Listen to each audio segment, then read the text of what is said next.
بسم الله الرحمن الرحيم الحمد لله رب العالمين الصلاة والسلام على أشرف الأنبياء وإمام المرسلين سيدنا محمد وعلى آله وصحبه أجمعين.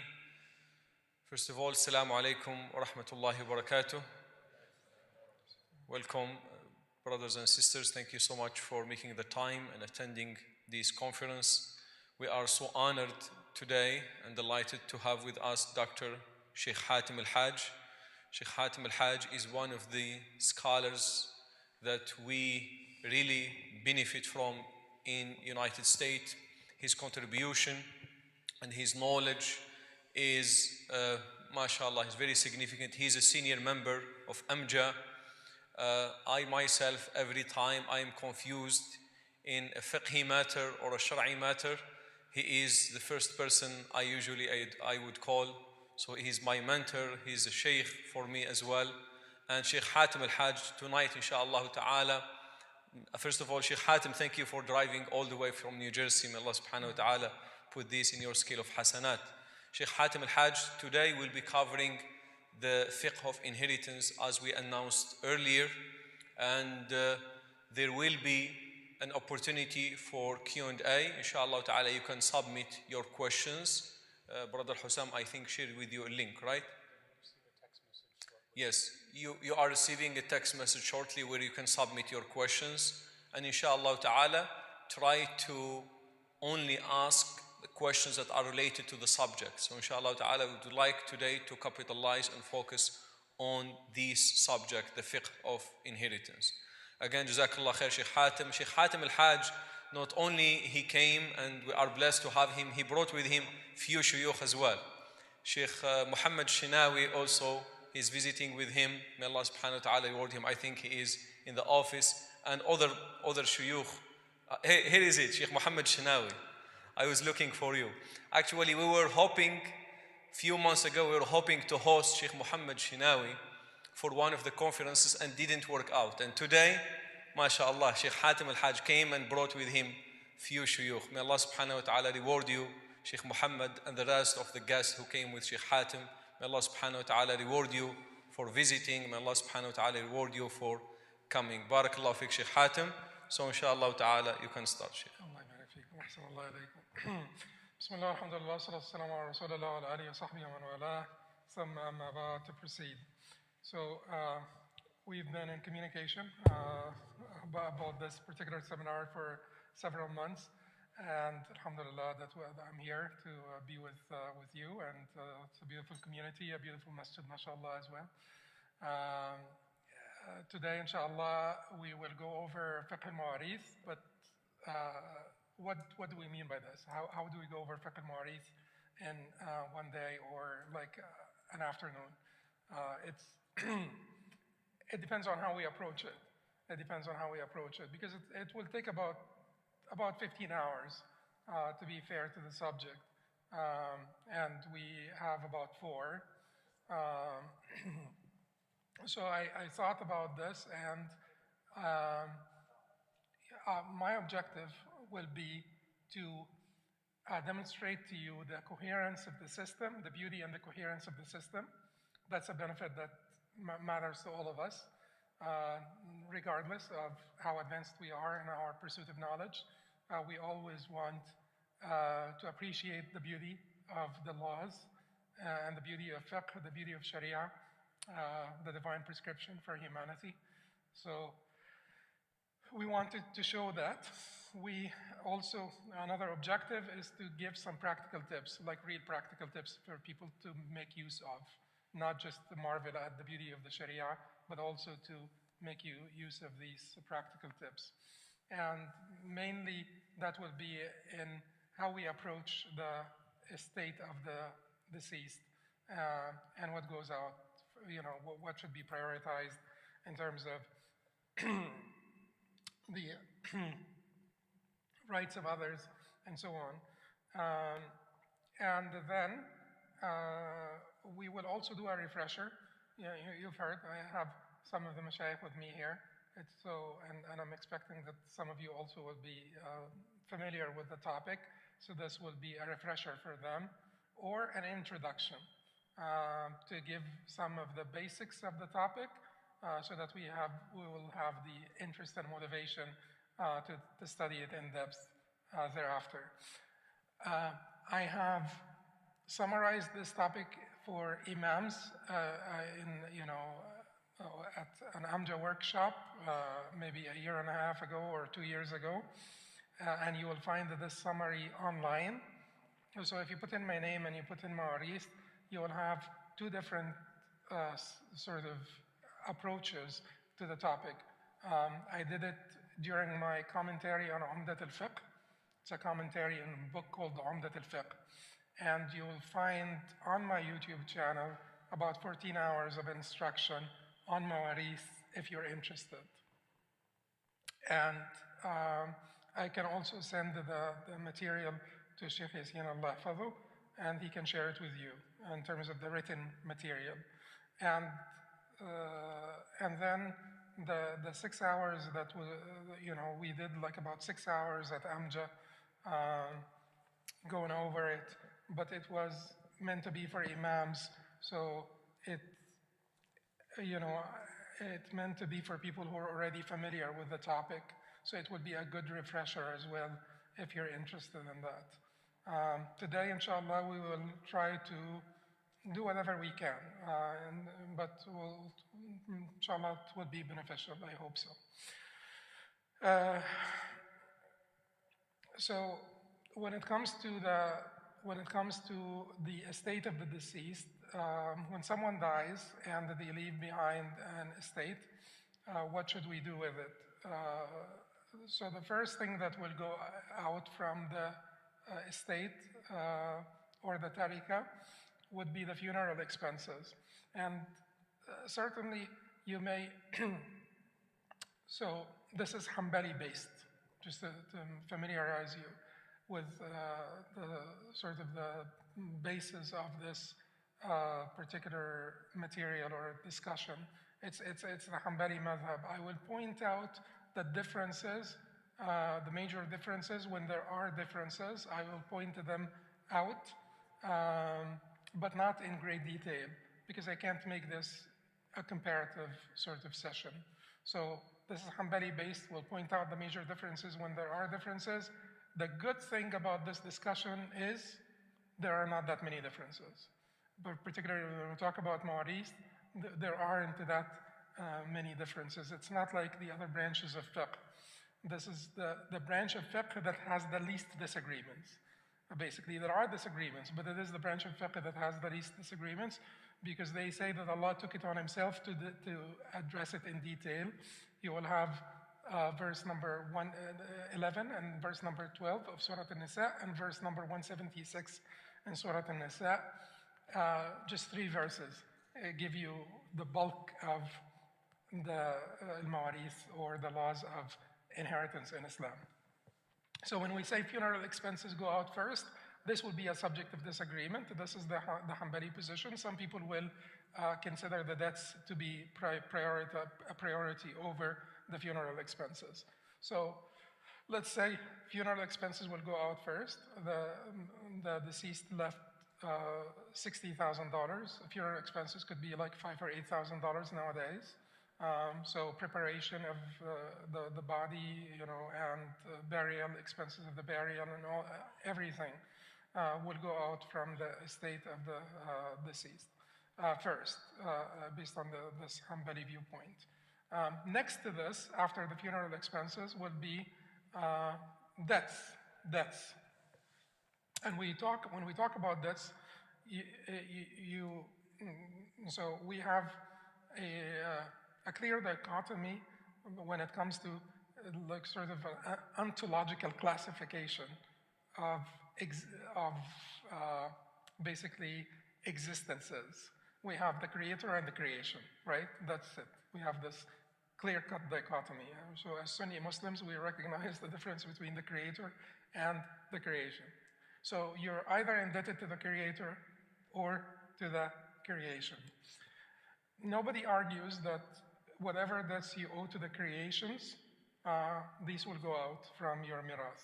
Whatever debts you owe to the creations, these will have to be deducted from your mirath, and some people would prioritize this even before or over funeral expenses. The discussion will be about debts that you owe to the Creator. So you haven't made Hajj, you have not paid your zakat, things of that nature. Should we subtract all of this? Should we take this out from your tariqah? That would be the Hanbali position, and the Shafi'i position as well.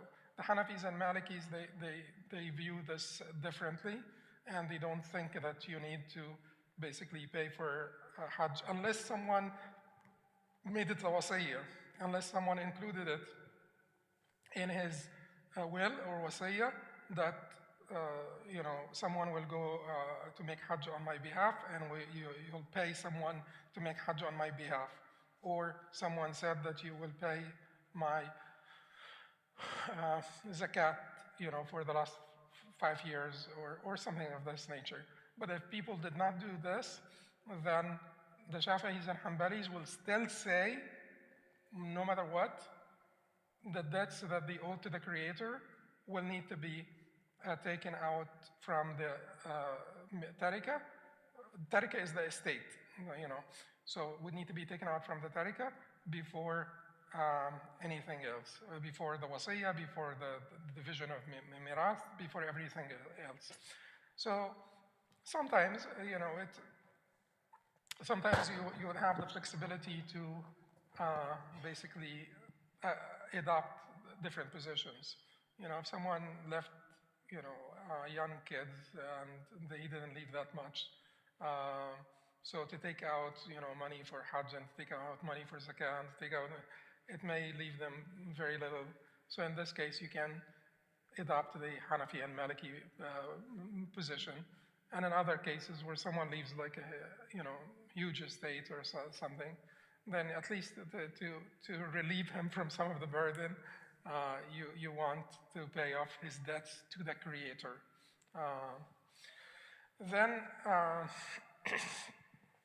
Then when it comes to debts, the Hanbalis make that distinction, which is specific debts and general debts. So if you borrowed an item from me and I find that this very item in your estate, I am more entitled to this before the general debts.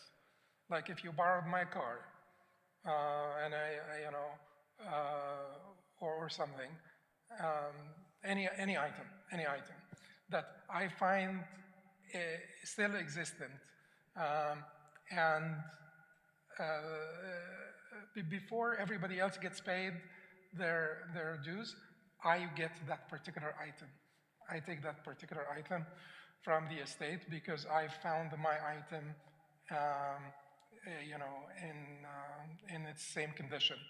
So then, after the specific debts, then we divide. We basically pay people whatever debts they are owed from the estate. And after the debts, then the next step. So funeral expenses, specific debts, general debts, and we talked about debts to Allah and debts to the creations. After all of this, al-wasiyah. Al-wasiyah, the will of the deceased, and this is a hadith from Sa'd, that's Sa'd bin Abi Waqqas radiallahu anhu, who said to the Prophet sallallahu alaihi wasallam that Sa'd was sick at one point. Sa'd died after the Prophet sallallahu alaihi wasallam, but during the life of the Prophet sallallahu alaihi wasallam, he got sick at one point and he thought that he was close to death, so he wanted to write his will and he wanted to donate most of his money. And he said, I only have one daughter. Certainly he had more children afterwards and so on. But during that time, he had only had one daughter, and he said to the Prophet ﷺ that he wanted to donate most of his money. And the Prophet ﷺ said to him, don't donate all of your money, don't donate 2/3, don't donate 1/2. And then when he came down to 1/3, the Prophet ﷺ said to him, yes, okay, 1/3 was thuluth kathir, and even 1/3 is much. Even 1/3 is too much, or is a lot. 1/3 is a lot. So in this hadith, we take several benefits from this hadith. One of them is that wasiyah is prescribed, that you can basically donate some of your money after, like, or designate some of your money to come out from your tariqah as charity on your part. And this is like an extension in your good deeds. So the Sahaba used to be very keen to write a will and to designate some of their money as charity. Most of the Sahaba, and that would be the Hanbali position. So the scholars disagree over what would be the best, the most fair portion of your wealth to give as a donation.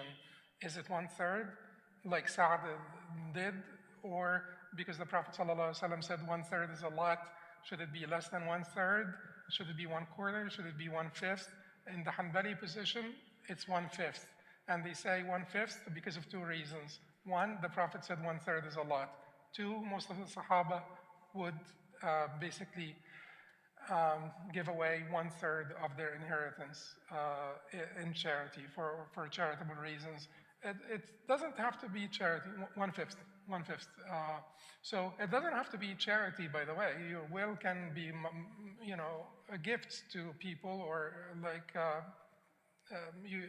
your aunt, for instance, your maternal aunt, who will not get any portion of your inheritance. You would say that my maternal aunt would get this much. Your paternal aunt will get that much. Or this beautiful masjid, or particular waqf, or a particular, and there's, for us as a community, that's a concept that we really need to emphasize, the importance of awqaf, the importance of endowments, and particularly wealthy Muslims, I think they should leave, they should include the major endowments, major Islamic endowments in their will. And that's how, Catholics, built up all of these endowments, because people would leave like a major portion of their estate for the church. So we need endowments. The sort of the sustainability of our work is really dependent to a great extent on large endowments and awqaf, and we will not survive if we continue to live hand to mouth, if we continue to depend on donations all the time. This chronic dependence on donations and fundraisings is not really a workable plan, or it's not sustainable. So endowments would be important. So I think that this should be included in our will. So I think that this should be included in our will. So 1/5, and you can divide it whichever way you want. Some of it may go to the poor, some of it may go to Islamic endowments, some of them may go to your aunt, to your friend, to like a neighbor, to any good cause. Now, can part of it go to one of the heirs that you want to favor over other of the heirs? That's when it becomes a little bit problematic. Can you donate more than 1/3? Can you give away, more than 1/3, or bequeath more than 1/3 to people? So by default, you cannot, you don't have the full right to do this, to give more than 1/3, or to give to one of the heirs, unless the rest of the heirs agree. Unless the rest of the heirs agree. So if you have, like, let's say if you have a child with special needs, or whatever, like you want to give a little bit more to someone you feel to be deserving, or something like this. So there are ways to go about this. One of the ways to go about it is to include them in your will, with the acceptance of the heirs. But this acceptance, keep in mind, can be retracted after your death. They will have the right to retract it, to go back on their acceptance after your death. So if they stay committed to, then that's fine. But they have the right to retract it after your death. So it's not guaranteed. Let us say it's your wife, not a child with special needs, your wife, and you wanted to make sure that your wife does not get kicked out of the home, for instance. How would you go about this? So if the children or if the heirs are okay, then you could write it in your will according to the majority. And this is a position in the Hanbali madhab as well. The dominant position in the Hanbali madhab will say it's haram to do this, because the dominant position in the Hanbali madhab does not allow wasiyah for one of the heirs whatsoever. They will validate it, meaning they will consider it to be valid. They will execute it, but they will consider you to have sinned, to have committed a sin by bequeathing to one of the heirs. Because in Allah قَدْ أَعْطَى كُلَّ ذِي حَقٍّ حَقَّهُ, what the Prophet ﷺ said, Allah had given everyone their due right. فَلَا وَصِيَّةَ لِوَارِثٍ. There is no wasiyah, there is no bequeathing to one of the heirs, because they have designated shares that Allah had given to them. There is an addition that some of the scholars of hadith authenticated where it says, إِلَّا أَنْ يَشَاءَ الْوَارَثَ, except if the rest of the heirs agree. Except if the rest of the heirs agree. The majority said, including some positions within the Hanbali madhab, that this means it's permissible to do this. It's permissible to say that my wife will get this,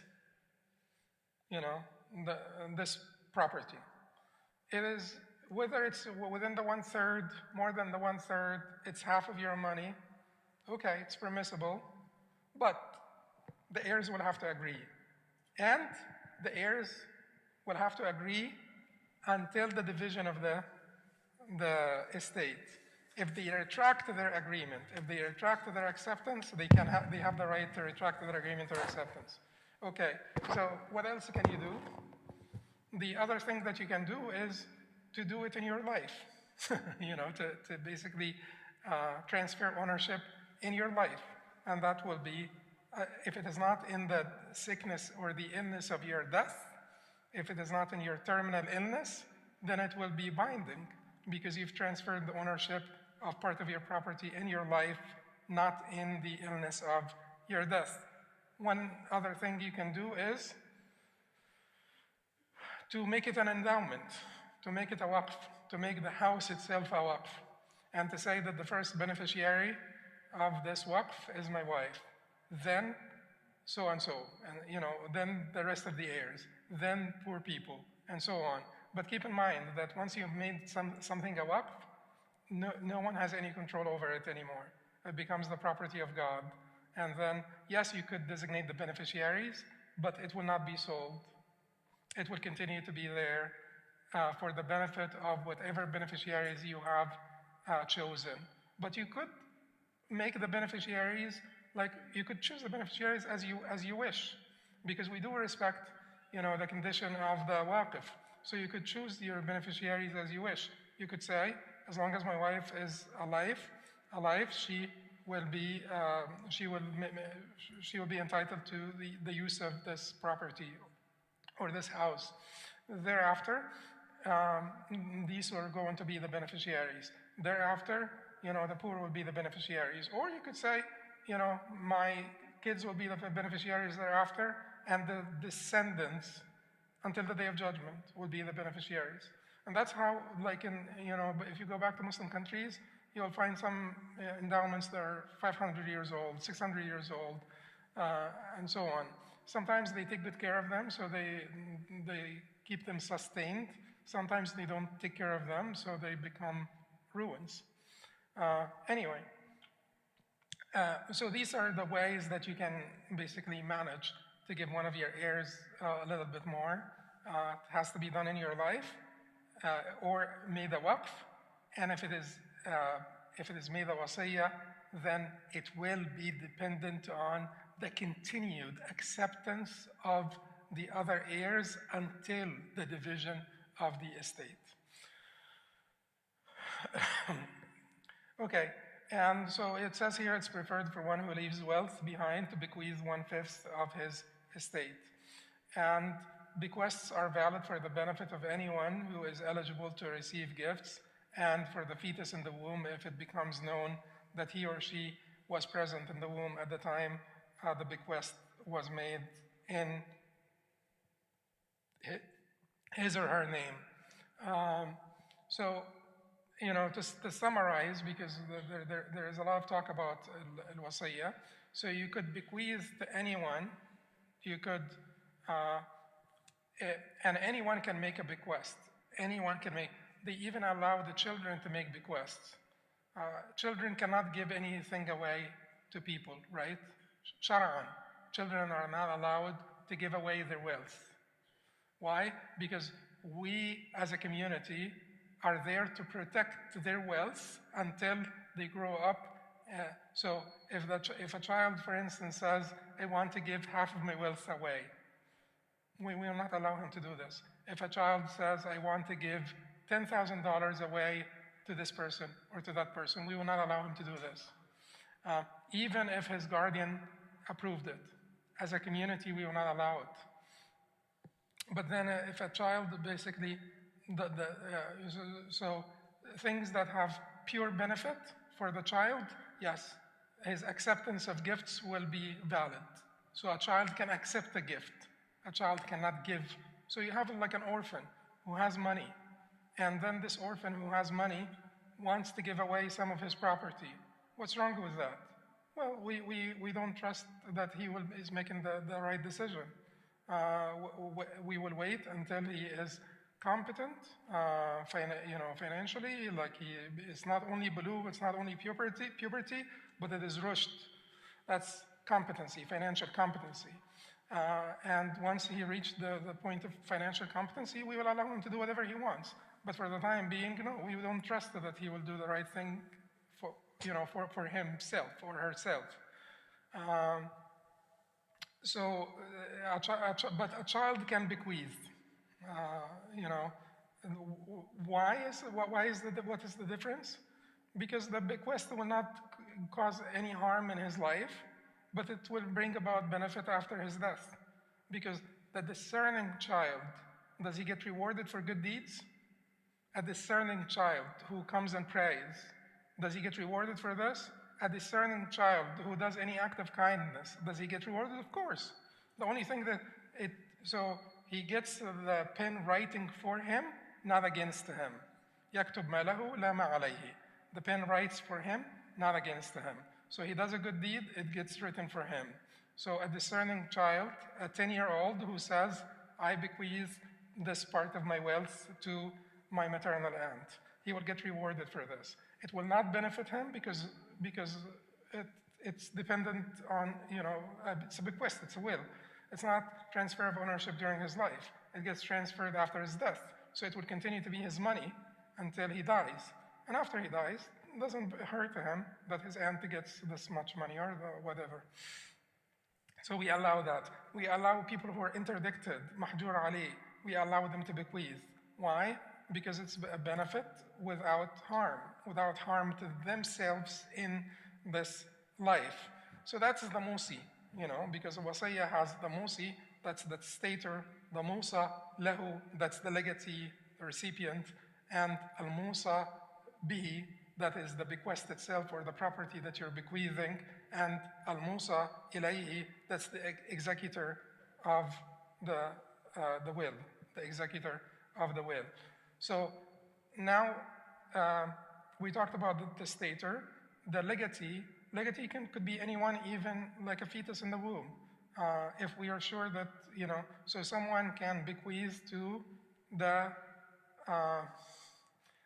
baby of so-and-so when he's delivered, So he's making the bequest now. If we are confident that the baby did exist, the fetus did exist at the time of the bequest, then he will get the money. So if he's born 5 years later, then he did not exist according to the Shafi'is and Hanbalis.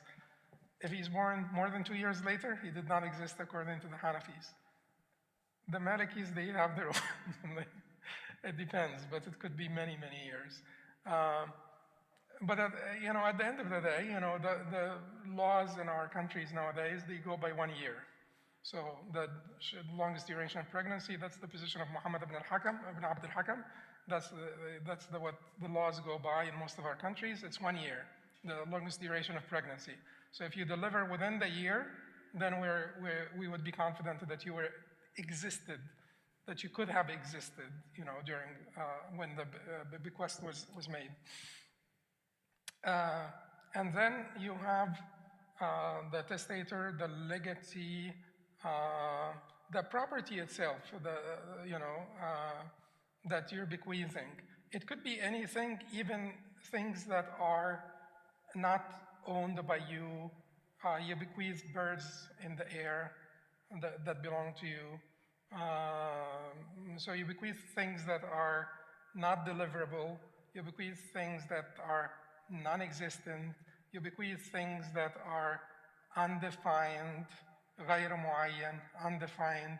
Why is that? Why is that not halal in buyur transactions and halal in bequests? Because, well, if you get it, if you catch it, take it. If you don't, you didn't lose anything. I mean, this is like an act, a charitable act. So this is not a transaction where there has to be clarity and we have to remove all ambiguity. I'm just telling you, I'm this or that. I'm bequeathing this or that. If you catch it, if you find it, if you take it. Otherwise, or you bequeath something that is undefined, then the heirs will have the right to give you anything that basically would be included in that sort of initial designation. So give him some money. They can give you any money that would be called money. Just some money, without defining how much money. Whatever it is that would be called money, the heirs can give it to you as a big. But because these are not uqud mu'awadat, these are not for-profit transactions. These are charitable transactions. So you can make any bequest you want.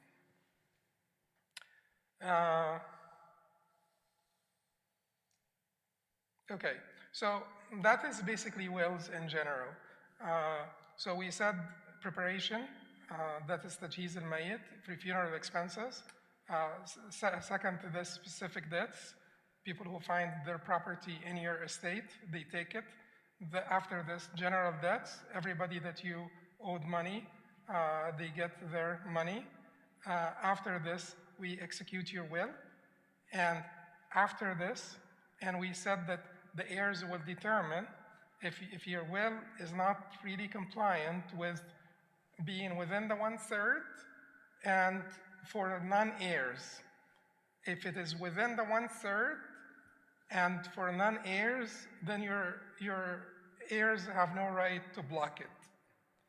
If it is more than 1/3, or you have bequeathed to someone who's one of your heirs will have the right to block it. They say no. Then we come to the Kitab al-Fara'id, or the Book of Inheritance. Now, how will we divide your estate?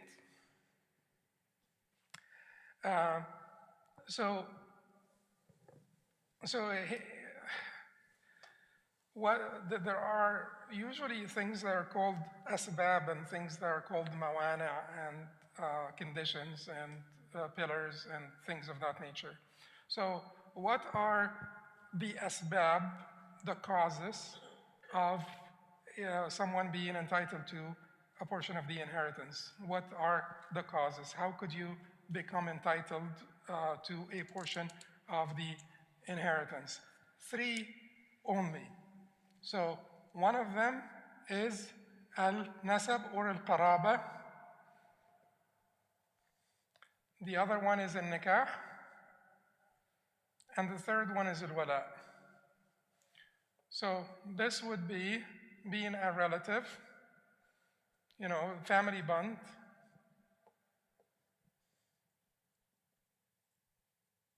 And there are certain family members that are included in this, and that's what we will be addressing, inshallah.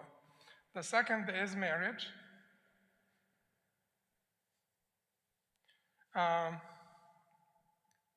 So consanguinity, marriage. Marriage is not considered among the first one. Of course, your family, but it's not considered, there's no blood relationship here. They're not connected to you through the womb. They're connected to you through a contract, not like a womb relationship. Unless certainly your wife could sometimes be related to you, but that's a different issue. Then al-wala, which is allegiance. What does that mean? The right of the emancipator. And we will get this out of the way. It's part of the law, so we will address it, but it's inapplicable nowadays because there are no slaves. So, but it was part of the law. Part of the law that if someone emancipates someone, to encourage people to emancipate slaves, they were told that if the slave acquires after the emancipation, okay, jazakallah khair. After the emancipation, if the freed slave acquired wealth and they have no heirs, this is something that we have to remember. This is weaker than this and this. This is weaker than this and this. So the freed slave acquired wealth, but he got married and he had 3 kids and so on. Will the emancipator get anything? No, the emancipator will not get anything because now he has a family and his estate will go to his family. What if the freed slave acquired wealth and had no family to inherit from him? The emancipator will inherit. The emancipator will inherit. So we'll get this out of the way, but it was important because it's part of the law. Now, what is left with us? What is left with us is consanguinity, qaraba, family bond, family relationship, and a nikah, marriage. A nikah, marriage. So these are called asbab al-mirath. These are the causes that will make you one of the heirs. These are the causes that will make you one of the heirs. And we will come to, which relatives. We will address this in some detail because that's one of the most important aspects of this discussion. Now, what are the pillars? The pillars is, the muwarrith, al-warith, and the mirath. So the pillars or, arkan would be the person who will, the deceased, who left the estate behind, and the person, the heir, and the estate itself. What are the conditions? The conditions is 3 conditions. One of them is 3 conditions. One of them is to ensure the death of the muwarrith. The muwarrith in this case would be the testator, I guess, still. Right, Shaykh Muhammad? I guess it's testator still. The death of the muwarrith or the testator, and the life of the heir, and the absence of hindrances, mawana, that will prevent the heir from inheriting from the testator. So we have to verify that, the heir was alive when the testator died, when the, person died who will pass on his wealth. So we have to make sure. And there were no hindrances. And we will come to the hindrances shortly. But this is an important issue because we will even, in the sort of extended discussion about mawarith, there will be mirath al-gharqa wal-harqa wal-hadma, people that die together at the same time. And you can't figure out who died first and who died last. So there is a chapter on this, who died first. Ikhtilaf al-matala. Ikhtilaf al-matala, which means what? That is usually this pertains to the global moon sighting and local moon sighting and stuff like this. But it's basically latitudes, and And if you're like in Egypt and your like son or your wife, let's say your son, is in England, and both of you die at 10 o'clock in the morning, who inherits from whom? You're in Egypt, your son is in England, God forbid, like someone is in Egypt, X is in Egypt, Y is in England, and X and Y, they both die at 10 o'clock in the morning. Who inherits from whom? Huh? 10 a.m. local time. Both of them die 10 a.m. local time. Huh? England inherits from Egypt. Why? Because 10 a.m. local time in England is 12. No, wait a second. 10 a.m. local time in England is 12 p.m. in Egypt. So 10 a.m., if someone dies in Egypt at 10 a.m., that is 8 a.m. in England. So the person who died in England at 10 a.m. was living at 8 a.m. So the person in England will inherit.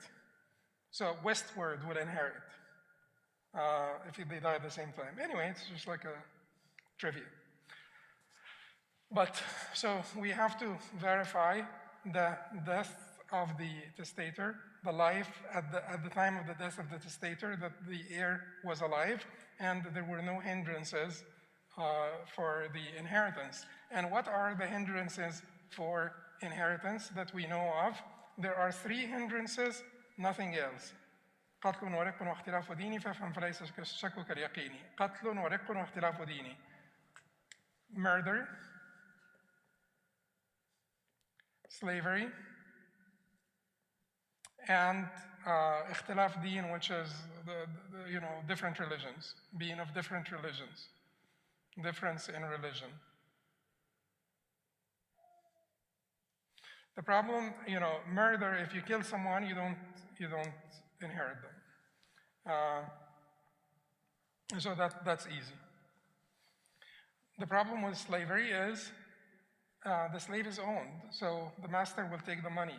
So if someone left 2 siblings, one of them is free and the other one is a slave, who takes the money? The free, not the slave, because whatever money the slave will take will be taken by the master. But the free has control over his money, so he keeps the money. Does that mean that slaves are completely excluded from this discussion? No, absolutely not. Because there is something called the tadbir in Islam. And if you want to be kind to the slave, then you either purchase them and free them, or if they are yours, then you could do tadbir. Tadbir is, upon my death, you're free. Upon my death, you're free. Upon my death, you're free. This is called tadbir. And we consider this to be a binding contract. And we were just talking about this. What is the difference between this and other forms of wills? Because other forms of will, you will always be able to retract. You write your will today, a couple of months later, you want to change it, go to your lawyer and change it. 2 years later, you want to change it without the permission of anyone. You're in complete control. It is your will. Without the permission of anyone, go and change it.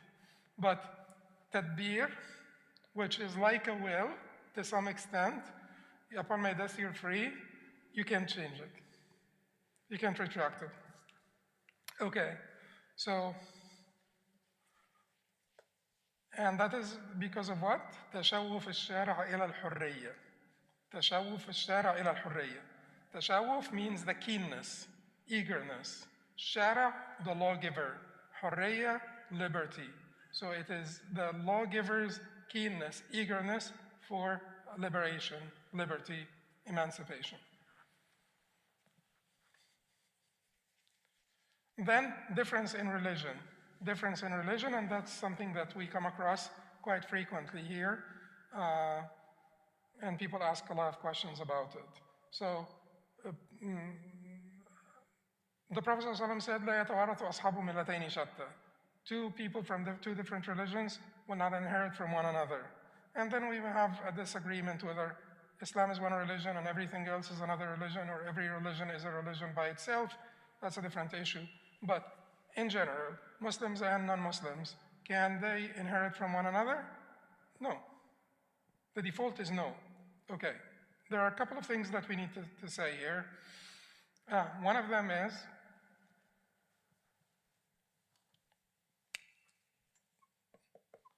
well, can they bequeath to one another? Can Muslims and non-Muslims bequeath to one another? Yes, of course. And we have the proof on this. Safiya radiallahu anha, the mother of the believers, radiallahu anha, bequeathed some of her estate to her Jewish relative, so, or cousin. So that we don't have a problem with this. So acts of kindness, that's fine. Extend acts of kindness to whomever. The Prophet ﷺ said, "Fi kulli dhati kabidin ratba sadaqa."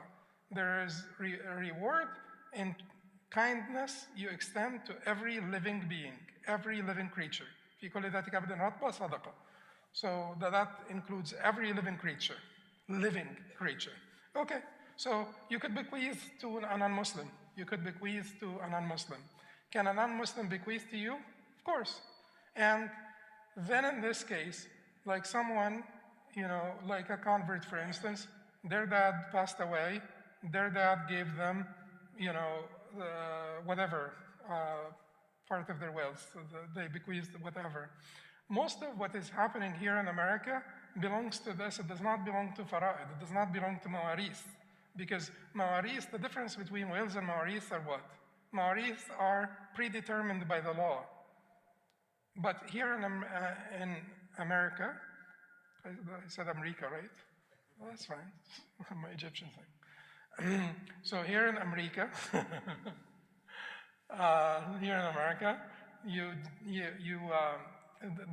there are no predetermined laws. So whatever is happening here belongs to this, not to, so it doesn't affect, the difference in religion does not affect the wills, it affects the mawaris, the predetermined laws. So it would be okay for like a non-Muslim to bequeath to their Muslim kid. Yes? When it comes to a Muslim bequeathing to a non-Muslim, he is restricted by 1/3, right? Yes. How about if a non-Muslim? It's a little bit of a sticky, yes, it is a little bit of a sticky issue. Like what if he bequeathed to his son, 2/3 of his estate, and you have other heirs? Will we say to them, and that's what I usually have said, you could go and tell them that, based on our law, I would be only entitled to 1/3. That's what some of them Shaykh say, but again, it's a little controversial. So we have the two positions among the Mashaykh.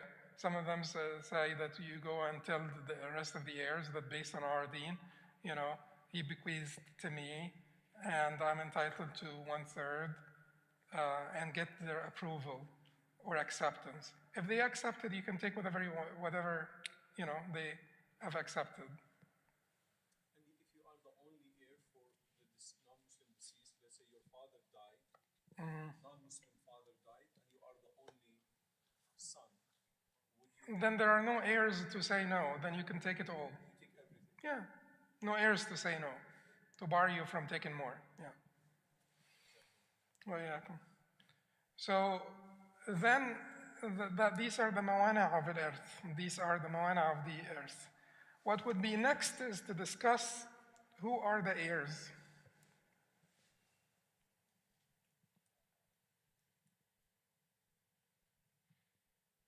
Okay, so he says here there are 3 different types of earth. So there are people that are called Ashab al-Furud, Ashab al-Asabat, and then Dhaw al-Arham. That division is not the best division, because Dhaw al-Arham, Um, and I called this to be what? Other kin, other kin. Asaba would be residuary heirs. Ashab al-Furud are heirs of designated shares. So Dhul Fard or Sahib al-Fard, the heir of a designated share, there are certain ones that are heirs, they get designated shares. Dhawul Arham are relatives, Rahim, Dhawul Arham, relatives that are not designated heirs, are not heirs. They're relatives, they're not heirs. They're not among the 15 men and 5 women that we will mention now to be your heirs. 15 men, 5 women. You want, huh? Oh, it's 10 yeah.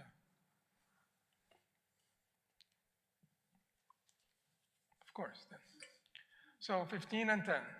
15 men, 10 women that we will mention now to be your heirs. Dhawul Arham would be your aunt, whether maternal or paternal, your daughter's daughter, your maternal grandmother, your maternal uncle. These are not heirs. You will not find them when we list the heirs. They're called Dhawul Arham. Do they inherit or not?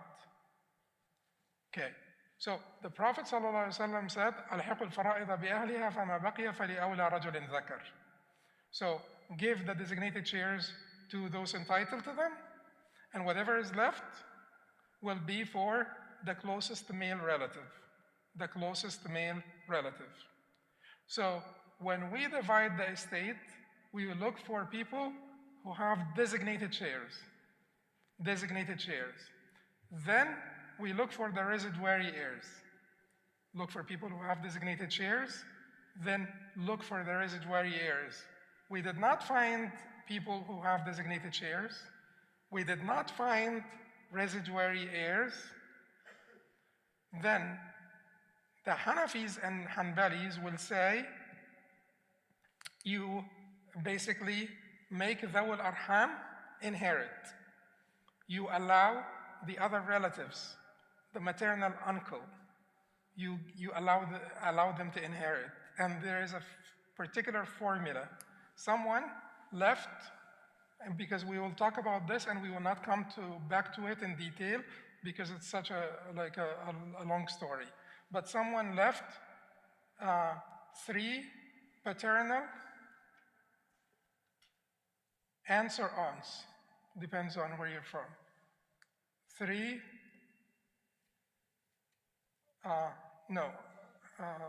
paternal aunts. 3 maternal uncles. And a daughter's daughter. How do they inherit? Imagine here is the deceased, and no. Here is the deceased. This is the father of the deceased. This is the mother of the deceased. This is the daughter of the deceased. This is another daughter of the deceased, right? You guys are all familiar with this drawing? This for male, circle, female, square, male, okay. So this is the father of the deceased. The 3 paternal aunts will take the inheritance of the father. The 3 maternal uncles will take the inheritance of the mother. The daughter's daughter will take the inheritance of the daughter. So this is how we give divide the inheritance among Dhawil Arham, other kin, relatives that are not heirs. So the Hanafis and Hanbalis, and the Hanafis and Hanbalis have different ways of distributing the wealth between them, but this is the Hanbali way. This case, who is the deceased? You said the paternal aunts will inherit the father, and the maternal aunts will inherit like the father would have inherited.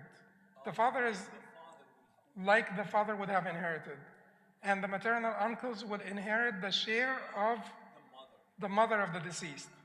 And the daughter's daughter would inherit the share of the daughter of the deceased. This is in case the deceased doesn't have a father, Doesn't have anybody, doesn't have any of the heirs, the 15 that we will mention, 15 men and 10 women that we will mention now. The Malikis and Shafi'is said these people don't inherit. The money goes to Baytul Mal. The money is for the Muslims. The money goes to the House of Treasury, whatever you call Baytul Mal. It's, the Muslim fund, Muslim public fund, I guess. The money goes to them. But most of the Muslim countries nowadays, they go by the Hanafi and Hanbali position, which is to give those relatives the inheritance before Bayt al-Mal. They are more entitled than Bayt al-Mal. Allah said in the Quran, أُولُو الْأَرْحَامِ بَعْضُهُمْ أَوْلَى بِبَعْضٍ, and أُولُو الْأَرْحَام, that's the word used for them, these relatives or other kin. They are more entitled than others to each other, and by extension to each other's money and inheritance. So this is a stronger position. The stronger position is Ulul Arham take precedence over the Muslim public fund, because all Muslims are related, but this is my maternal uncle, a little bit more related. So, or paternal aunt, a little bit more related. Anyway, 15 men, 10 women. Who are the 15 men? And this is something that you will have to memorize. You just have to memorize. But there is a way to memorize it. If you put them in groups, if you give them categories, make categories of them, it will be easy to memorize it. Okay, let us start by al-usul. Usul means what? Roots. Furu' means what? Branches. Usul in this case means ancestors. Furu' means descendants. Usul, roots or ancestors. Furu', branches or descendants. Start with al-usul. So the usul that are men are two. Al-ab, the father. Al-jad, the grandfather. We're done with the usul. We're done with usul. Keep in mind, jad, as high up as it goes. As high up as it goes. Keep on going. Abul Jad, Jad al Jad, etc. So no matter how many generations up it goes. Of course, this means what? When you don't have someone closer to the deceased. So if the up is alive, the Jad will not get anything. If the Jad is alive, the great-grandfather, if the grandfather is alive, the great-grandfather will not get anything. Okay? But if these are not alive and you have a great-great-grandfather, he will inherit. And then, so you have al-furu'. Al-furu' would be what? Al-ibn, ibn al-ibn. These are al-furu'. So basically the son and son's son. We have two furu', al-ibn and ibn al-ibn. Then that is al-usul and al-furu'. Ibn al-ibn, no matter how many generations down, given what? There is no one closer to the deceased. So if I have a son and a son's son, who inherits? The son, not the son's son. If I have a son's son and a son's son's son, then the closer inherits, not the more distant. Okay, and then I actually wanted to start by a statement from a man by the name of Al-Malik Ramzi. He was a lawyer in Britain in the 19th century. He wrote a book on Muhammadan law, Islamic law, but that's the way they used to refer to Islam. So he wrote a book on Muhammad law of inheritance, and he said that the beauty and coherence of this system will make it a pleasure not only for specialized people and lawyers and so on, but people who just seek the sort of that intellectual rigor and So his statement was quite powerful about the laws of inheritance, because you will find that there is no law of ancient times that is this complete, that is this complete and coherent. Just there is not. Look for, try to find any ancient law, system of laws for the devolution of the estate or the distribution of the estate that is anywhere close to the coherence of this. So al-ibn and ibn al-ibn. And then we will go after the, usul and furu', we will go to al-hawashi. Hawashi means what? Hawashi in books means what? Marginalia, side notes, things on the side. So relatives on your sides, not amuday in nasab, not the two pillars of your ancestors and descendants, the pillar that goes up from you and down from you. It's called the hawashi, side notes. Okay. So where do we start from? Al-akh, right? The brother, right?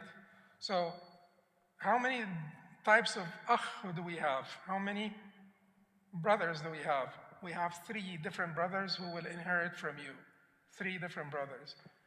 Al-akh sheen, shaqiq, means full.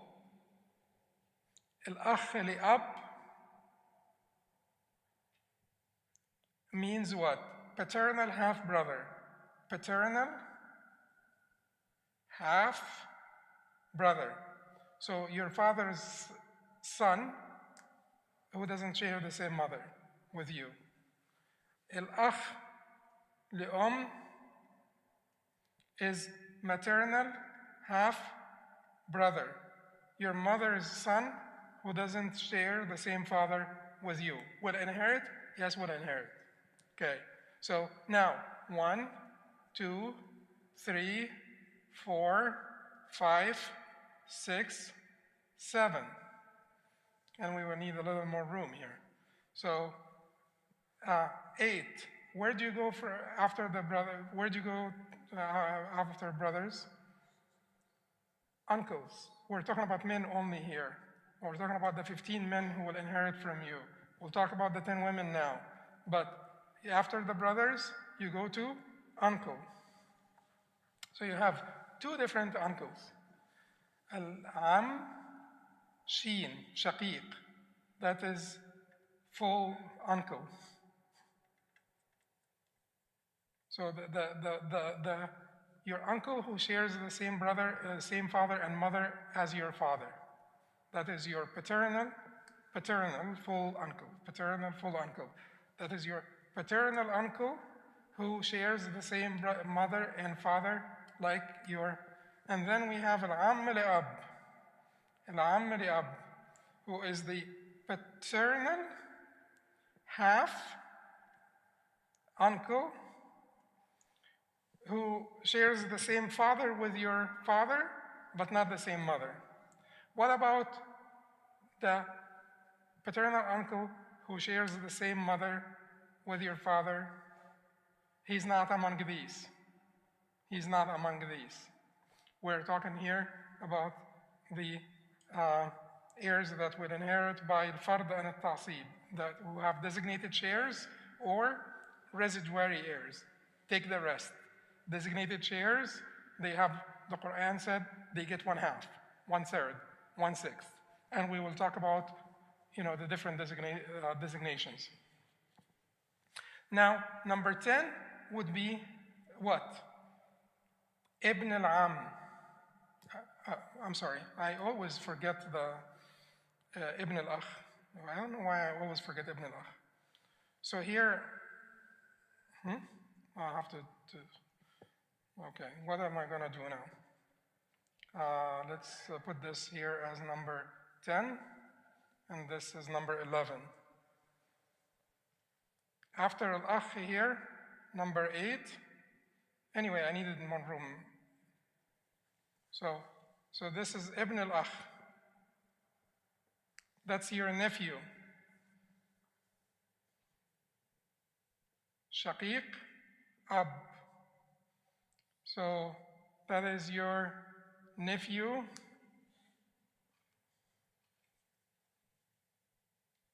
Shaqiq would be what? Full. And paternal half.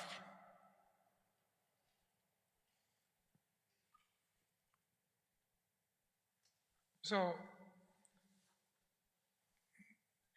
it means what?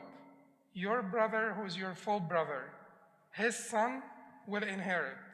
If you don't have, they will inherit but as hereditary heirs if you don't have a brother or a full brother or a half paternal brother. So they will inherit. But who inherits? Not the son of your maternal brother, only the son of your full brother. Thereafter, if he's not there, the son of your paternal half brother. The son of your paternal half brother. Okay. So that's 8 and 9. And then 10, 11. Al-Am. So 12 and 13. 12 and 13. 12 would be Ibn al-Am, Shaqiq, Ibn al-Am, Li'ab. So your cousin, that is the son of your uncle, who's a full brother of your father. Your uncle, Ammak, your father's brother, your father's full brother, his son. Your uncle, who shares the same father with your father, but not the same mother, his son. Huh? Your cousin. But the problem when you say cousin in English, it just means too many things. Yes?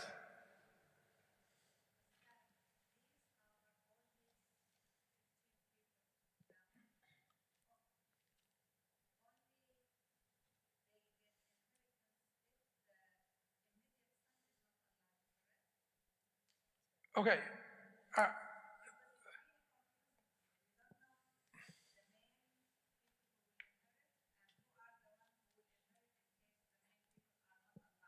But you're here until 8 p.m., right? That's the condition. You're here until 8 p.m. or not? Oh, so, but you can watch it. Yes, okay, we're just mentioning all of them, and then we have an entire chapter on Hajj or blockage. And I will do a little bit more here, but it has to be. So this is the cousin on your father's side who is full, and this is the paternal. But these are not the cousins on your mother's side. These are the cousins on your father's side. Okay, what is number 14 and 15? 14 is zawj, the husband. And what is number 15?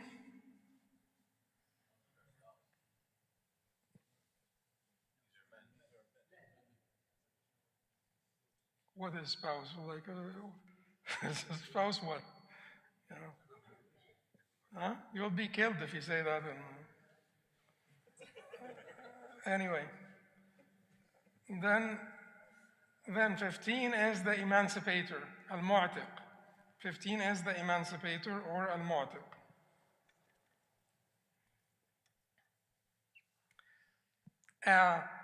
So these are the 15 men that will inherit from the deceased. If you find anyone else, the first thing that you will need to do, because when a mas'ala gets presented to you, a scenario gets presented to you, they will give you like 200 names or 200 relationships. The first thing that you need to do to eliminate anybody who will not inherit, because otherwise you'll be lost. Eliminate. If you don't find the person among these 15, the male among these 15s, you will cross them out. You'll eliminate them. Okay? Everybody is comfortable with these 15? Now, these 15 now, who is going to inherit, who is going to have a designated share, and who is going to have to inherit by ta'asib as a residuary heir? You will find on the side of women, you will find more people inheriting with designated shares. On the side of men, you will find more inheriting as residuary heirs. Residuary heirs means what? I take the rest. I take the rest. Keep in mind, residuary heirs, I take the rest. Many people feel that since they don't have designated shares, that they are weak heirs. And that may be the case most of the time, because your is weaker than your daughter, than your, as an heir is weaker than your husband or your wife, is weaker, of course, than your father and mother. And your will not inherit in the presence of your father, of course. But the issue here is that is not always true, because who is the most powerful heir? The son. Keep in mind, in Jewish law, the eldest son inherited everything.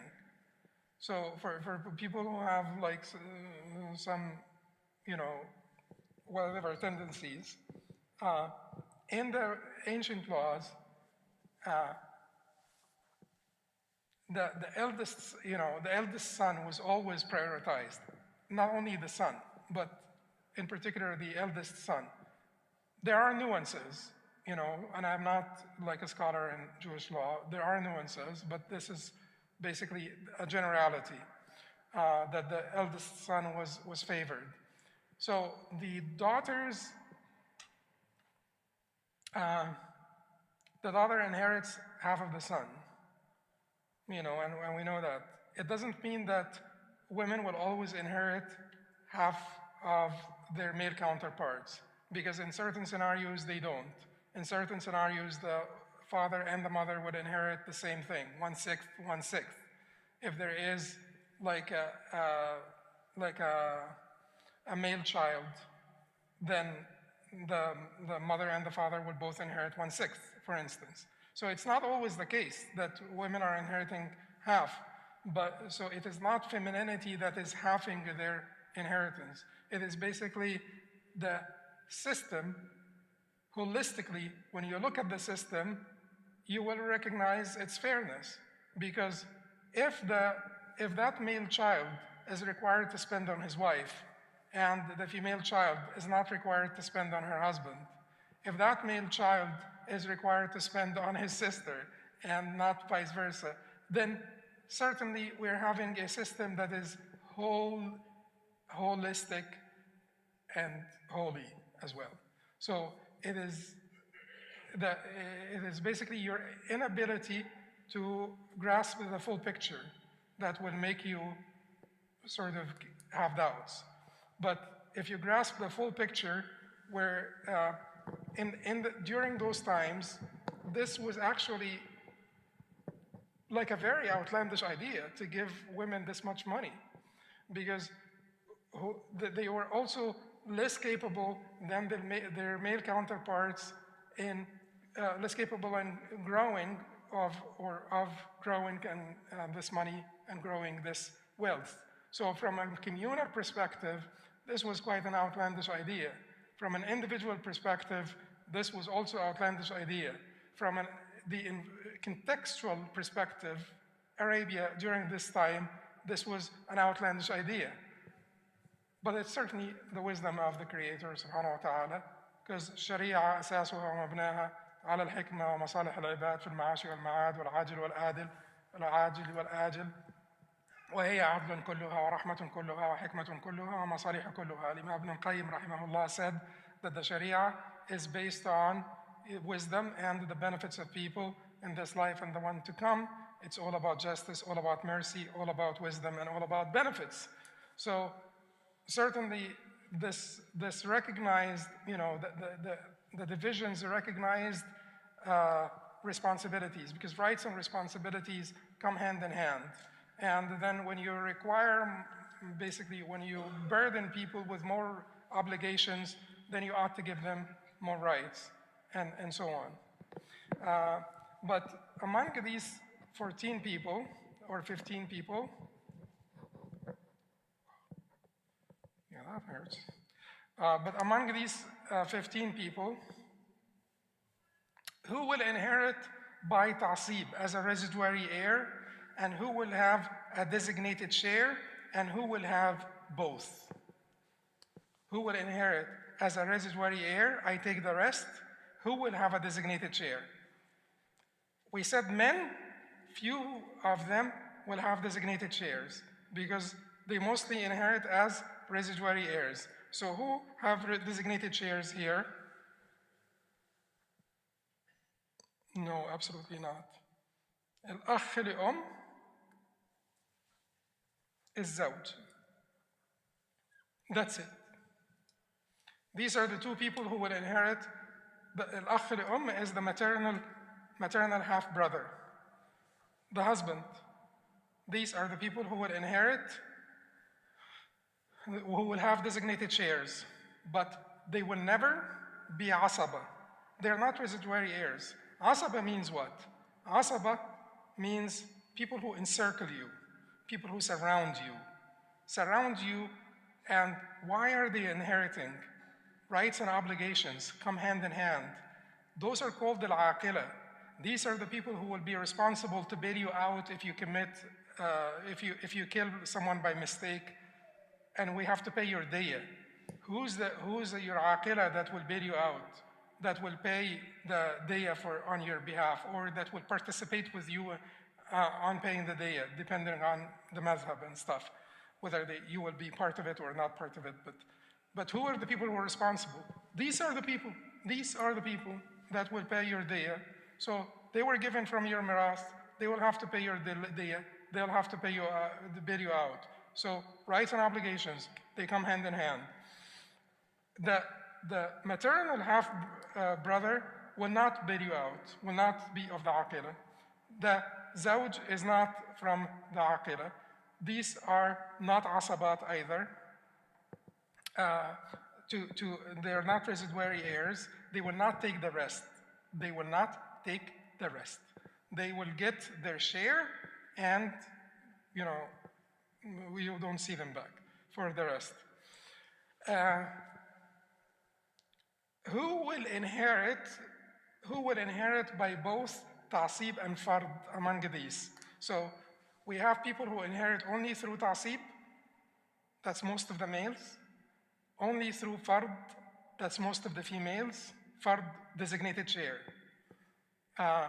and through both. Who here inherits through both? They inherit through both in one capacity, not in two capacities, because you can have a single person who is inheriting by fard and ta'sib, but in two different capacities. A husband who's also a cousin, a paternal cousin, and he happened to be everybody else in the family died. He's the only family remaining for her, happened to be her husband as well. He would inherit by both fard and ta'sib, but not in one capacity.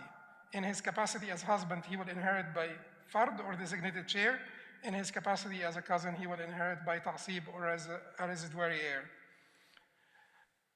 But who inherits by both in one capacity? Two people only. The father and the grandfather. And so let us go over the three different scenarios for the father quickly. The father inherits 1/6 of the estate in the presence of male descendants, al-fara' al-waris al-muzakkar. In the presence of male descendants, the father inherits 1/6. Father, 1/6. Male descendants. Male descendants means what? The son and the son's son. Not the daughter's son. Son, son's son. That's male descendant. So he inherits 1/6. He inherits 1/6 plus the rest, al-baqi, in the presence of female descendants. He inherits the rest in the absence of any descendants. Absence of any descendants. So why is it that we are giving him the 6th plus the rest in the presence of female descendants? And when we didn't have any descendants, shouldn't it be the opposite? Like if you don't have any descendants, you get more. The father would get more if the deceased doesn't have any descendants, right? But here, we're giving him, when he has female descendants, we're giving him 1/6 and the rest to protect his right in inheritance. To protect his right in inheritance. Because once you have daughters, particularly if you have daughters and you don't have sons, if you have daughters and sons, they inherit the rest together. But if you have daughters without sons, they're so powerful they can basically eliminate any contender. So one daughter, let's say one daughter, no sons, one daughter will get what? No matter how many other relatives you have, one daughter, half, just 1/2. 2 daughters, 2/3. 3 daughters, 2/3. 20 daughters, 2/3. Okay? So they divide it among themselves. But one daughter will get 1/2. 2 daughters will get 2/3. So if you have 2 daughters who will get 2/3, that's their designated share. Residuary heirs don't come into the picture until we have given all the people entitled to designated shares their shares. Okay, I have 2 daughters, they'll get 2/3. She was also married. She left a husband. He will get what? 1/4. Because the husband gets 1/2. If there are no children, children, period. Far' al-warith, which means the descendants who are also heirs, who will inherit. So any one of 4, al-ibn, ibn al-ibn, ibn, and bint al-bint, and bint al-ibn. The son, the son's son, the daughter, and the son's daughter. These people are called furu', your branches. In the presence of any branch, the husband will get 1/4. Okay. Let us say the deceased also has a mother who survived him. What does the mother get in the presence of children? 1/6. So what is this now? This is less than, this basically is more than 1.0, right? So we call this halat, or we will have to basically do reduction, proportionate reduction. Proportionate reduction for everyone, so everyone gets their fair share, but with proportionate reduction. With proportionate reduction. But in this case, if I say the father gets the rest, what does he get? Nothing. Therefore, I had, in the presence of daughters, in the presence of female descendants who are heirs, you got to keep something for him in case, So here, I have this here. What will the father get? 1/6. Because at least he gets 1/6. And the rest Is there any rest? No, there is no rest. So he will not get any more than the 1/6. But let us say the deceased died and left behind one daughter,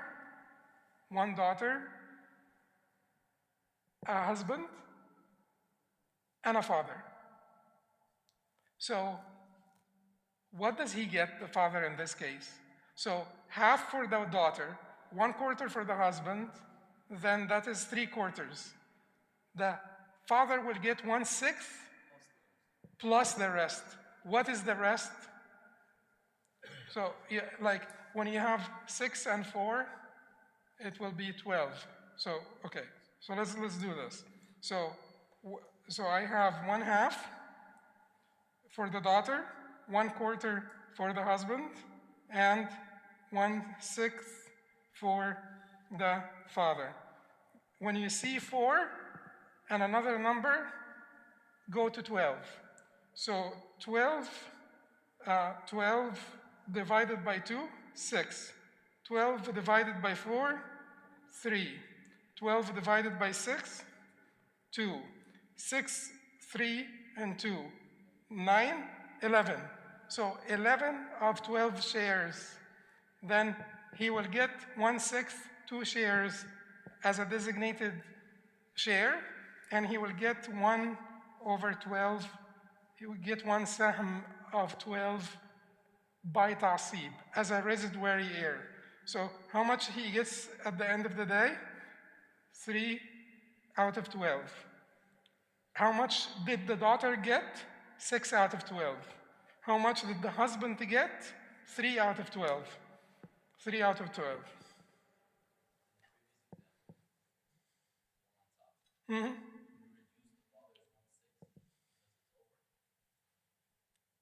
Everybody will be reduced. So in this previous example, so the father gets 1/6, the mother gets 1/6, the husband gets 1/4, the daughter gets 2/3. Okay, I'll show you what this means. It's easy. You have 6 and 4, so go to 12. So 2/3, 12 divided by 3 is 4. Multiply by 2 is 8. The daughter gets 8 of 12. Okay. And the husband, 12 divided by 4, 3. 3 of 12. 1/6. 2 of 12. Another 1/6. Mother, father. Each one of them gets 1/6. 2. Okay. So what do you have? 8 plus 3 is 11, 13, 15. عالت إلى 15. So you will make the denominator 15. Make the denominator 15. Each one of them gets 8 of 15, not 12. 8 of 15, 3 of 15, 2 of 15, 2, no, I shouldn't cross this. I should cross this. Okay. 2 of 15. That's it. It's easy.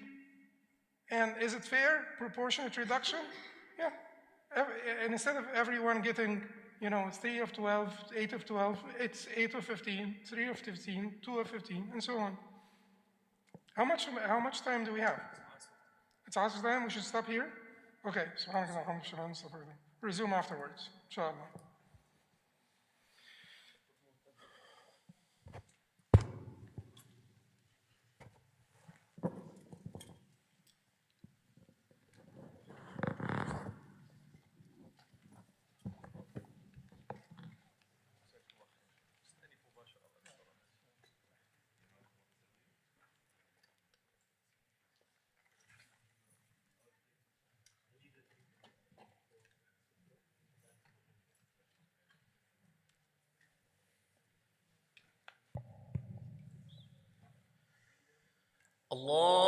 الله أكبر الله أكبر الله أكبر الله أكبر أشهد أن لا إله إلا الله.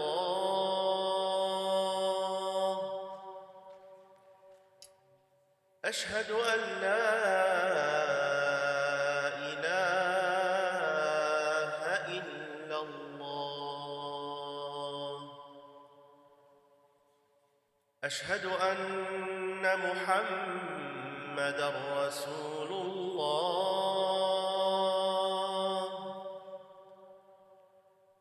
أشهد أن محمدًا رسول الله.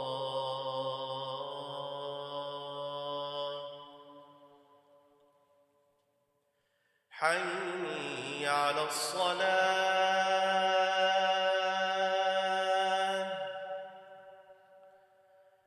حي على الصلاة.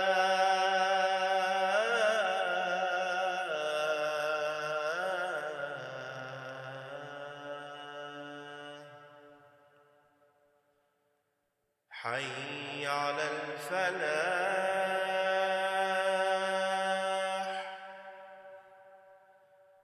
حي على الفلاح.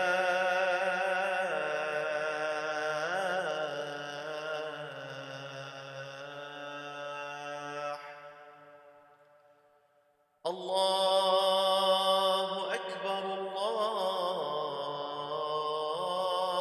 أكبر. لا إله إلا الله.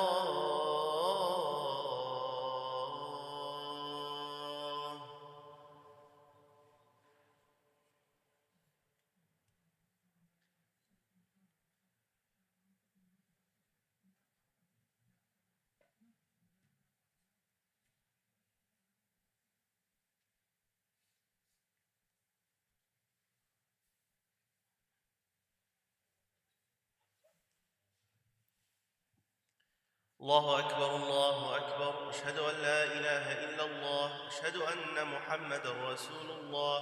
حي على الصلاة، حي على الفلاح. قد قامت الصلاة، قد قامت الصلاة. الله أكبر، الله أكبر. لا إله إلا الله. استووا اعتدلوا يرحمكم الله. الله أكبر.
الله.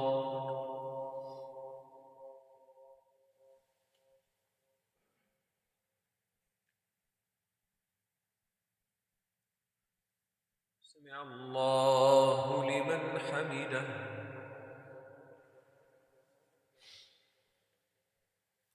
الله أكبر.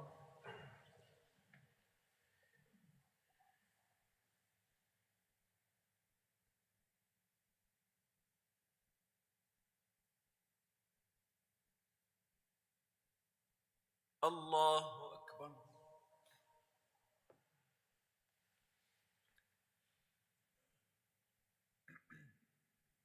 الله أكبر.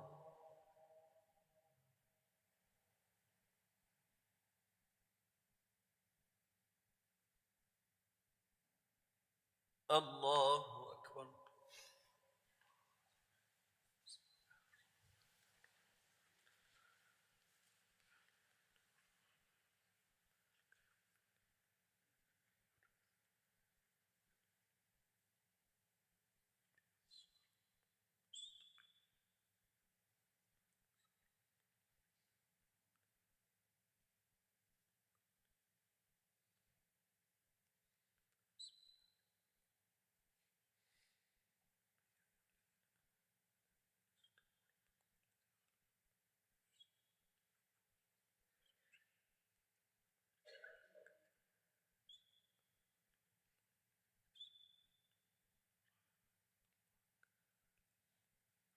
الله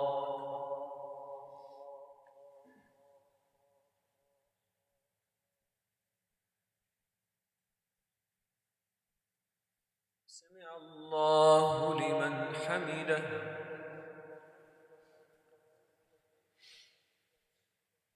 الله أكبر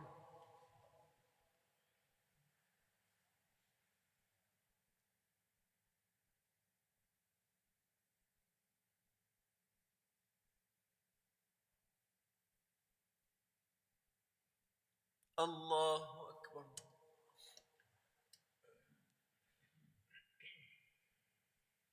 الله أكبر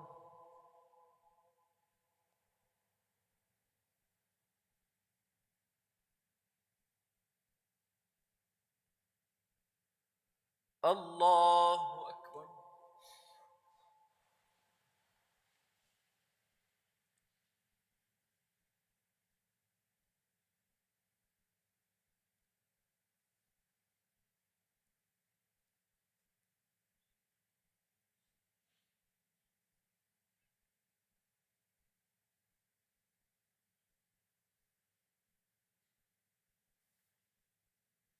الله أكبر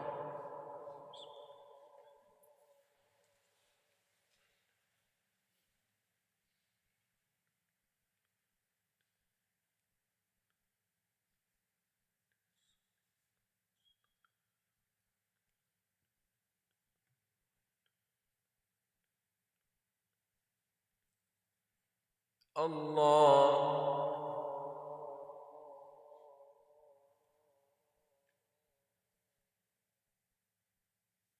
سمع الله لمن حمده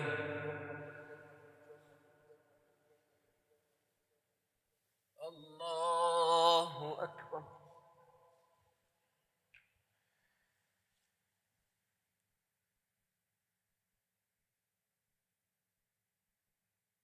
الله أكبر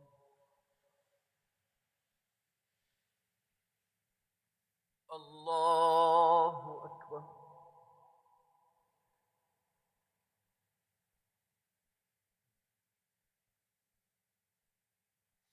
الله أكبر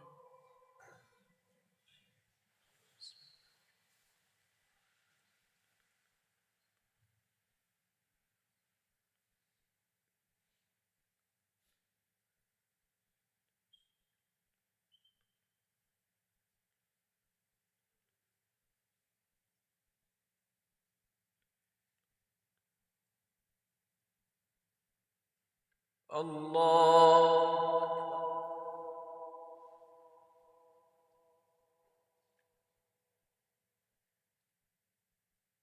سمع الله لمن حمده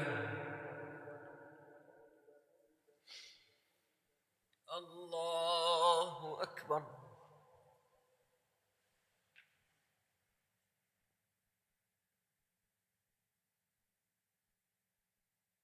الله أكبر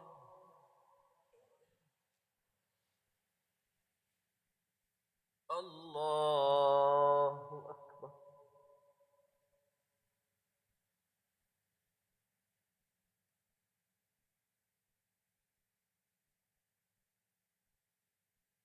الله أكبر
السلام عليكم ورحمة الله.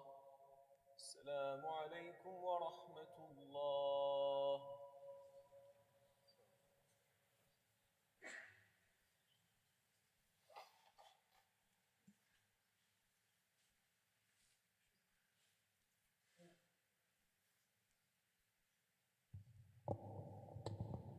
Assalamu alaikum wa rahmatullahi wa barakatuh. Inshallah ta'ala, just to share with you the rest of the schedule, inshallah ta'ala, until the end of the program. From now until 5 p.m., we will continue the course with Shaykh Hatem Al-Haj, inshallah ta'ala. At 5 p.m., we will stop for a break. We'll be, inshallah ta'ala, having food and refreshment. And from 5 until Salat al-Maghrib, and then we resume right after Salat al-Maghrib until Salat al-Isha. There is a legal segment in the program depending on how much we cover today, inshallah ta'ala. If we have time left, there is a lawyer that will be joining us, inshallah ta'ala. Otherwise, we will designate a time, a follow-up event for the legal segments of this issue about writing a will, how to document it, how to authenticate your will, inshallah ta'ala. Other legal questions will be answered by the lawyer, inshallah ta'ala, depending how much we get covered, the fiqhi perspective by Shaykh Hatem Al-Haj. Inshallah ta'ala, we are going to resume right now. Barakallahu feekum. Assalamu alaikum wa rahmatullah.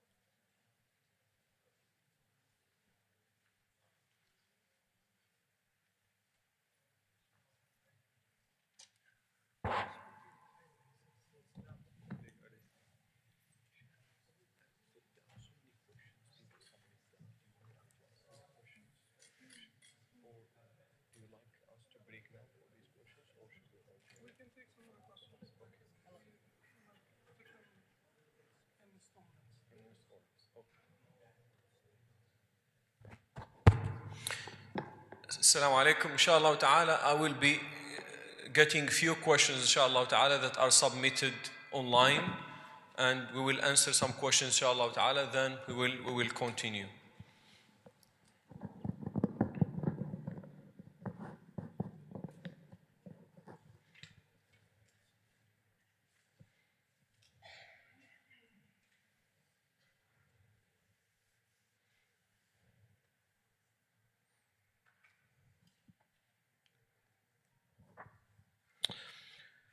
There is a question here, Sheikh, about life insurance. Is life insurance justified in this time and in this country?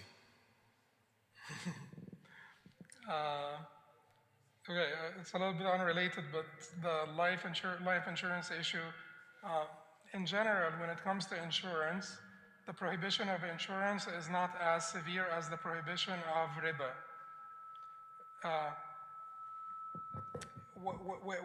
Why is insurance prohibited to begin with? Because it involves what? Gharar. Gharar. What is gharar? Excessive risk taking, excessive speculation, excessive risk taking. So this is the counterpart of gambling in transactions. The counterpart of gambling in transactions is called the gharar. So gambling is gharar in play. Gambling is gharar, but in play. Gharar is gambling in transactions. So when you do gambling in transactions, it's called the gharar. And insurance is prohibited because it involves gambling in transactions. The prohibition of gharar, because some degree of risk-taking in transactions is expected and necessary. So gharar is harder to gauge. And the prohibition of gharar, when it is excessive, is not as severe as the prohibition of riba. Because the prohibition of gharar in Islam served what purpose? Conflict, to basically mitigate conflict between people. Because when there is excessive risk-taking, it leads to conflict between people. And and that's why when you oh, I'm sorry. When you address the conflict between people and try to minimize it, then the prohibition of gharar is not as severe. Insurance in general is prohibited because of gharar, and since this prohibition is not as severe as the prohibition of riba, we say that it would be allowed for haja, not necessarily darura. So you don't have to wait for a necessity to justify gharar in transactions. If there is haja, which is significant need, but this is also judged by people of knowledge, and it is not judged by each and every one. So when there is a significant need, that need will justify some degree of gharar or like excessive risk-taking or excessive speculation in transactions. Insurances or insurance contracts, you have health insurance, for instance. Health insurance is just like any other insurance. The problem of insurance is that you are involved with a company in a bilateral contractual relationship that involves excessive risk-taking. You are paying $20 a month, and if you get into a car accident, in 3 months, you get $3 million.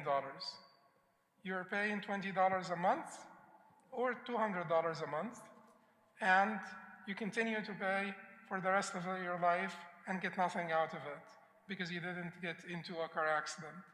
That type of contract is gharar in Islam, and that's why it is prohibited. But Islam does not prohibit anything that people may have a need for, except that it creates alternatives that are permissible. So how do you Islamicize this contract?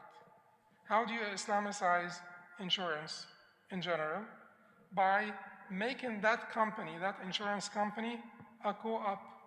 That's it. Very simple, very straightforward. When you make it a co-op, what happens? Then there is no other second party here involved. The second party, which is the insurance company, is non-for-profit. The insurance company simply manages the money that is collected from the stakeholders who are the insured. The insured are the stakeholders. The stakeholders are the insured. So each one of us contributes, puts their money into a pool, $200 every month. And when one of us gets sick, he draws out from this pool that we basically contributed to together. This is permissible? Yes. Why is it permissible? Because it's the same thing. No, it's not the same thing. Because this is aqd tabarru'at. This is not a for-profit contract. This is aqd that is based on charity and sort of mutual agreement. It's a pool, it's not a company. Now, if there is surplus of money in that pool, where does it go? Back to the insured. When there is deficit, who shoulders the deficit? The insured. So the company at the end of the year will say to the participants or the stakeholders who are the insured, it's a cooperative company, will say to them, we've suffered a deficit of such and such, we will be getting $20 extra from each one of you for the next year. Or we'll say to them, we have a surplus of such and such amount, we will be redistributing to the stakeholders or the insured, each one of them will get $200 back. That is permissible. Now that company itself, it's non-for-profit, but does it mean that the company, that the people who run this company are not getting salaries? No, they're getting salaries. They're getting good salaries. They may be getting like comparable to the market, you know, so whatever it is that they need. But eventually it's non-for-profit. Therefore, surplus goes back to the insured. Deficit gets handled by or shouldered by the insured. So we have alternatives. It's not like, you know, you're making it haram, everything's haram. No, there are alternatives. The issue here is we don't have the will or the volume to make our alternatives realistic. Sometimes it's lack of will, sometimes it is lack of volume or, you know, capacity to, you know. So we don't have that many people to participate. But we have, so until we have, you know, halal insurance companies, cooperative insurance companies, until we have cooperative insurance companies, then insurance, whatever type of insurance out there, will be permissible for a significant need. Let me give you an example. You purchase a car for $30,000.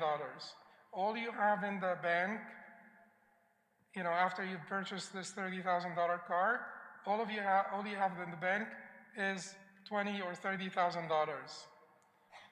Well, the loss of this car basically cause significant hardship to you.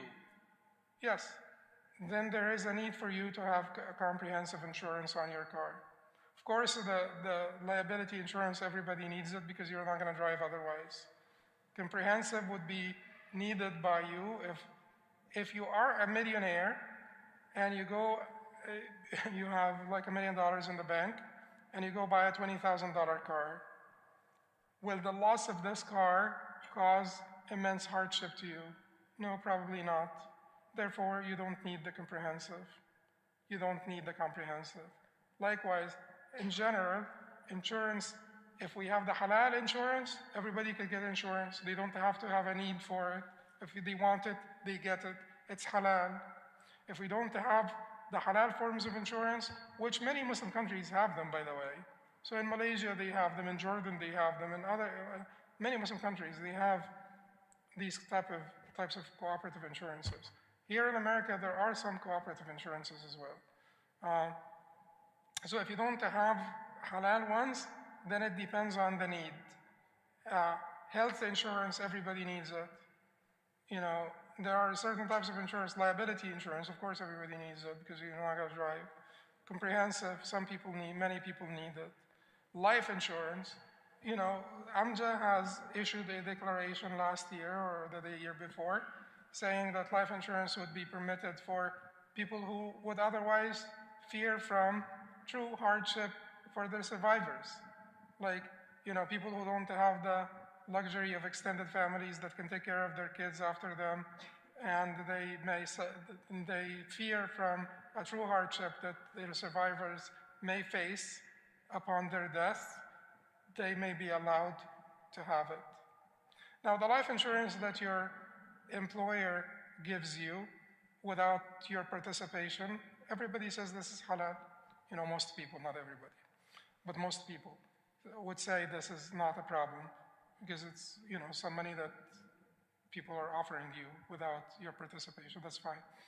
But in general, if you want to purchase a life insurance, that would be the requirement, is that you truly fear from a significant hardship to your survivors.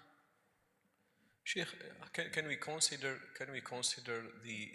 the growth of the community in the United States as a legitimate need for everybody to have insurance, life insurance, because this money a lot of it can be given to Muslim institutions and so on, because it is significant amount of money. Can we consider that as a general need for the Muslim community in the West? That would be hard to justify, because it's, yeah, so life insurance, so it means like with the condition that every Muslim should have a significant amount of it goes to the religious institutions. It will be hard to justify. If there is no personal need, it will be hard to justify a public need for it. If there is no, like if you're not really concerned about your family, it will be hard to justify it for the Muslim community. Yeah. I,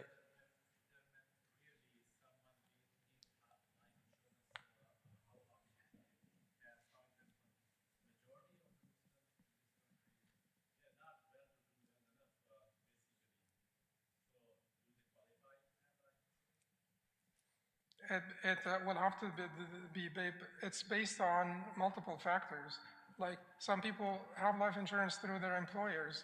So we will tell them you don't need to go out and purchase a life insurance because you don't fear hardship for your survivors.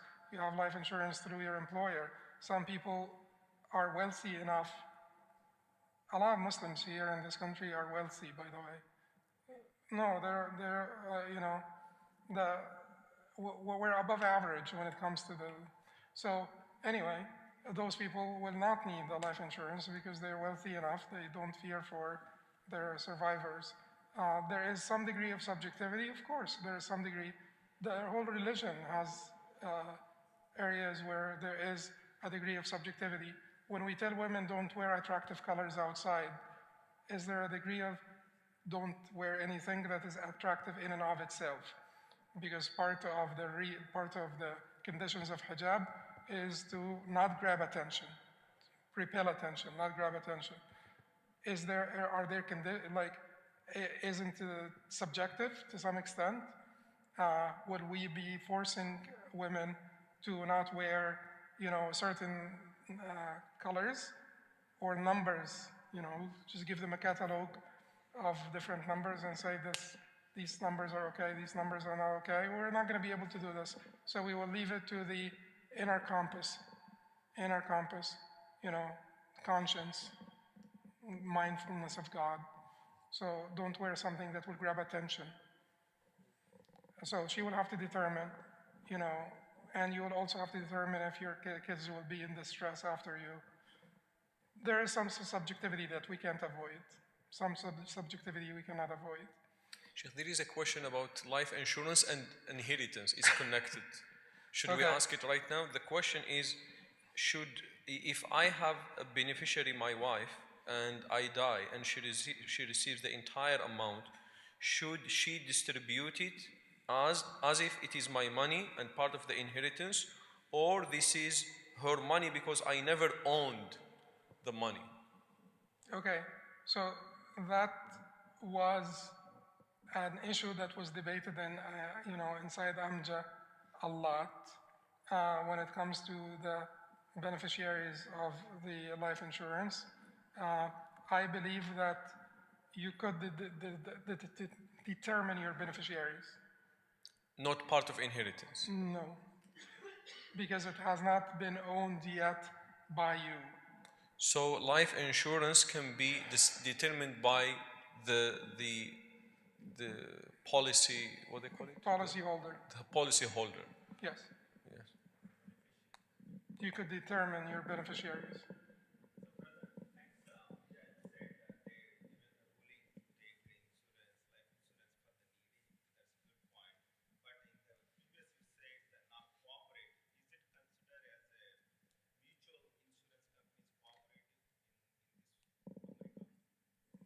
Yeah. Mutual insurance would be. The idea here is that you can't judge companies you can't issue a wholesale judgment for companies. But the idea of mutual insurance is similar to cooperative insurance. If the point is, just for clarity, the point is the company is not for profit. The company gives the surplus back to the insured.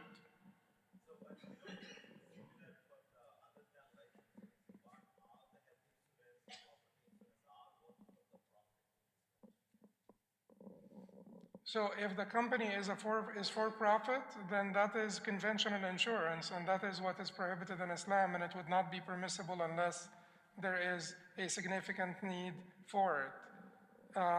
Cooperative insurances, you could look them up. You look up cooperative insurance in Malaysia and Turkey and Jordan, and in many Muslim countries. I'm just mentioning these because I'm quite sure they exist in these countries. Like in Malaysia, for instance, they have a lot of cooperative mutual insurance companies. Takaful, yes. No, I'm not familiar with any sort of one that would qualify as takaful in this country. But there are some malpractice insurances for doctors that are very close to takaful because they're a non-for-profit and they redistribute the surplus. Yeah. Inshallah, we continue now, Shaykh. Tfaddal. All right, Shaykh. So okay, let's go back to inheritance. You guys remember the 15 males that would inherit? Okay, they're still here. And we were talking about who among them would inherit by fard, the designated shares, and ta'sib, residuary heirs, and by both fard and ta'sib. Who inherits by fard only? Two people only. The maternal half-brother and the husband. Who inherits by both fard and ta'sib? The father and the grandfather. And we said, why do they inherit by fard and ta'sib? Because we want to protect them. We want to protect them. Why is it that the son, the strongest heir, does not inherit by fard? He inherits only by ta'sib. Because he has the ability to block everyone else so that there will not be a possibility out there that he will not have anything left. Because his blocking power is so powerful, there will not be a possibility that there will nothing will be left. Take this example. So this is the example that we gave for why we're given the father like a designated share, even we're giving him also, because the daughters here got 2/3, the husband got 1/4, 1/6 for the mother, nothing is left for the father. But if you take this example, once you have a brother here, he will basically make asaba, his sister. He will make his sister's residuary heirs with him. So everybody will take their share. The husband will take his 1/4. The father will take his 1/6, because the father in the presence of the son will not be a residuary heir. He will only take 1/6. He will not take 1/6 and the rest. He will only take 1/6. The mother 1/6. And then 1/6 is 1/3. 1/4 is 1/3 and 1/4. Well, it will be out of 12. So 7 out of 12. Then you will have 5 out of 12 left for the son and the two daughters. And then they will divide it among themselves. 2 shares for the son, 1 share for each daughter. Now, who are the 6 people that will always inherit? Always inherit. They will never be completely blocked. They may be partially blocked, meaning their shares can be diminished, but they will never be completely blocked. Who are the 6? The father, mother, son, daughter, husband, wife. 2 of them will never coexist. Husband and wife. You either leave a husband behind or a wife, or you can't be survived by a husband and a wife. At least not among us. So not Islamically, not Islamically. So Islamically, you can't be survived by a husband and wife. So there will be at most 5. Those are 5 people. So if the son is present, he will not be able to completely block the spouse here. He would not be able to block either the husband or the wife. So he will not be able to block the spouse. He will not be able to block the father. He will not be able to block the mother. He will not be able to block his sister. But what he will do to all of them, reduce, which is called Hajj bin Nuqsan, partial blocking. So he will block him from the greater share. So he will block the husband from 1/2. The daughter also will block the husband from 1/2 to 1/4. But he also, if there is no daughter, he will block the husband from 1/2 to 1/4. He will block the father, limit him to 1/6. Limit the mother, bring her down from 1/3 to 1/6. Because if we don't have children and we don't have multiplicity of siblings, then the mother will have 1/3. And this is in the Quran. فَلِأُمِّهِ الثُّلُث. So, but he will block her or reduce her from 1/3 to 1/6. And then he will share with his sisters. So he will be asaba only. Everybody else is only asaba. These four, 2 of them are only designated shares. 2 of them can combine the 2, and the rest of them are asabat. The rest of them are asabat means what? Residuary heirs. Oh, I left where is the sister who asked the question? Who was going to leave before 8? I was going to come to it now. Anyway, all of them are residuary heirs. Residuary heirs, they don't inherit together. One of them will inherit, or a few on the same degree. So it has to go, and this is a long discussion that we may be able to get to in some detail, but briefly, if you have a son, the son's son will not get anything. The brother will not get anything. This brother will not get anything. This uncle will not get anything. Everybody that, if you have a son, everybody down from here will not get anything. Oh no, but the husband is not asaba, designated share. I'm talking about everybody who's asaba, who's a residuary heir, will not be a residuary heir. Will not be a residuary heir. If you have a brother that's full brother, nobody down from here will get anything. The husband is designated share. So everybody who has a designated share will get their designated share. I'm talking about residuary heirs who will get the rest. Anybody who says, I get the rest, if you have this, anybody down from him will not get anything. Everybody after 5 will not get anything. 6 will not get anything. This is a designated share, so this is a different story. This will not get anything. 8 will not get anything. 9 will not get anything. 10 will not get anything. 11 will not get anything. 12 will not get anything. 13 will not get anything. The husband is a designated share. That's why it's circled. Different story. So the emancipator will not get anything because it's asaba, residuary heirs. So every residuary heir. And take any point from here. If you have this, nobody, so number 10, nobody down from here will get anything. 8 is before 10. The akh will block the uncle. Yeah. So that's why the order is important. So 8 will block 10. 10 will block 11. 11 will block 12. 12 will block 13. The order is important here on this.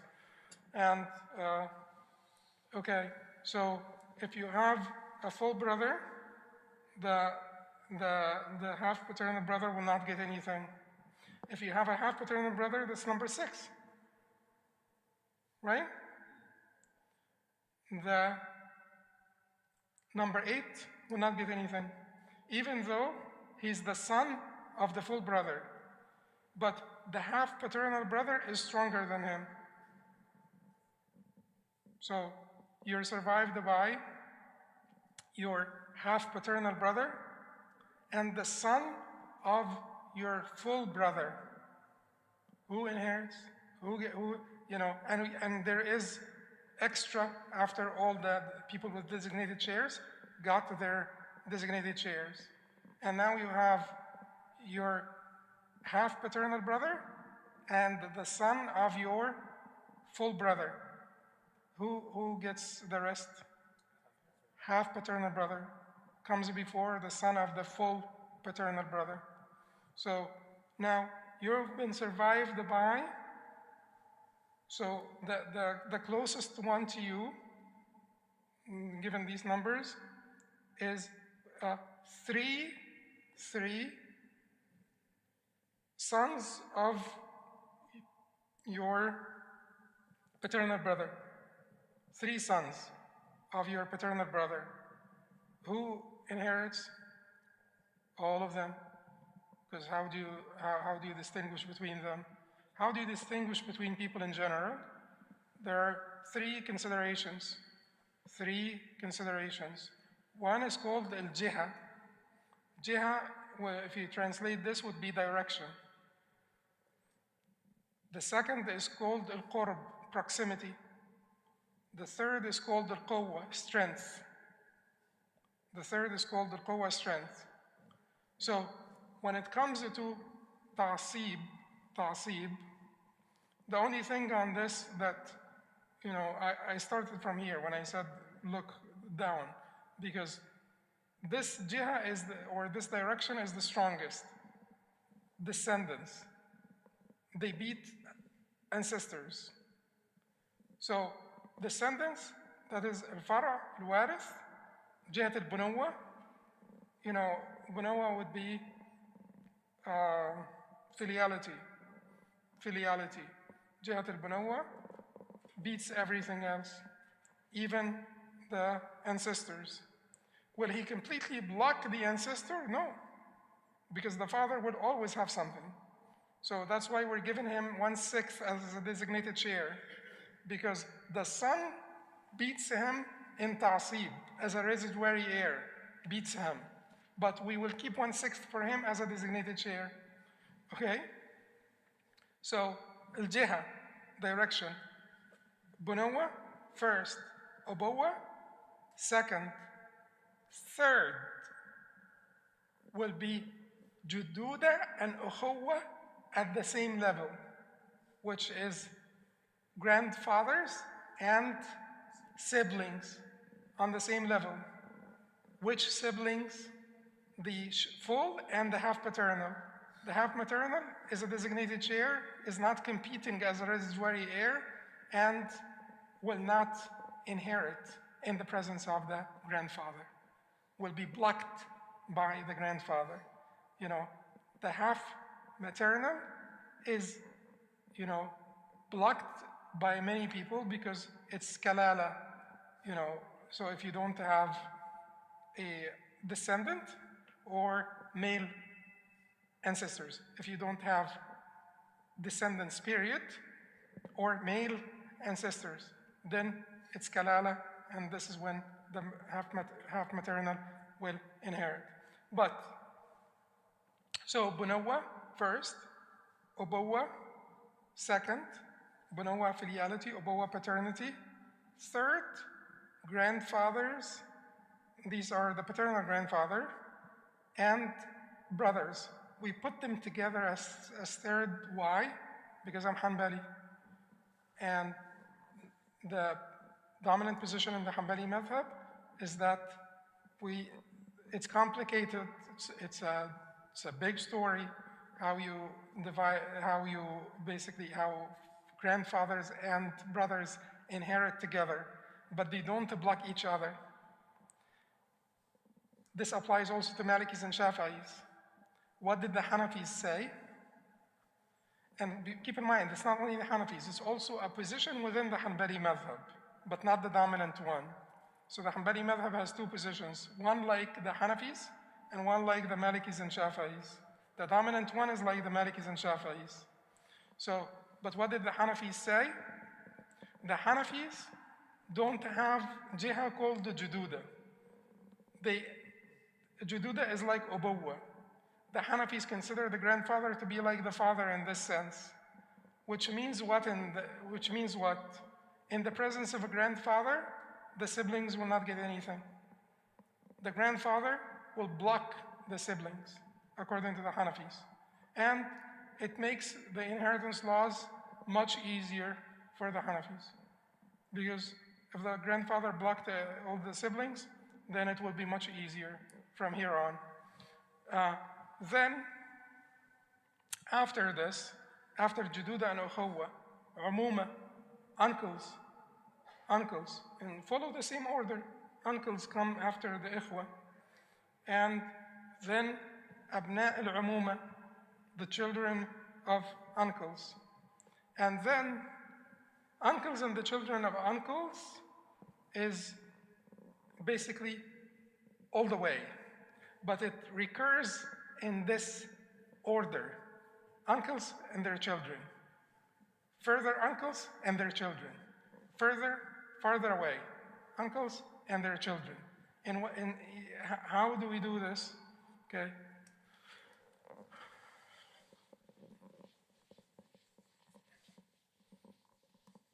Because this is it for residuary heirs. This is how you go about it.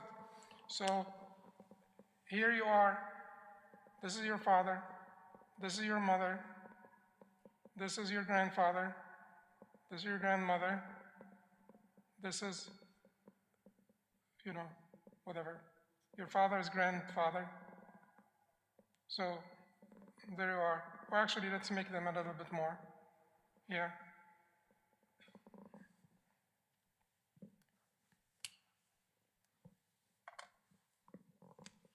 This is you, father, mother.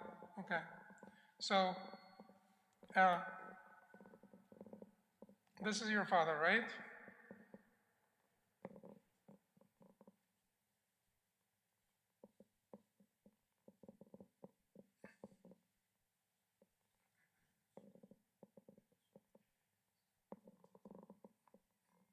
And this is your uncle, paternal uncle.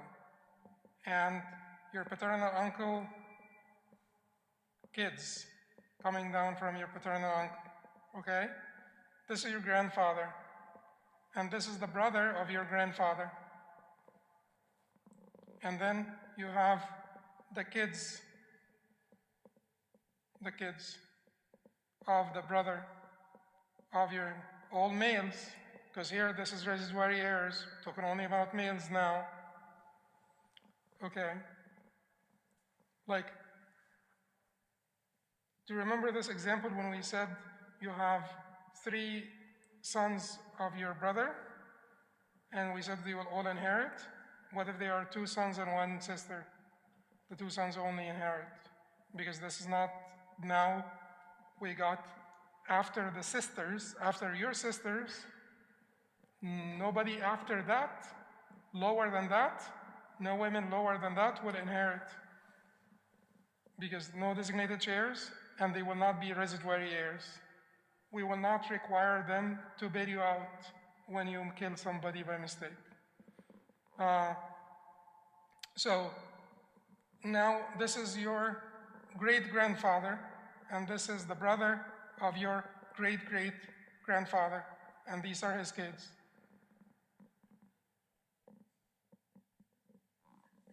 Okay, so Umuma, when we say Umuma, these are uncles. So you don't have a father, your father had died. You don't have a sibling, paternal or full. You don't have children of your siblings, paternal or full. Who's going to be next? Your your uncle, will be a residuary heir. Then who, let us say you don't have this, but you have this living. He is the great-grandchild of your uncle. And then you have your father's cousin, paternal uncle, but he is the son of your grandfather's brother. You have him, he's here. Who inherits? This one or this one? This one inherits. Why? Because it is Umuma and their children. And then you go up up and out, and their children all the way down, and then up and out, and their children all the way down. So the brother of your father and his descendants, then the brothers of your grandfather and the descendants, then the brother of your great-grandfather and their descendants. That goes in this order. And then, okay, so that is called al-jiha. Al-jiha. What do we mean, al-jiha, which is direction? What do we mean by al-qurb, proximity? What does proximity mean? Proximity means this one will not inherit in the presence of this one. Proximity, closer. This one will not inherit in the presence of this one. Also, like we said before, you have a half-paternal brother, and you have the son of your full brother. The half-paternal brother will inherit, closer to you, okay? Now, then, what do we have left? Quwwa, strength. So, you have this uncle of yours.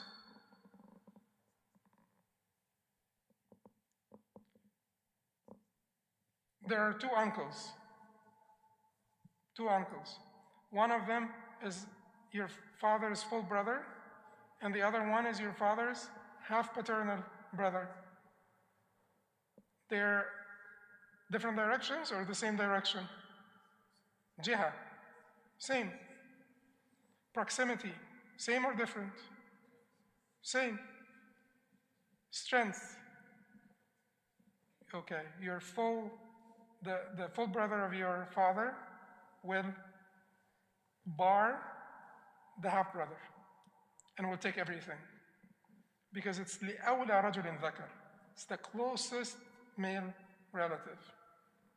But if you have two of them that share the same direction, the same proximity, and the same strength, we will divide it between them. But, this is how it goes. Now let's go over the 10 women. It's your turn. Didn't mean to be. So let's just go over the 10 women. Like, everybody is comfortable with this? 15 men? No.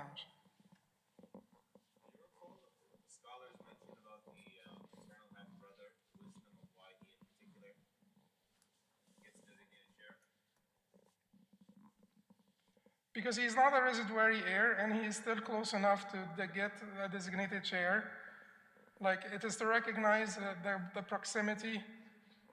It is to recognize his closeness to the deceased, but again, at the same time, recognize that he's not part of the aqila. He's not responsible for, in that sense. So he will not get anything as a residuary heir. So we will give him something as a designated chair without getting anything as a residuary heir. And there is like a consensus that this is what the ayah refers to. كان رجل يورث كلالة أو امرأة وله أخ أو أخت فلكل واحد منهم السدس فإن كانوا أكثر من ذلك فهم شركاء في الثلث. But as far as I know, this is how they justify that. It's a recognition of his closeness, but again, at the same time, he's not part of the aqila, and he will not be responsible to bail the deceased out, so he will not be a residuary heir.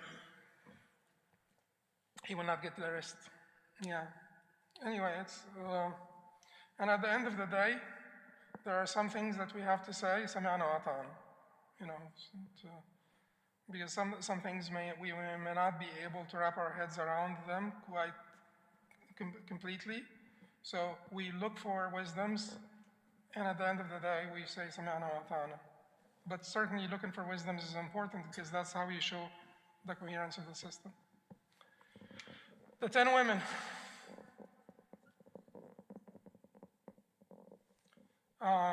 So start with the usul. Al the mother. Al-Jadda, maternal grandmother. Al-Jadda, li'ab, paternal grandmother. Why are we making the distinction between the maternal and paternal? Because it's consequential. They're different. They don't have the same power. The maternal grandmother has more power than the paternal grandmother has more power. Okay, and then al-bint, the daughter.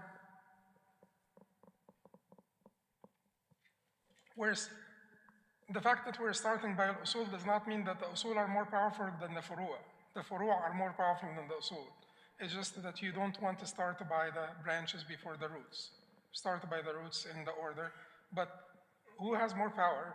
Al-usul or furu'a? Al-furu'a, the branches, the descendants have more power when it comes to inheritance. So the daughter, bint al-ibn, son's daughter.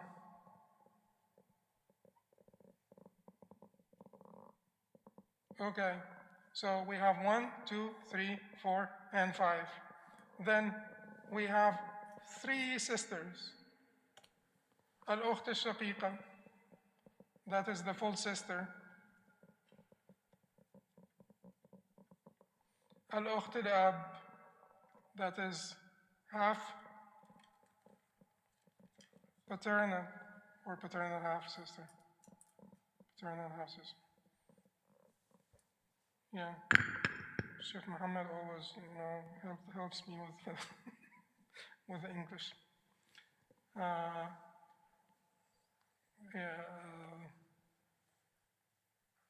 Paternal half, yeah. I still wrote it wrong, right?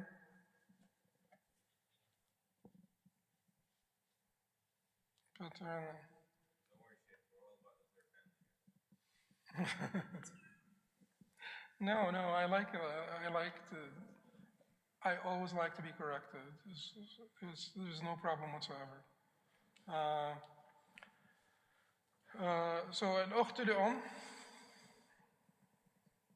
because sometimes I remember things, so I benefit from the corrections, because in the future I don't make the same mistake. Al-ukht this would be the maternal half.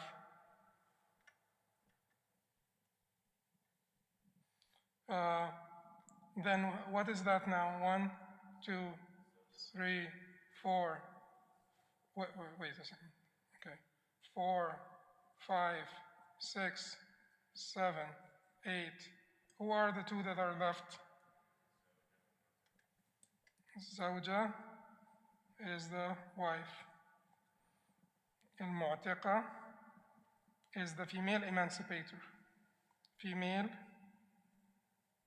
emancipator. Female emancipator is interesting because of what? There is no other woman that inherits by asaba, as a residuary heir. All women inherit with designated shares. She is the only woman who will inherit as asaba, a residuary heir.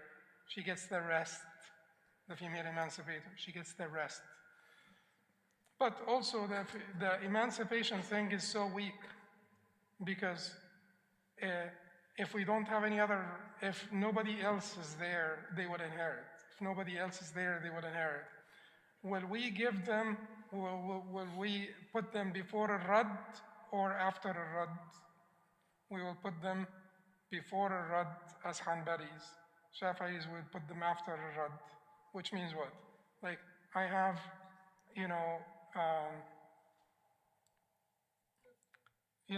like children, like I have maternal half siblings. They will get 1/3, right? And then I don't have anyone else. And I have an emancipator. Will we give the emancipator the rest? Or we will give the maternal half siblings the rest by what is called the rad.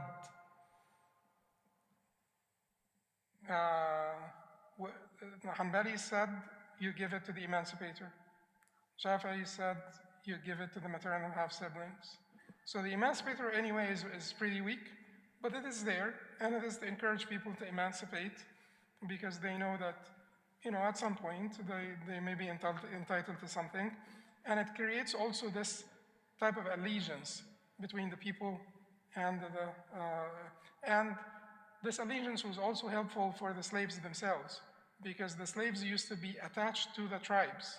They used to be attached to and in communities like this, you want to be attached to, you want to be part of a bigger thing. You want to be part of a bigger thing. So through the wala, you're attached to this tribe, the tribe of the emancipator. Anyway, so now we said one of them inherits by asaba. The rest of them inherit by, furud, which are designated shares. Should we start to talk about the designated shares now? Yes, maybe we should start to talk about the designated shares now. So far, anyone has any issues, any problems so far? Okay. So let's start to talk about the designated shares. Whenever you start figuring out any inheritance problem, what should you do? Whom should you start with? الزوج والزوجة. Get them out of the way. The husband and the wife, you get them out of the way. So that is why he will start to speak first about الزوج والزوجة. So the husband will, and then we have something called ahwal. Ahwal means what conditions? It means here scenarios, different scenarios. There are two scenarios for the husband. One is no, and the problem with saying no children, and we say no children anyway, but if you want to be more detailed, you will say,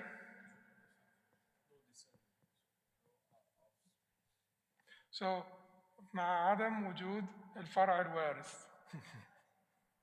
الفرع الوارث means what?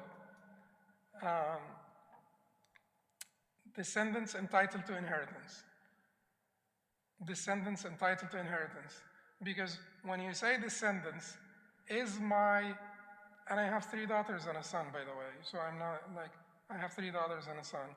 No father, loves their daughters less than their sons. I didn't meet anyone. But my daughter's daughters, when they have daughters, will they inherit? No, they will not inherit. My son's daughters may inherit. So when we talk about al-fara al-warith, the descendants that are entitled to inheritance, we're talking about sons all the way down, connected through sons. We're talking about daughters only, your daughters. We're talking about sons, daughters.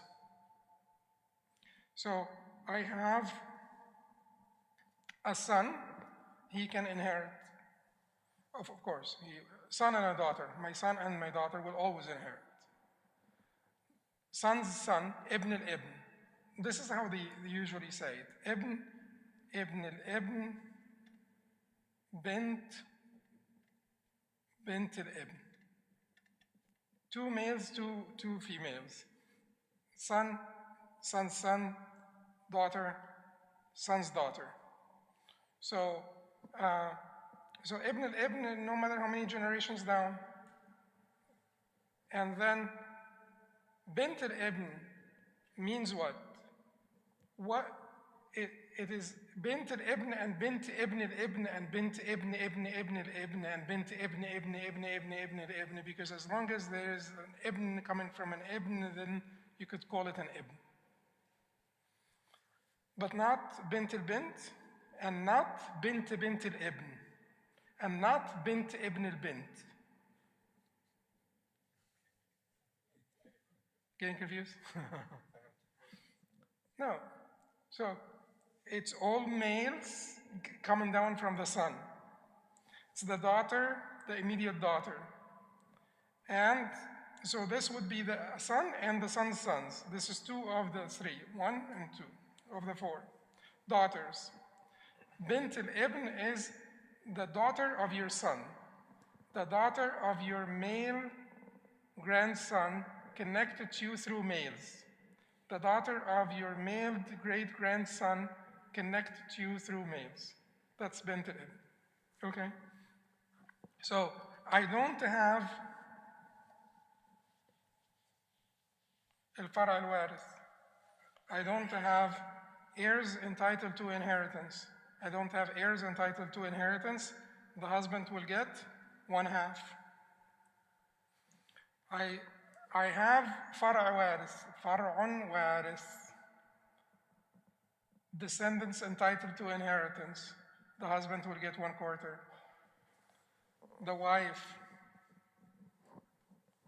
will get no far' warith. In the absence of descendants entitled to inheritance, she will get 1/4. In the presence, she will get 1/8. And these are the 2 scenarios, and there are no other scenarios. The same applies when it comes to al-far' al-warith for the wife, the same concept with Same concept for al-far' al-warith. That's why you want to remember al-far' al-warith all the time.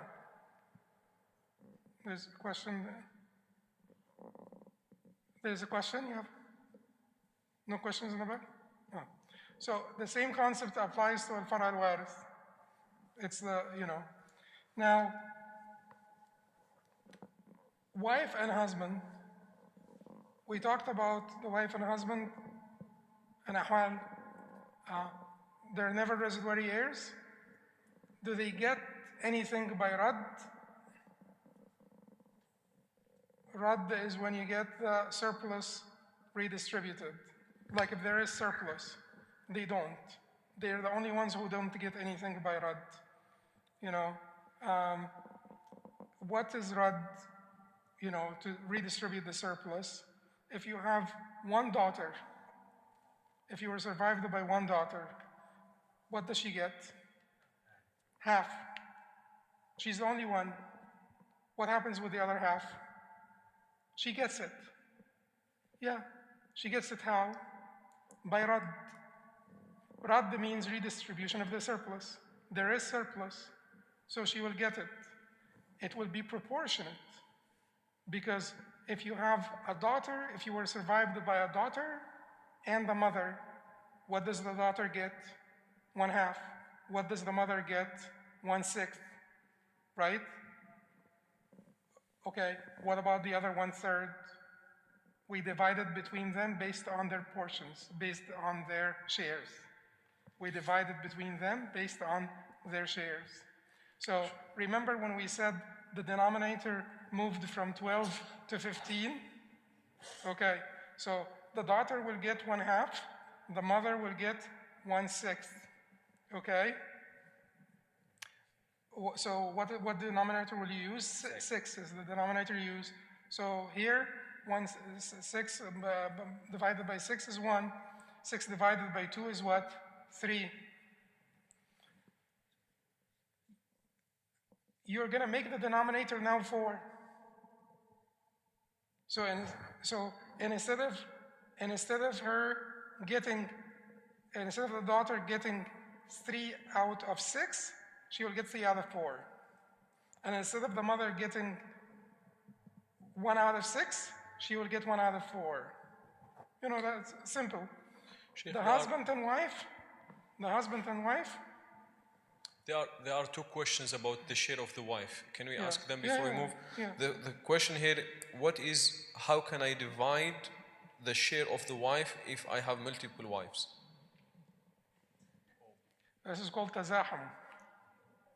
This is called tazahum, which is basically they will reduce each other's share. They will have to basically Share the share. share the share, yeah, So one quarter, basically, they will divide it into two. between the wives. And the question here, if a husband have multiple wives, is there any scenario where one wife can inherit from other wives' wealth? Let me ask the question one more time. If a husband have multiple wives, is there any scenario where one wife can inherit from other wives' wealth? How does she inherit from the co-wives? You know, It's not possible, right? it is possible if the co-wife is she can't be her sister, she can't be her aunt. Emancipate her. Emancipate.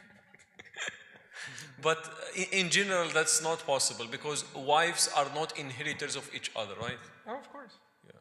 Yeah. Okay.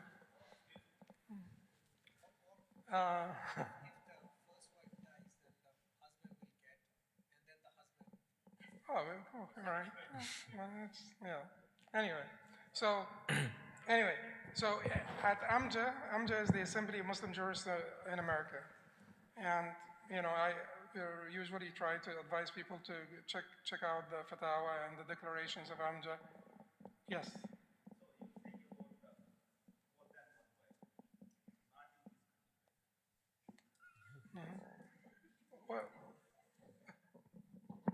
Well, we're just going to have to explain the law. Whatever is legal in this country is a different issue, but we're just explaining the law. The law is wives basically share in the whatever share is given to wives. So if you have multiple wives, they will basically squeeze into this. And then, when I talked before about, what you could do for your wife, you could transfer ownership during your life. You could make an endowment and make her the first beneficiary. There are so many things that you can do in your wife, and the best of them is to share during your life. The best of them is to share during your life. Is it bothering you, Shaykh? No, it is bothering me, but this will bother me more. Huh? No. It's good because I like to move. So at the end of the day, there is so much that you could do for your wife, and the best thing that you could do is to transfer ownership during your life. Why are you waiting until your death? Just transfer ownership during your life.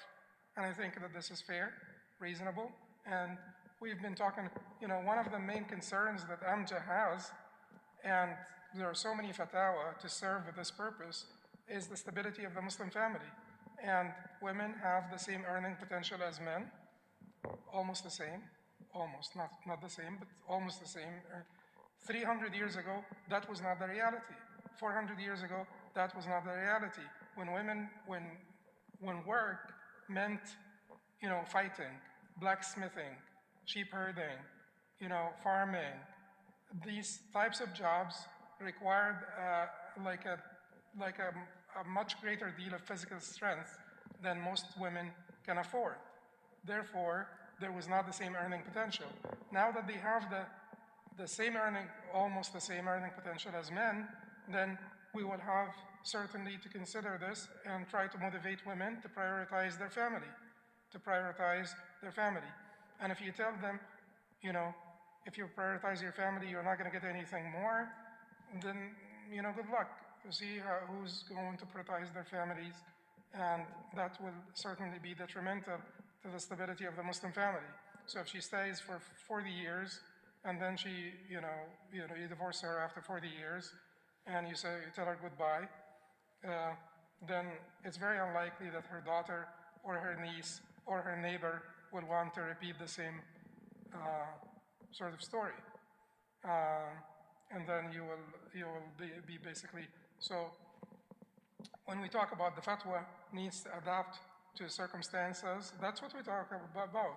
you have to serve the objectives of Sharia, and one of the objectives of Sharia is the stability of the Muslim family. And to serve that particular objective, you will need to encourage women to prioritize their family. That does not mean that it's haram for them to work, but there are two conditions for women to work. One of them is that the work is basically reasonable, conducive to upholding values, Muslim values. And the second is she's prioritizing her family when her family needs her. And then it's halal for her to work.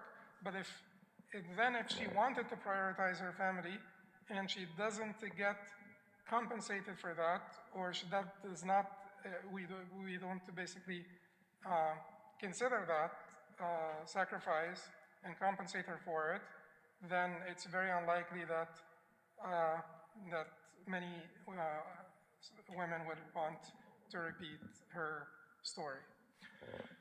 Anyway, that's a discussion for another day. We're done with this. Who's going to be next? Okay. So if you go to the father, we've already gone over it, right? We've gone over the father. So the father has three different scenarios. Father has three different scenarios, and we've gone over them all. He gets 1/6 if there are male descendants. Why? To protect him, because he can't compete as a residuary heir with male descendants. So give him a designated share and try to protect him. Father, 1/6. Male descendants, 1/6 plus the rest, female descendants. Why are we doing this? We're protecting him by the 1/6, and we're giving him the rest because he will be the residuary heir. There are no male descendants, so he gets to be the residuary heir. So he gets the rest only. He doesn't get the 1/6. Here, no descendants. And if there are no descendants, the problem with the descendants, the female descendants, is that they take too much. They take 1/2 if they are alone. They take 2/3 if you have two daughters or more. So in this case, and you have like a little husband here and a little mother here, and the father gets lost. But if you have no descendants, what could you have? Like, who could survive you if you have no descendants? Among the 6 that we said we'll always inherit.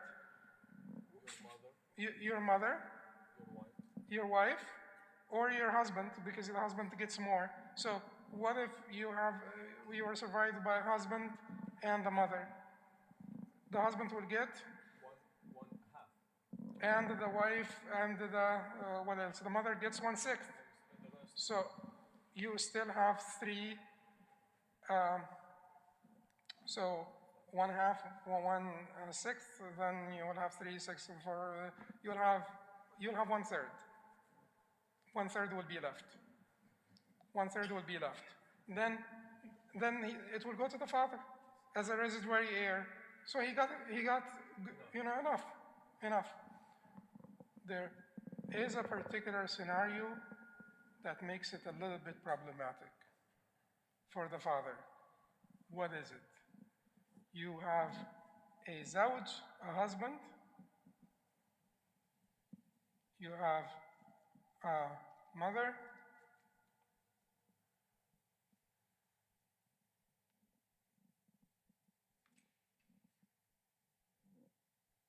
I'm sorry.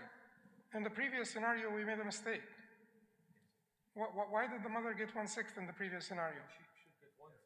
She should, yeah. So she should get 1/3 because there is no far' warith or multiplicity of siblings. So the mother would get 1/6 only if you have descendants, not male, just descendants entitled to inheritance. Or you have more than one sibling, then the mother will be reduced to 1/6. But here the mother will get 1/3. And the husband is getting 1/2. So what is left for the father? 1/6. Should we give him the 1/6?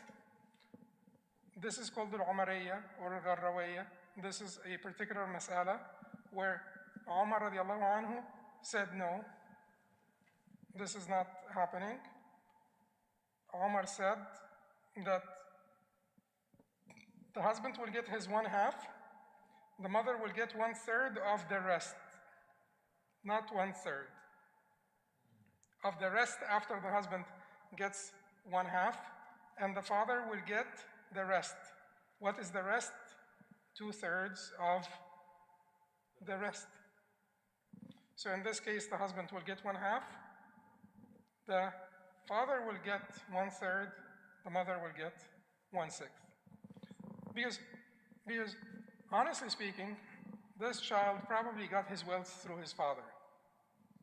So it is going back to the source. But anyway, so that is called al-Umariyya. And that is basically the law, that's the established position here. So to avoid a scenario where the mother can take more than the father, right? Yes, and there are two scenarios only in existence that are like this. Two scenarios only in existence that are like this. The scenario of the husband and wife, and then mother, father. In this scenario, we said it is 1/2, and then the mother will get 1/6, 1/3 of the rest, and the father will get 1/3, which is the rest of the rest. Okay. What if it is a wife? So the wife gets 1/4, right? And the mother gets 1/3. So when you have 4 and 3, multiply them, 12. So 12 divided by 4 is 3. 12 divided by 3 is 4. 7 out of 12. The father will get 5 out of 12. What is the mother getting here? 4 out of 12, 5 out of 12. They said, this is another Umariyya. They said no. It is 1/3 of the rest and the rest. 1/3 of the rest after the wife takes her quarter would be what? 1/4. Because you have 3/4 left. After the wife took her quarter, you have 3/4 left. So 1/3 of 3/4 is what? 1/4. And the father will get what? 2/4. So the father will get 1/2, the wife will get 1/4, and the mother will get 1/4.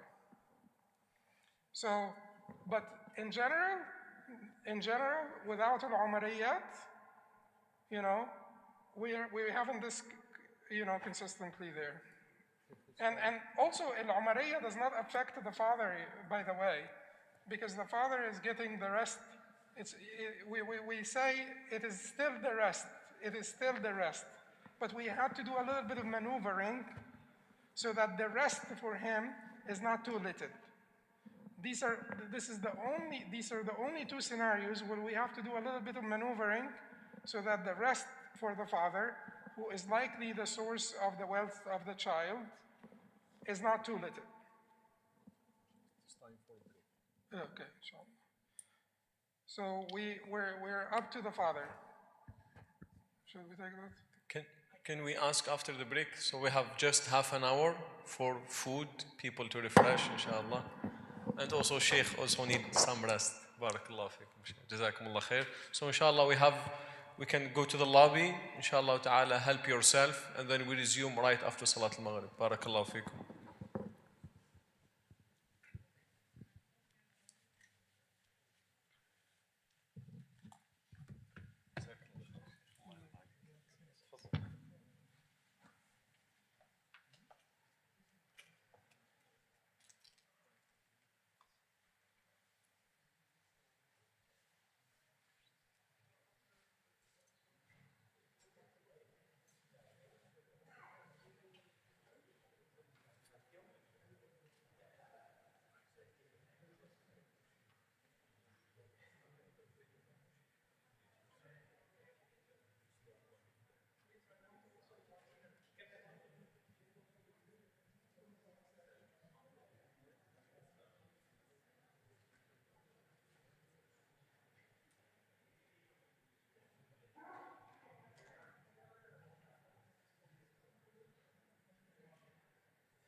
الله أكبر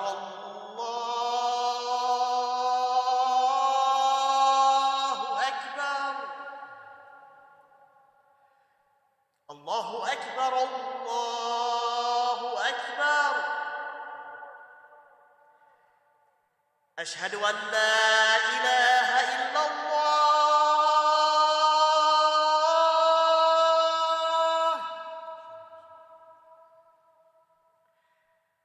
أشهد أن لا إله إلا الله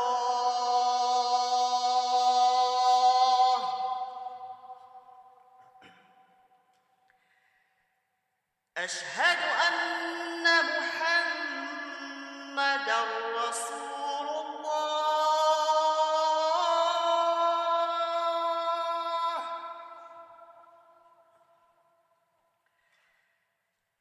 أشهد أن محمدًا رسول الله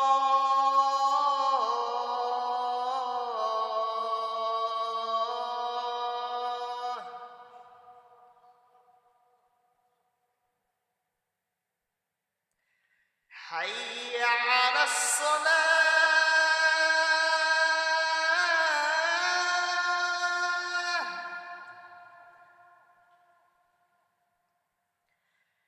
حي على الصلاة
لا إله إلا الله. استووا اعتدلوا يرحمكم الله. Straighten your lines and filling the gaps. Be with Allah subhanahu wa ta'ala in your salat. Allahu Akbar.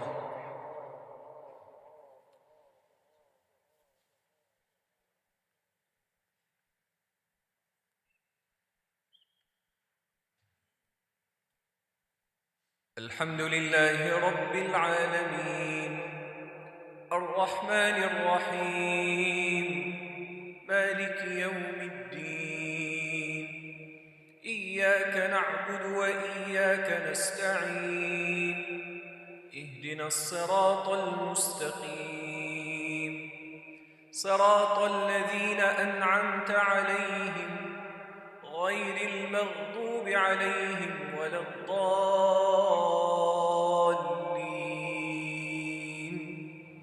آمين.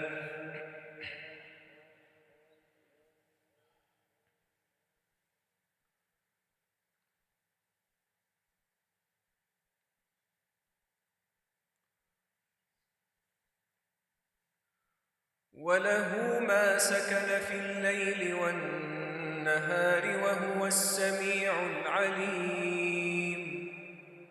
قل أغير الله أتخذ وليا فاطر السماوات والأرض وهو يطعم ولا يطعم. قل إني أمرت أن أكون أول من أسلم ولا تكونن من المشركين. قل إني أخاف إن عصيت ربي عذاب يوم عظيم. من يصرف عنه يومئذ فقد رحمه وذلك الفوز المبين. وإن يمسسك الله بضر فلا كاشف له إلا هو وإن يمسسك بخير فهو على كل شيء قدير. وهو القاهر فوق عباده وهو القاهر فوق عباده وهو الحكيم الخبير. الله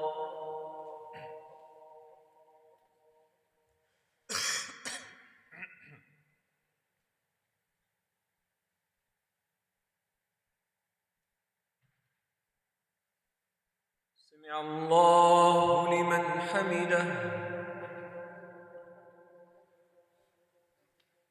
الله أكبر.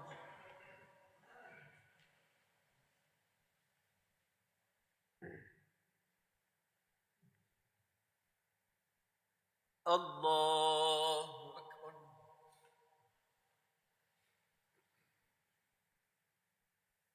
الله أكبر.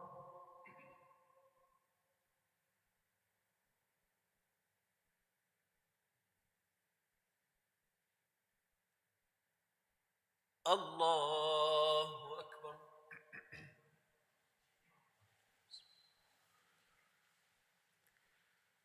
الحمد لله رب العالمين الرحمن الرحيم مالك يوم الدين إياك نعبد وإياك نستعين اهدنا الصراط المستقيم صراط الذين أنعمت عليهم غير المغضوب عليهم ولا الضالين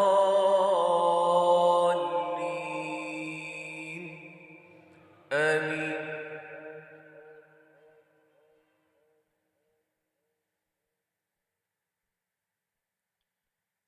قل لمن الأرض ومن فيها إن كنتم تعلمون سيقولون لله لله قل أفلا تذكرون قل من رب السماوات السبع ورب العرش العظيم سيقولون لله قل أفلا تتقون قل من بيده ملكوت كل شيء وهو يجير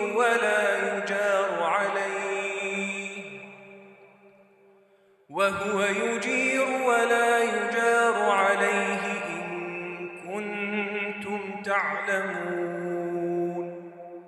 سيقولون لله قل فأنى تسحرون بل أتيناهم بالحق وإنهم لكاذبون ما اتخذ الله من ولد وما كان معه من إله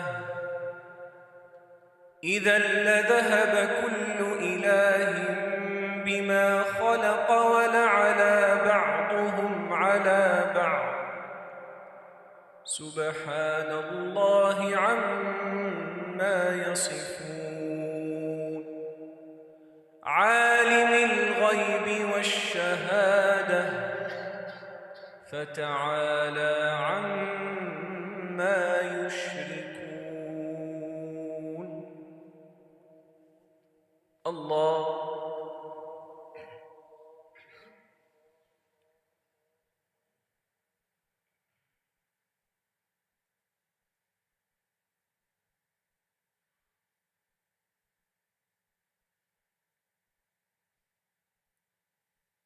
سمع الله لمن حمده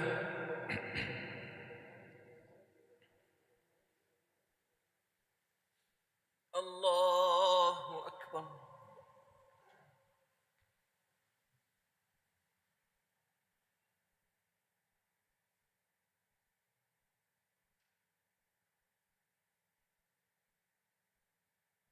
الله أكبر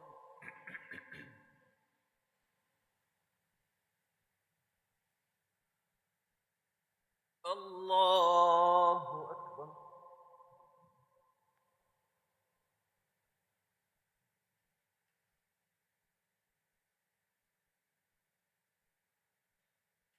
الله أكبر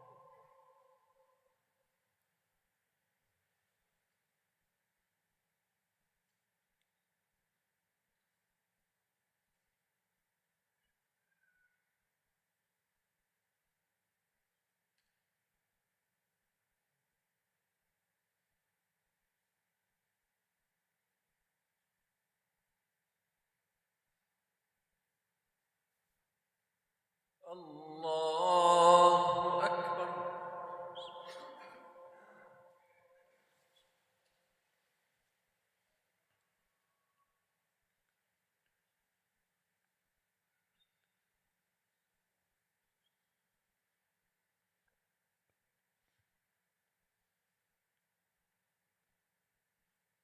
الله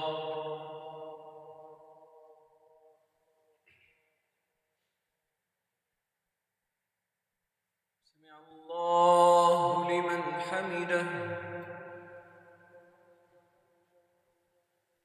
الله أكبر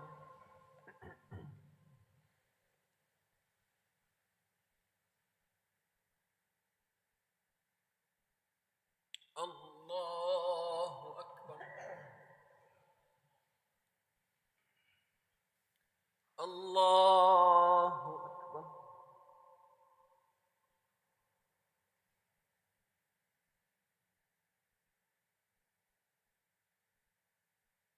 الله أكبر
السلام عليكم ورحمة الله.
This is running out of battery.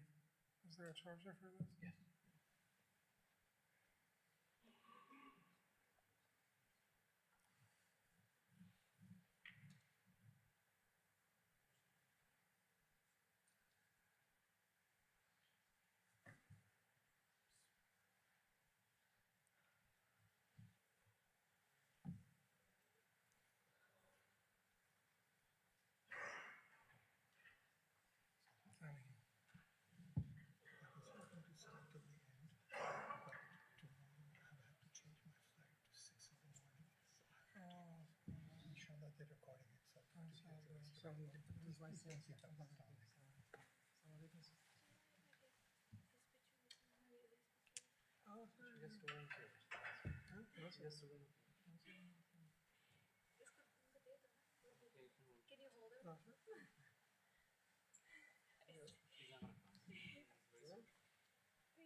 Ibrahim?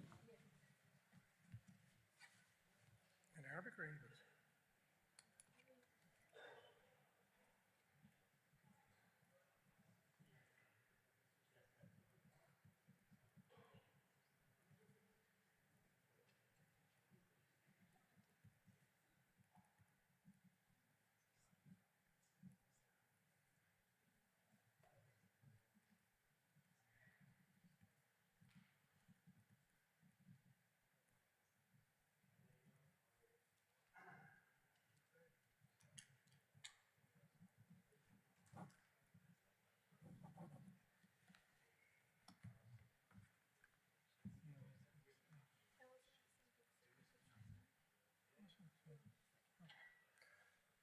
عليكم ورحمة الله وبركاته. حياكم الله، كيف حالك؟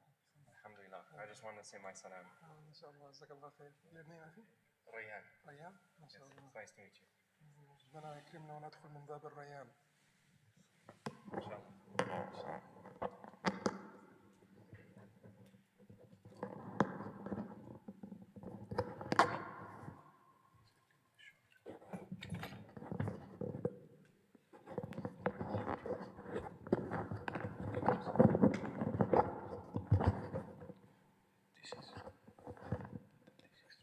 My head is a little bigger.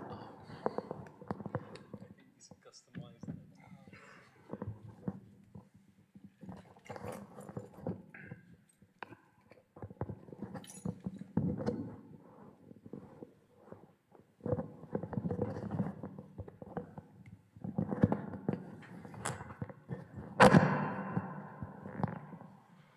بسم الله.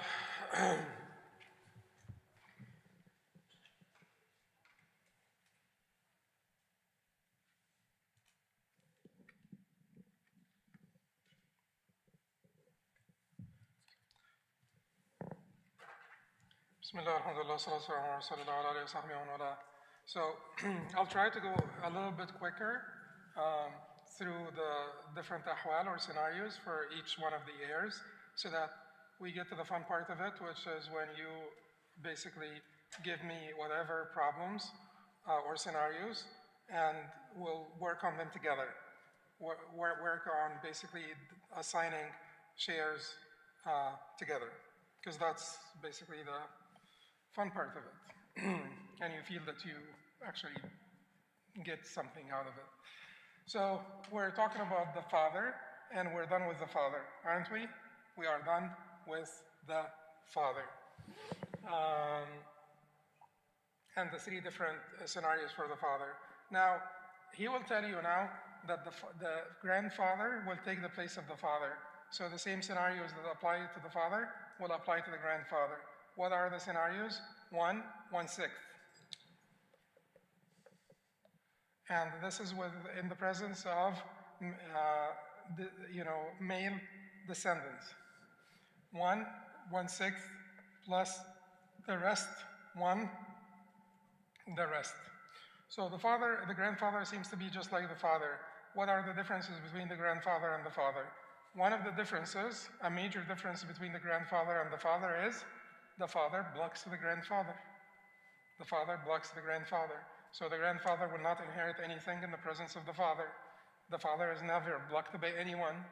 Another difference between the grandfather and the father is that, remember al-Umariyatan, the two Umariya mas'alas that we went over, and we said in the presence of a husband, a mother, and a father, the mother will get 1/3 of the rest, and husband or wife. The mother will get 1/3 of the rest, and the husband will get the rest. Why are we doing this? So that the father does not end up getting less than the mother. What if you have a grandfather in the father's place? We don't care if he gets less. We don't care if he gets less. So we will not reduce the mother for the grandfather. We will not say to the mother, you get 1/3 of the rest because the grandfather is there. No, well, the mother will get 1/3 and the grandfather will get the rest. So you have a husband, a mother, and a grandfather. The husband gets 1/2, the mother gets 1/3, the grandfather gets 1/6, and good for him.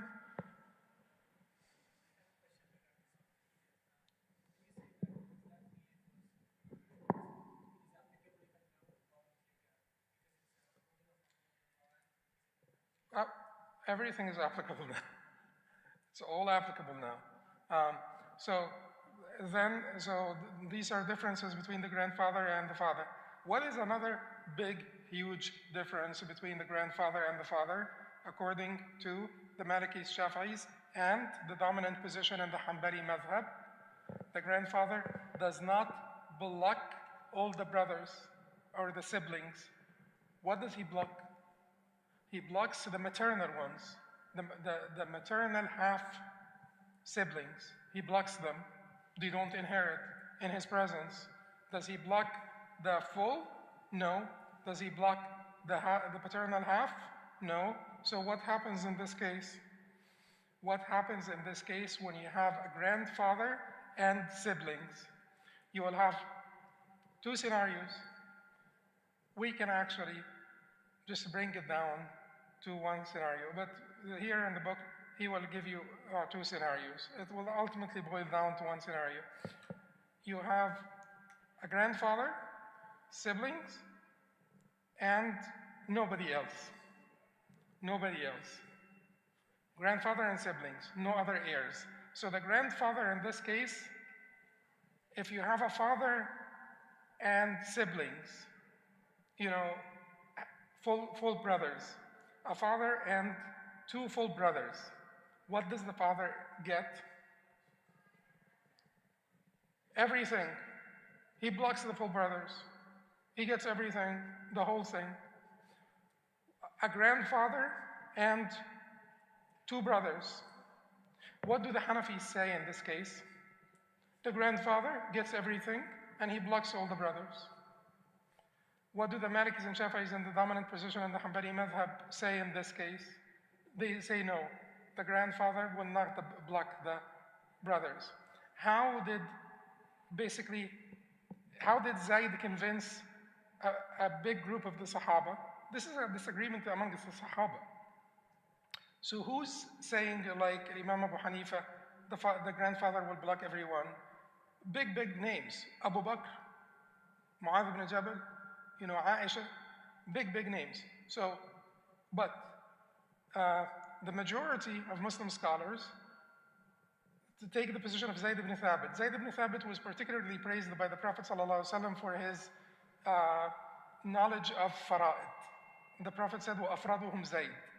So the greatest scholar of fara'id or mawarith in my ummah is Zayd. So Zayd said to the Sahaba, you know, this is the man who died. This is his father. This is his grandfather. This is his mother. And so this is his father, the father of the man who died. And this is basically his sibling from his father. So he's connected through one link to the man who died. And this is connected through one link to the man who died.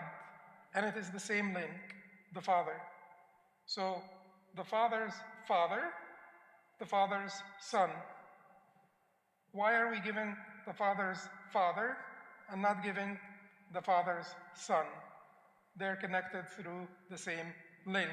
Therefore, we should give the brothers with the grandfather. And in this case, if you have a grandfather and two brothers, and you don't have anyone with designated shares, if you don't have anyone with designated shares, we said, أَلْحِقُ الْفَرَائِضَ بِأَهْلِهَا فَمَنْ بَقِيَ فَلْيَأْوَلَ رَجُلٍ ذَكَرٍ.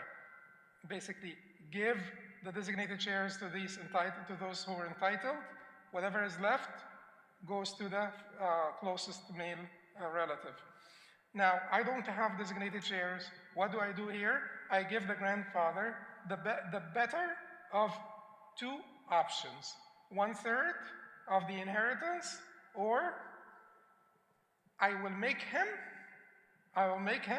like a male brother, like one of them. Make him like one of the brothers. But here he will be a male brother, of course, not a female brother. So, not a female brother, what is that? You know, not a female sibling. But anyway, I will make him one of them. So I have a grandfather and two boys, two siblings.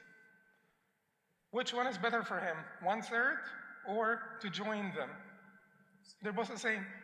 Okay, I have one sibling and a grandfather.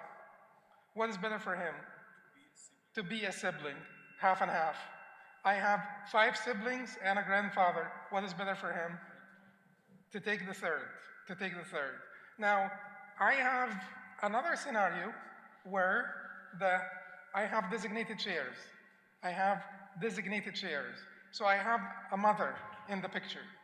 there is a mother in the picture. The mother will get her 1/6. Okay? I have a husband in the picture. The husband will get, so now 1/2. Wait a second. I have, no. Yeah, that's it.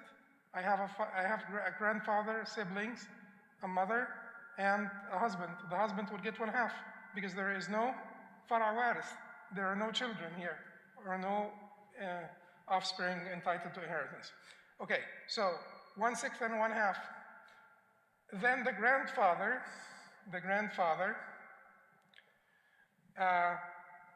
and then I have three siblings. Three siblings, I'm talking about full siblings. What if I don't have full siblings? Then paternal half siblings will take their place, but will be blocked by them.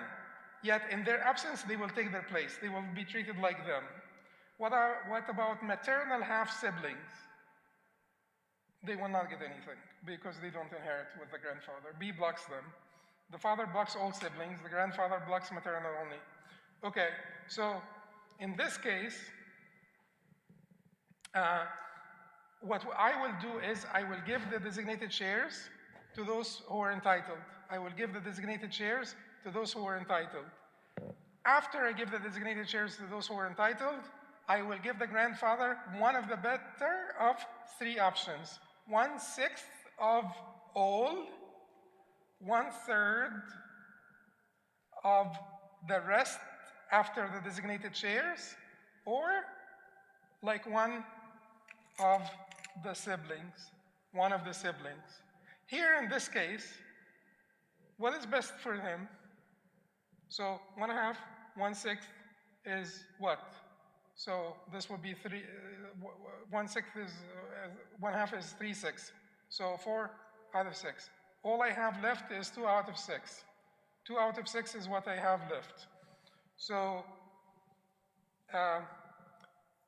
1/6 of all of it, 2/3 of the rest. Make him like one of the siblings. So 1/3 of the rest and 1/6 of all of it, which one is bigger? 1/6 of all of it. In this scenario, 1/6 of all of it. What if I did not have a husband and I only had a mother? She got 1/6. Was it going to be this is better or 1/3 of the rest? No, 1/3 of the rest would have been better for him. 1/3 of the rest would have been better for him. And in this case, there are 3 siblings. In this case, there are 3 siblings. So what do I do? Is it better to share with them? No, of course it's not better to share with them, because if he becomes the 4th, and then we will divide the 2 shares on 4, he will get half a share out of, he will get 1/12. That's not good for him. So best thing for him is to get the 1/6 in this scenario. Other scenarios, this may be better. Other scenarios, this may be better. Okay. And then there will be different problems with the grandfather. Some people are asking about the grandfather who is entitled to this. Is only paternal grandfather or both grandfathers, paternal and maternal grandfather? The paternal grandfather is the only grandfather who inherits. So the maternal grandfather does not inherit. Okay. The maternal grandfather does not inherit. He doesn't inherit except as Dhawul Arham, according to the Hanafis and Hanbalis. We don't have anyone with designated shares. We don't have any residuary heirs. So instead of taking the money to Bayt al-Mal, we will give it to the other relatives, according to the Hanafis and Hanbalis. The issue of al-Mu'adda, here, what is al-Mu'adda? Al-Mu'adda is that, so sometimes the grandfather has the best of the 3 options. Sometimes, like let us say, someone who was survived by a grandfather and just a grandfather and full sibling and paternal half sibling. In the presence of the full sibling, does the paternal half sibling inherit? No. So in this case, if the paternal half sibling, we say he's blocked, what would be better for the grandfather? To be like a brother, or to take 1/3 of the entire estate? To be like a brother. He will get half. Here, al-mu'adda means what? I will count the full brother or sibling will say, no, we're two, we're not one. My brother is also a brother. So the grandfather will have to be reduced to 1/3 because there are two siblings. So will be reduced to 1/3, and then I have 2/3 left. Then this full brother will say to the paternal half brother, I block you. I will take the 2/3. I mean, this is the law. It's not like he is going to do this, but we will consider it like this. We will count this brother to reduce the share of the grandfather and to give the full brother 2/3 instead of 1/2, and that's called al-mu'adda. You know, Hanafis don't have a problem with this. They blocked the siblings from the beginning. No sibling is inheriting with the grandfather from the beginning. Okay. Now, al-Aqdariyya is like a very interesting one. Al-Aqdariyya, the muddying one, the muddying problem. Why did we call it the muddying problem? So, al-Aqdariyya, زوج وأم وأخت وجد. زوج وأم وأخت وجد.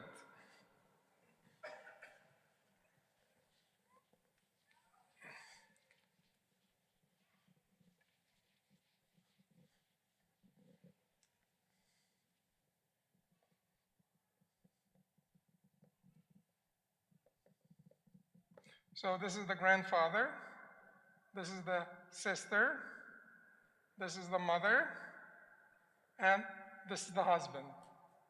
In a scenario like this, what would the husband get? Half. No children. What would the mother get? 1/3. What is left? 1/6. 1/6. If I use the default rulings, he will get the 1/6. And she out? Well, here's the problem. According to Zayd ibn Thabit,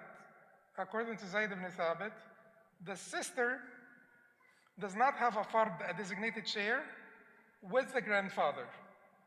She will be out. In general, the sister does not have a designated share in the presence of the grandfather.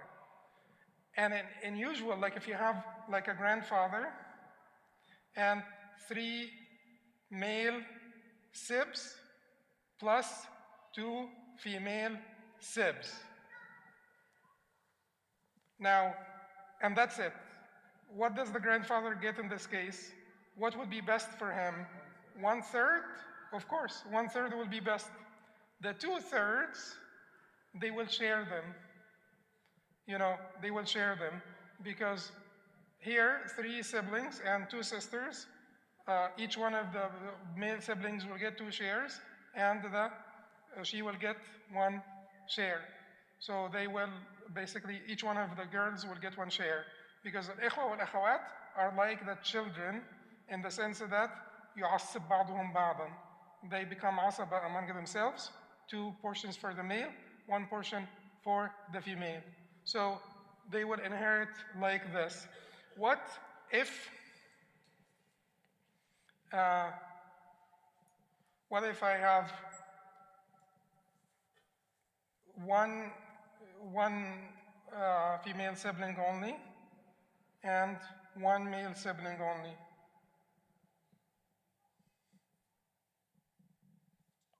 One female sibling and 1 male sibling. Would it be best for him to get 1/3? No. Why not?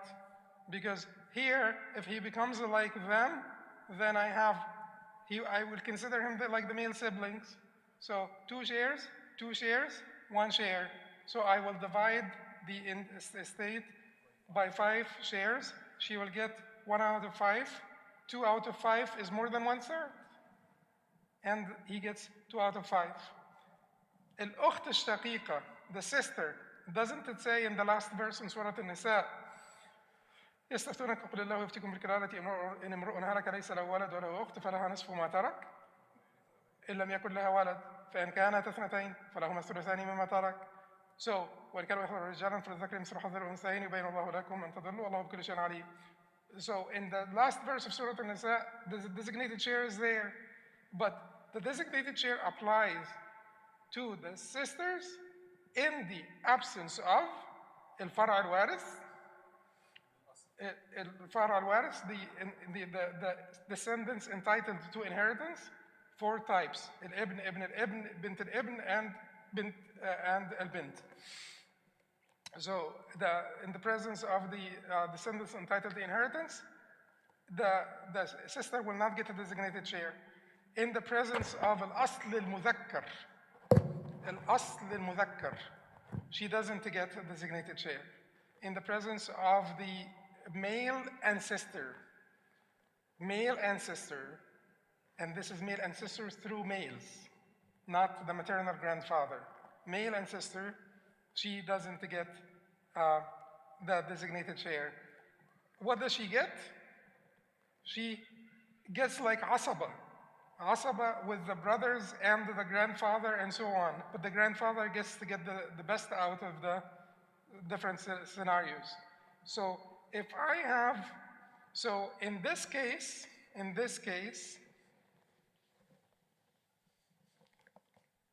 she is not inheriting with the grandfather. And certainly Ali ibn Abi Talib radiallahu anhu, he has his madhab. So it gets to be a little bit of controversy here. But we're going by the madhab of Zayd ibn Thabit, which is the madhab of the majority and the madhab of the majority of laws and the majority of the madhab. So according to Zayd ibn Thabit, we will not basically here only, we will consider her here only, we will consider her to have a designated share.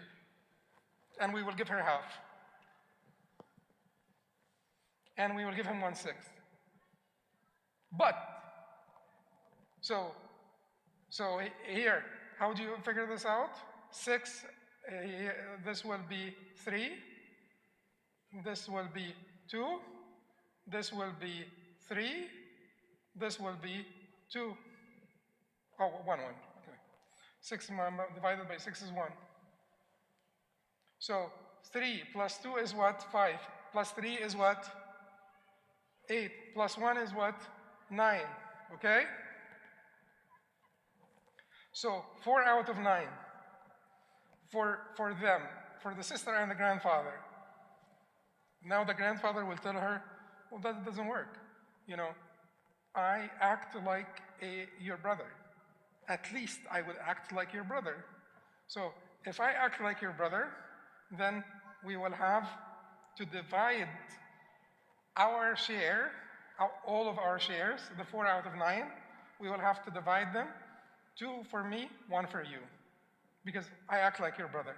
And this is called the Akdariya, or the muddying one, because it muddied the madhab of Zayd ibn Thabit.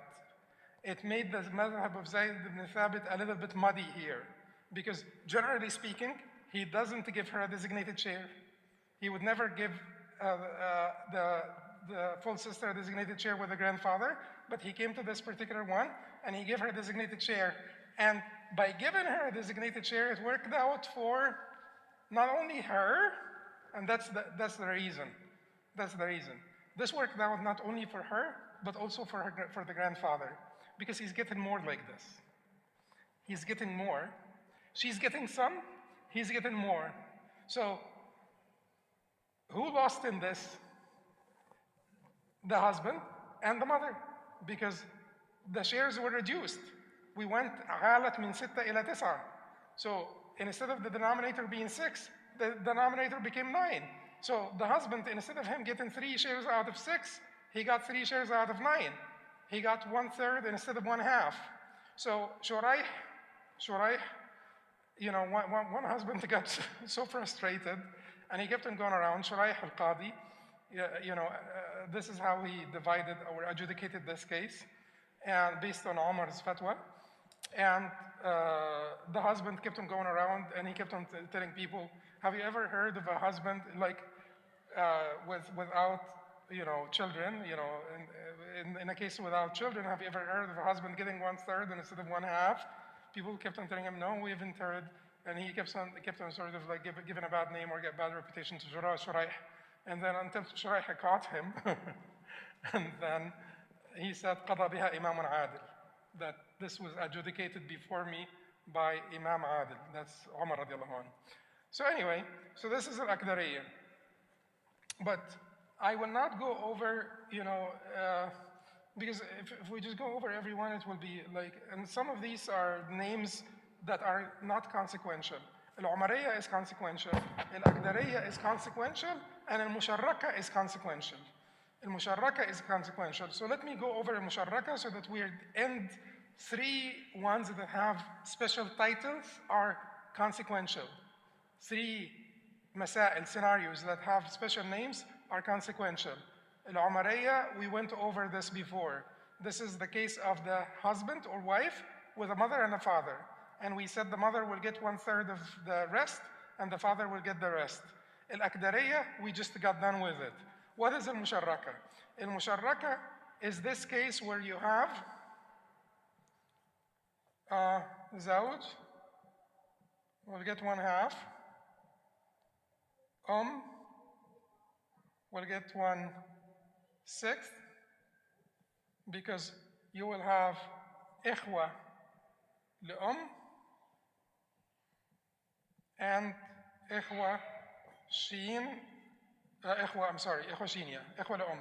So these are maternal half siblings. These are full sibs. This is a mother and this is a husband. The husband is getting what? 1/2. The mother is getting what? 1/6.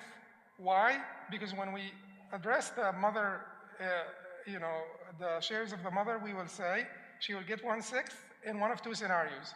Children are present or more than 1 sibling. Here, there is more than 1 sibling, any type of siblings, just more than 1, any type of siblings, any kind, any type of siblings. Okay, so she will get 1/6. What do the maternal half siblings get in this scenario? More than 1 maternal half siblings.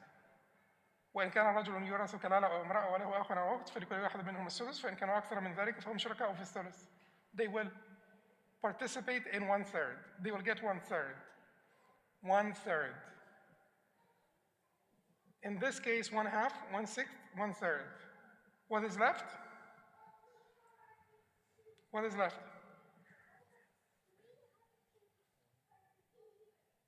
Half, third, 6. What's left? Nothing. So the full brothers, full siblings will not get anything. So Zayd ibn Thabit went to Omar. Omar said, okay, you don't get anything. Zayd ibn Thabit went to Omar and said to him, assume that their father was a donkey, that their father was a rock.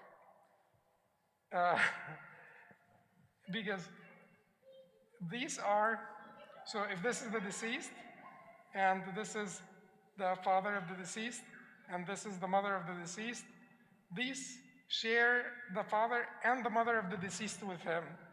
These share the mother only. These share both the father and the mother. He said to him, consider this man a rock. Insignificant, inconsequential, doesn't mean anything. Usually, when you're more related to the disease, to the deceased, then you're more entitled. But I don't want you to consider him more entitled. I just want you to cross him out, consider him a rock.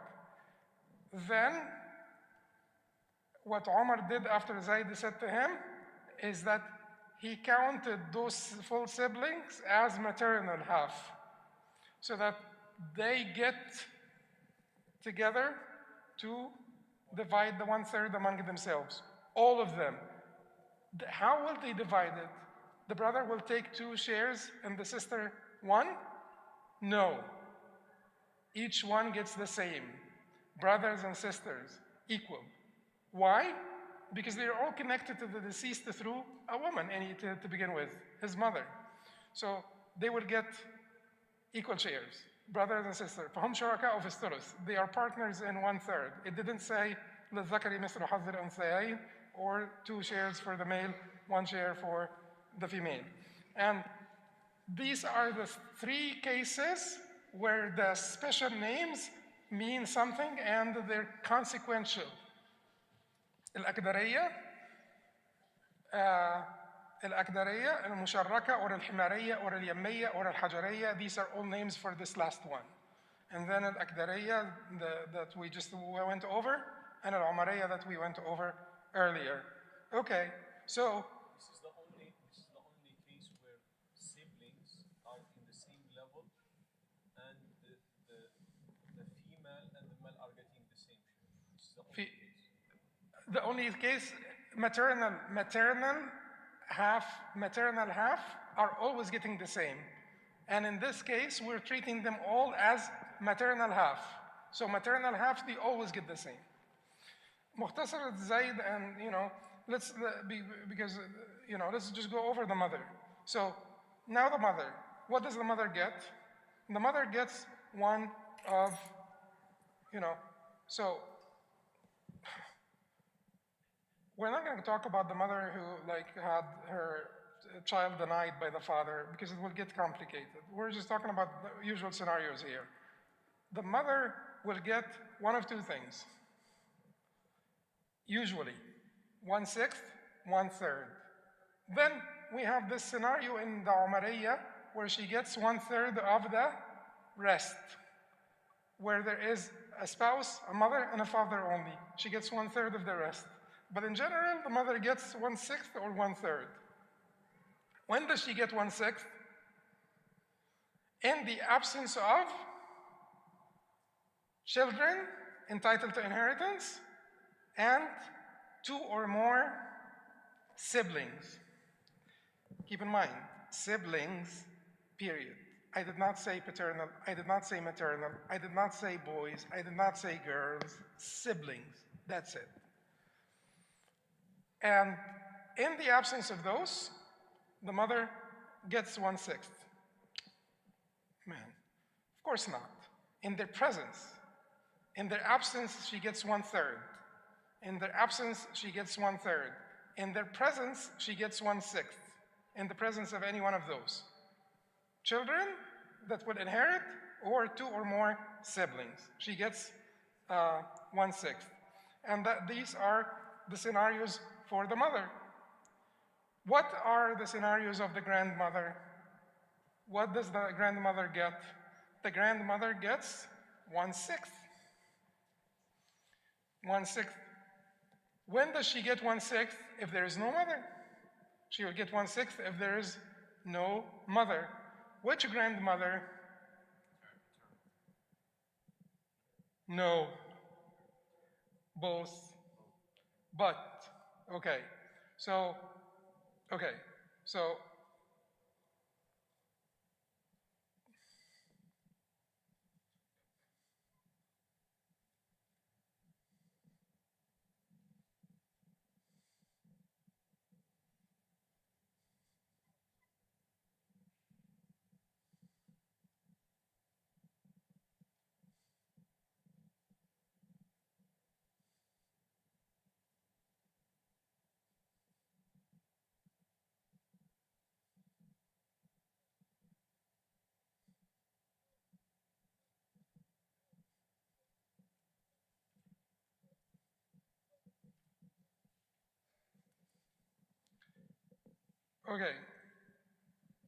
This is the deceased.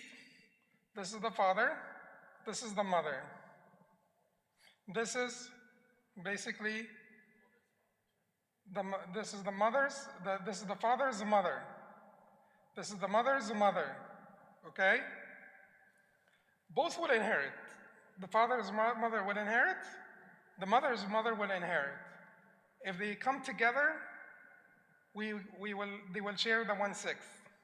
They will share the 1/6.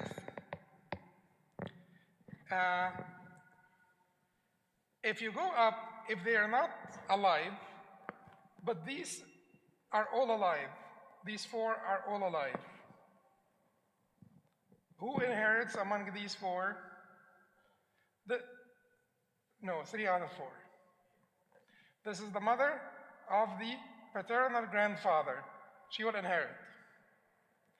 This is the mother of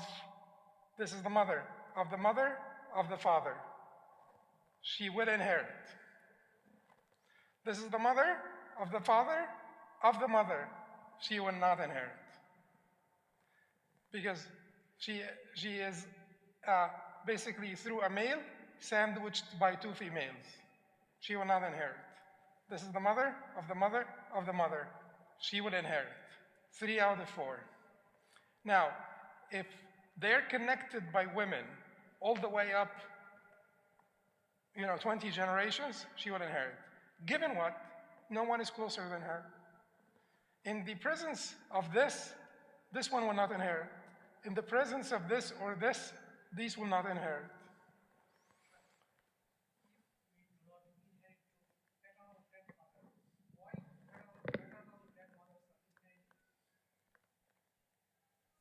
The paternal grandfather, maternal grandfather doesn't inherit.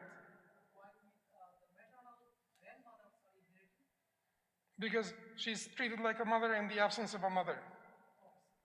She's treated like a mother in the absence of a mother. Sure.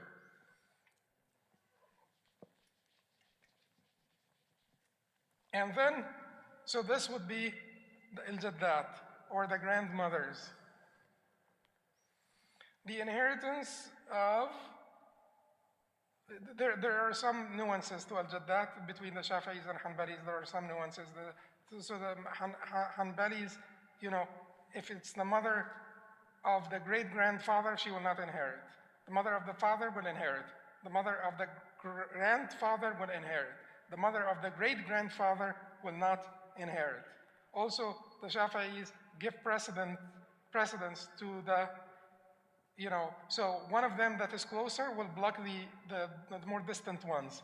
The Shafi'is do not block the closer, do not block the more distant one that is connected by mothers by the one who's connected by fathers.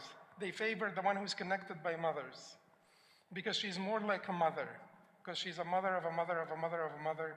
So she's more entitled to replacing the mother.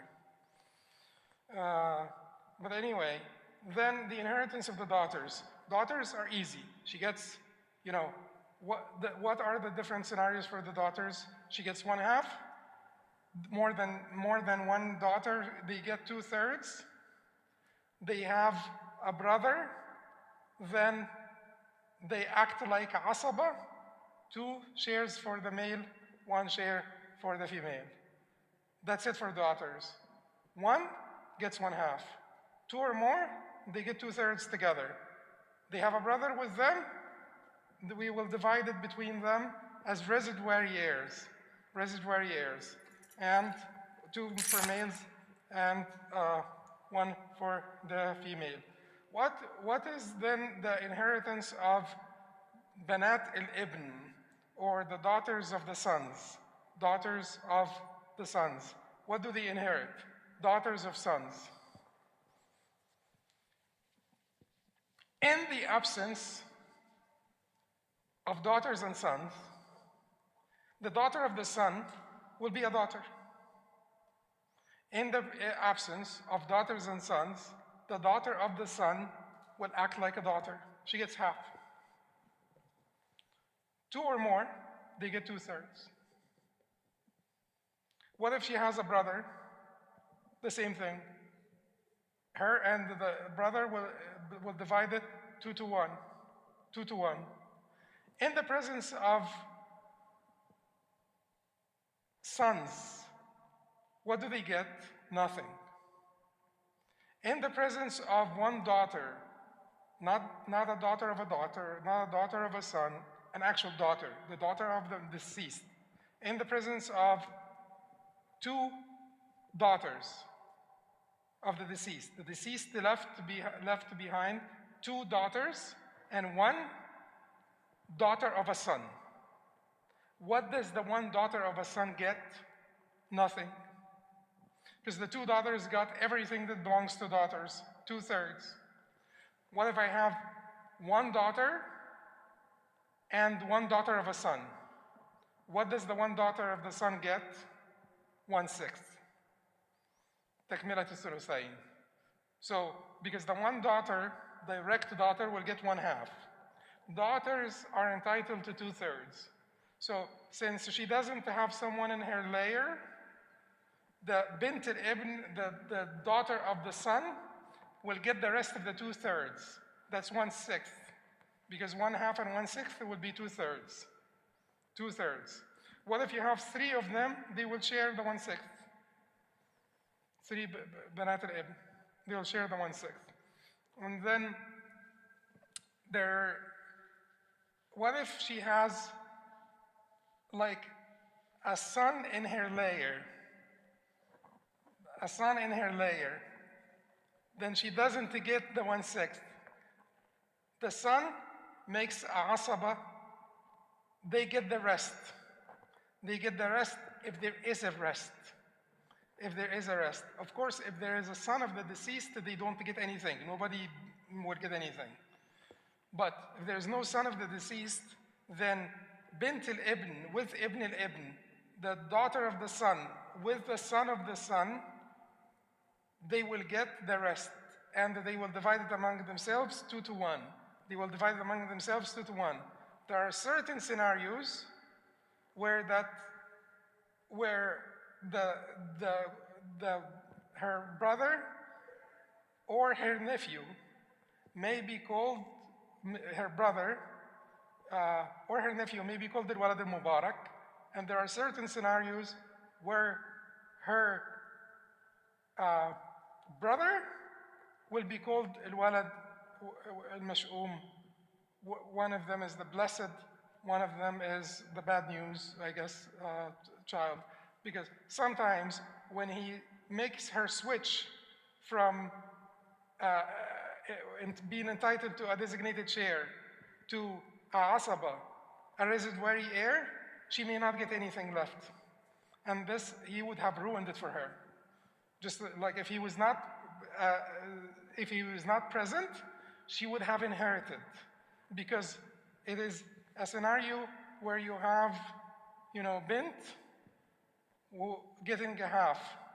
She would have gotten her 6th. But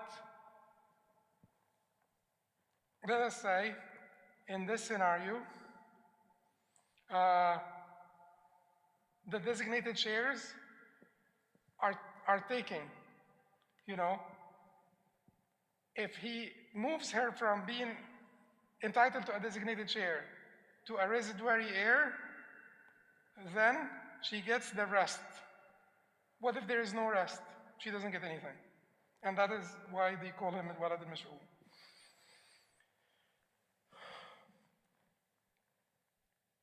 Then, al-akhawat, the inheritance of the sisters. The inheritance of the sisters, that's the last verse in Surah An-Nisa. What do the sisters get?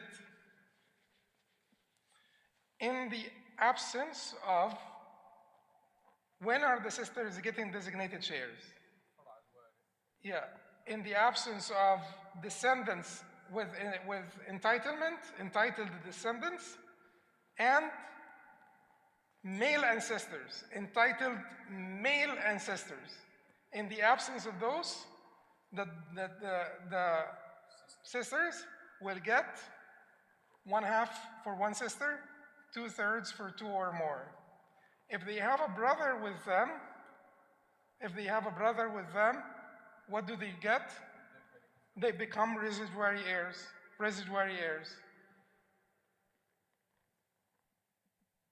Will they be entitled?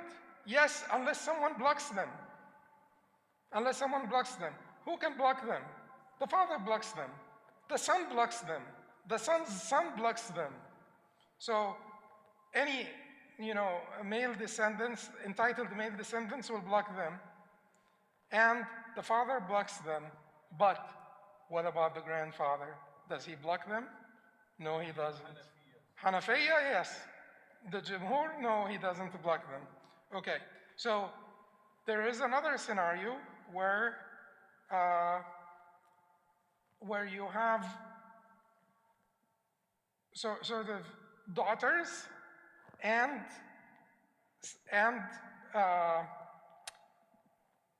full or paternal half sisters. In the presence of daughters, no sons. In the presence of daughters for the deceased, if he is survived by daughters and sisters, which type of sisters? The full and the paternal half. In the presence of these, the sisters will act in the power of brothers.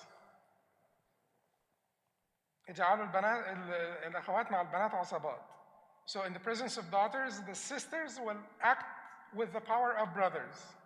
So I have bint ibn,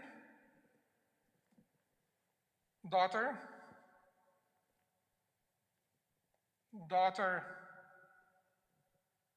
of a son,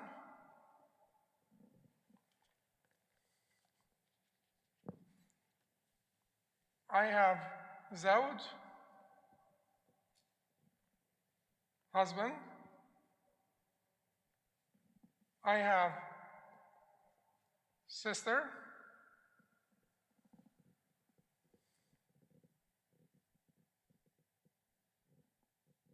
okay, I have uncle, paternal uncle.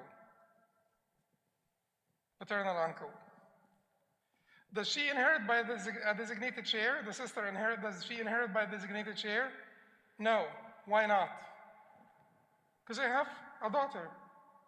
She precludes her from inheriting by designated share. A descendant, entitled descendant, precludes her from inheriting by designated share. Okay, if she doesn't inherit it like a designated share, who's the residuary heir in the story? Because what is the husband getting? 1/4, right? What is the bint getting? 1/2. What is the daughter of the son getting? 1/6. So this will go to 12, right?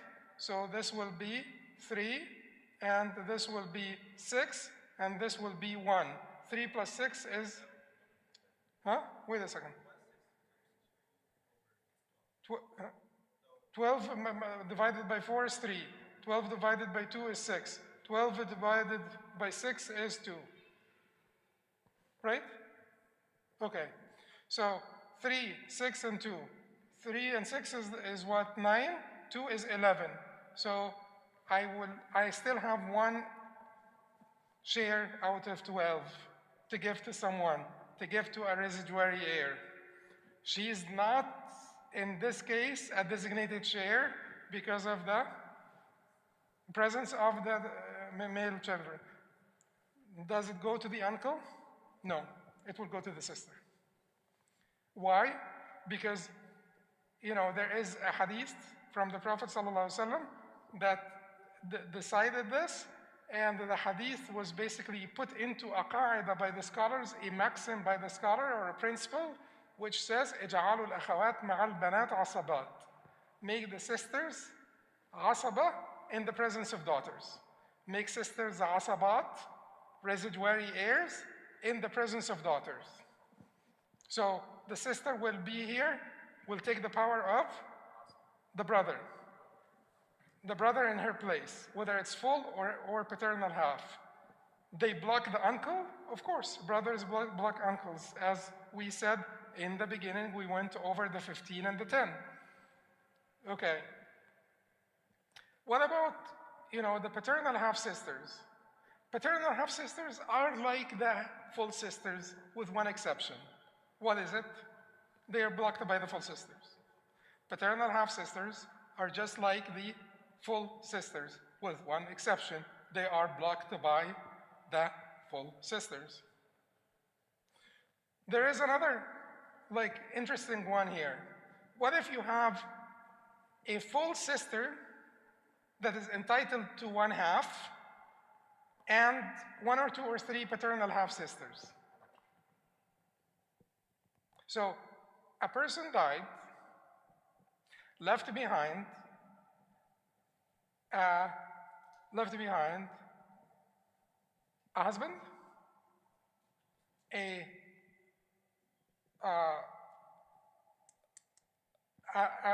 full sister, and three half-sisters, paternal half-sisters. What does the husband get? One half. What does the full sister get? One half. But sisters are treated like daughters in this sense. So if you have if you have a daughter and a daughter of a son, the daughter took the one half. The daughter of the son takes what? 1/6 to take the rest of the 2/3. We're doing this with the sisters. The full sister will take one half. The paternal half sister will take 1/6. Whether it is 1 or 2 or 3 or 4, they share it. They share the 1/6. And we do this even if ta'ul, even if the shares become more than 1.0.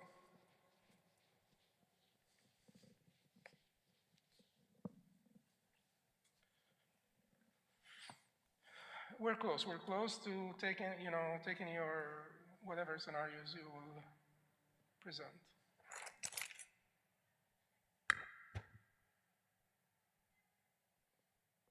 Okay, the siblings, the maternal half siblings, they're very easy, very clear, very straightforward. When do they inherit? When do they inherit? In the absence of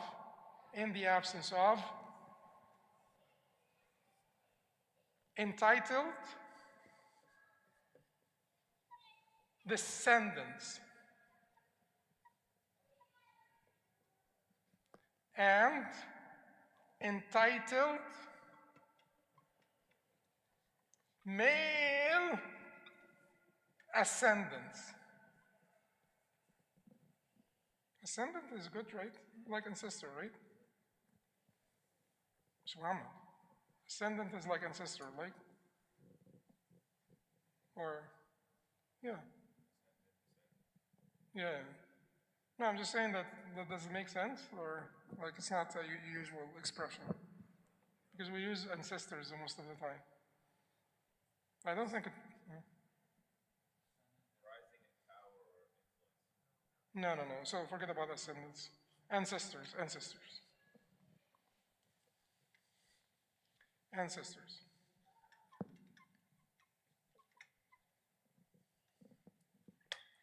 Okay.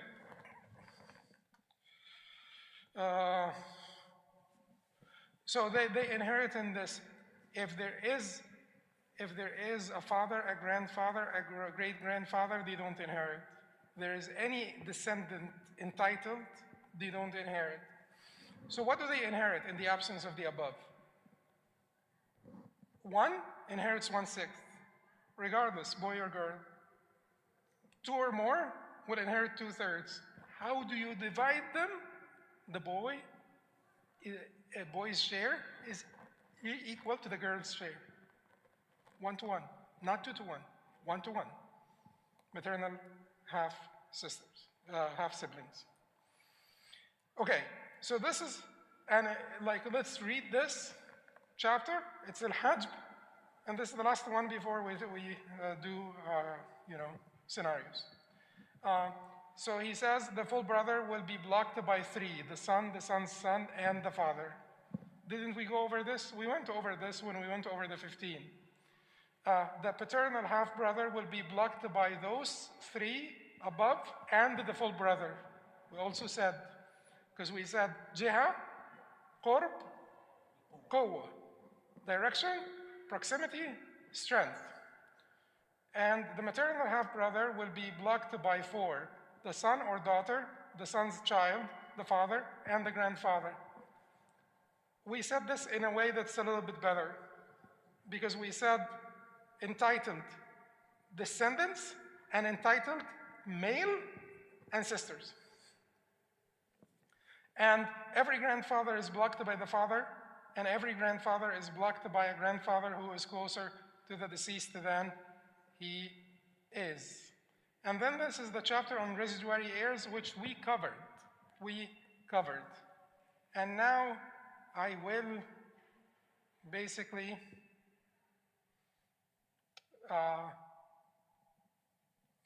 so let's just go over.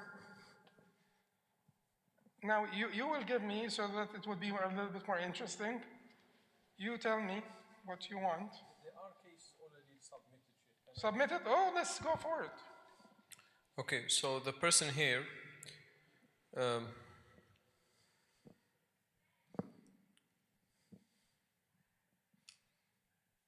so he said a Muslim male survived by a daughter and non-Muslim son by his first non-Muslim wife. Oh, this is a little complicated. It's Muslims and non-Muslims. Okay. I think we so leave these. Just give me whatever it is. He says a person, a Muslim male, daughter? yes. He Muslim said survived by a daughter, Muslim daughter, and non-Muslim son by his first non-Muslim wife. So the person married a couple times. The first wife is non-Muslim, and he survived with a daughter Muslim and a son who is non-Muslim from a non-Muslim wife. So the question is, what is the distribution of his health? The son did not accept Islam, though the father invited him several times to convert. So this is the case. So the daughter and non-Muslim son. Okay. So when we started the discussion, we said موانع الإرث قتل ورق واختلاف ديني فافهم فليس الشك كاليقين. We said that the hindrances is a difference in religion. One of them is difference in religion, and the other one is murder and slavery. So will not inherit. The daughter will get what? You tell me. What does the daughter get? 1/2. That's it? And the rest. And so she will get 1/2 fardan, and the rest raddan. It gets redistributed because surplus gets redistributed. Yes. If I understood correctly, the son's daughter is a Muslim now. No. No? No. Oh, okay. Son is not Muslim, no. No, not the son. The son's daughter is Muslim. No. The person died and he has a daughter and son. Oh, okay. A daughter Muslim and a son non-Muslim. Next. So now in this case, Shaykh, if they are in United States, can the non-Muslim given by wasiyah?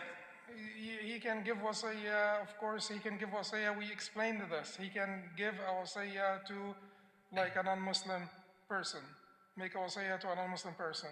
But we're here, let us establish first what Islam says and the complexities and the nuances of our conditions here can be addressed.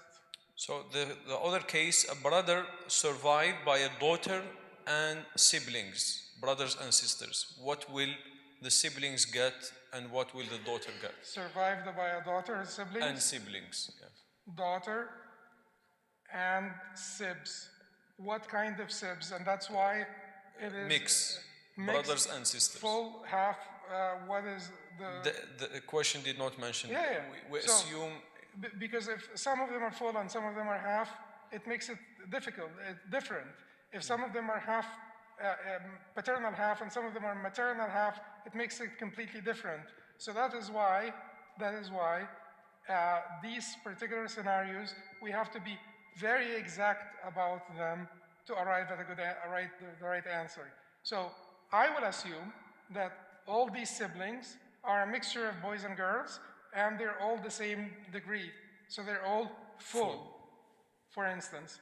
So the daughter, then, the daughter in the absence of another daughter, in the absence of a son, she gets what? Half. 1/2.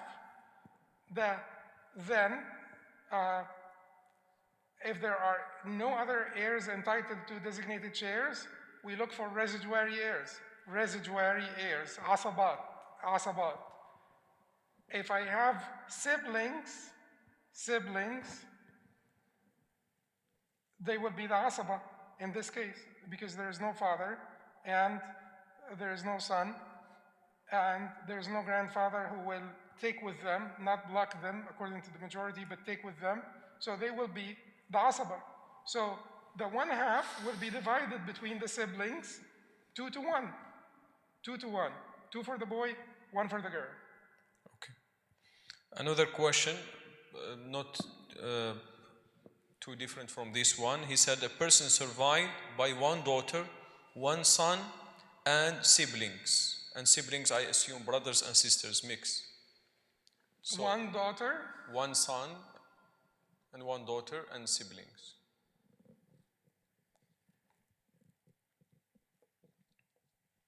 okay, one daughter, one son, siblings. It's very easy because the son does what to the siblings? Then you will have 2 to 1. 2/3 for the son, 1/3 for the daughter. Yes, next. Let's get as many scenarios and make them a little richer, Go ahead. more complicated. Yes. Yes.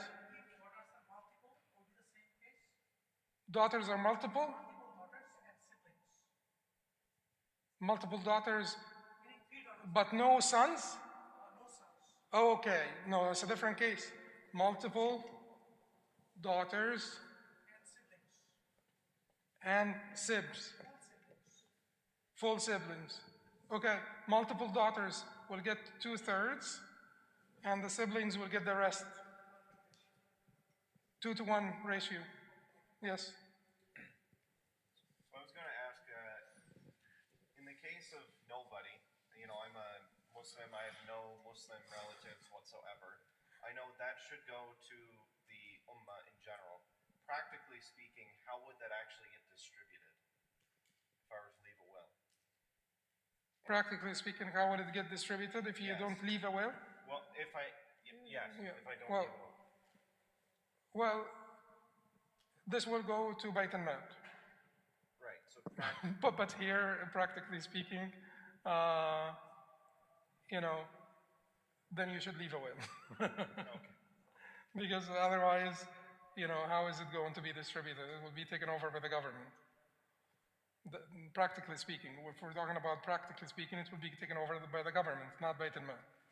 So if I was to leave a will, can I specify which segment of the ummah that I would like this designated to, or? Yes, of course. Yes, of course. Yeah, and in the absence of entitled heirs, you can do whatever you want. Because there is no contestant here.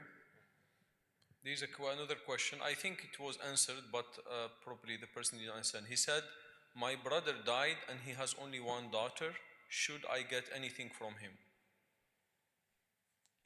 The brother died and he has only one daughter. Yes. Should the sibling get anything from him? Yes. Yes. So The one daughter will get half, and then the closest, sort of the most entitled male relative, if that's the brother, then it's the brother. Given that the deceased does not have a father or a grandfather living. Or, of course, if there is a wife, then she will get, 1/8 in this case because there is a daughter. yeah, person. So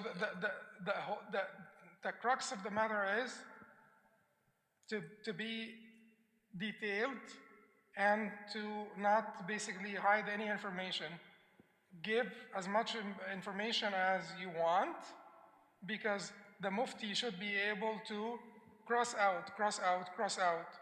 So you could say, and I have a neighbor, and I have like a friend from college, and I have this. So the mufti will cross out your neighbor, cross out your friend from college, cross out your maternal aunt, cross out, but give as much information as you know, because sometimes the information that you're keeping will be very consequential.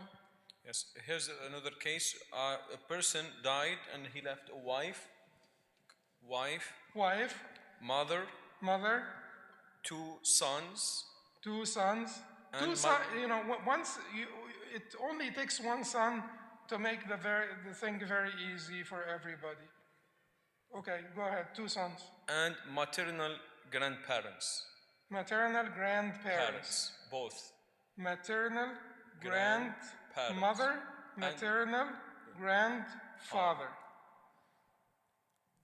That's very easy. The wife gets 1/8. The mother gets 1/6. 1/6. The maternal grandfather never gets anything. Never gets anything. Because he's not from the 15 males. The maternal grandmother is blocked by the mother. So 1/8, 1/6, and the 2 sons will share the rest. So when you have 8 and another number, you go up to 24 right away. So 4 and another number, you go up to 12. 6, you know, and like a smaller number, like is it 2 or 3, you'll keep it at 6. If you have like a 4 and 6, you'll go up to 12. Okay, so 24. 24 divided by 8, 3. 24 divided by 6, 4. Right?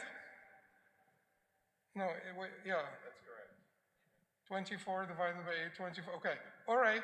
So this will be 17. What is left is 17. So 17 of 24, 4 of 24, 3 of 24. The 17 of 24 will be divided between them. So if you want to not have any fractions, you multiply 2. So you will make this 34 of 48. And this will be 48, and 8. And this will be 48, and this will be 6. 6 plus 8 is what? 14. 14 plus 34 is 48. No fractions. Another case, a person survived by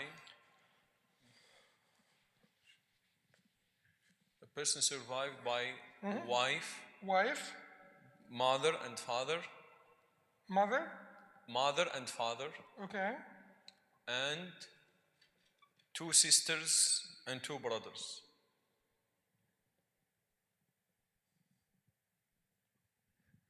Okay. The first thing is you have to figure out who's going to inherit and who's not going to inherit. 2 sisters and 2 brothers. Are they going to inherit anything in the presence of a father? No. He blocks them. Okay, so I have a wife, a mother, and a father. What does the wife get in the absence of children? 1/4. Great. You guys all became Faradiyin, and that's excellent. That's great. So what does the mother get in the absence of descendants and multiplicity of brothers? One, but there are multiplicity of Exactly. siblings, so she will get 1/6 Okay, she will get 1/6. because they are siblings. Good. So I wanted to say this is a very good example, because if you're blocked, it does not mean that you're completely inconsequential, because you could disturb the shares of other people even though you are blocked. If you are mahroom, mamnu'a, will you disturb the shares?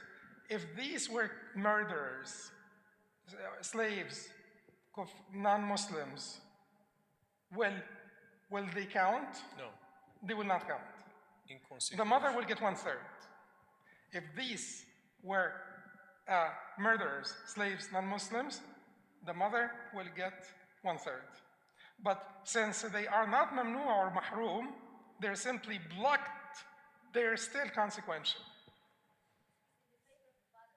Huh? Yes. Yes. So they will reduce the mother, and this will work out for the dad. Father.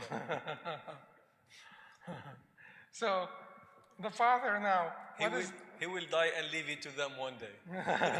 so what does the father get in the absence The rest. of okay, The rest. Because no daughters, no sons. The rest. That's it. So when you have 4 and 6, you go to 12, right? This will be 3, 12, and this will be 2 over 12, and 2 and 3, 5. He will get 7 out of 12. The father will get 7 out of 12, yes. I have another one. Yeah. So, And guys, like those who are attending in person, you're prioritized. So if you have anything, if you should anybody please has a share case, them. please go ahead. Yes. No, but, yeah. If someone has children from another relation, so when they do inheritance, like if they're sons, they will also count as regular sons, correct? If someone has children from another relationship, Yeah, but they're also Muslim. okay, they count. They're his sons. We're talking about relationships to the deceased. Right. Not yes, not to the heirs. Relationships are all based on relationships to the deceased. Yes. You look at me. Yeah. How does a son that came out of wedlock count? We didn't go over this. Okay, so it depends on whether you will consider him a son or not, right? So the majority of scholars will not consider him a son from a legal perspective. Now, there are some scholars who made a distinction between 2 scenarios.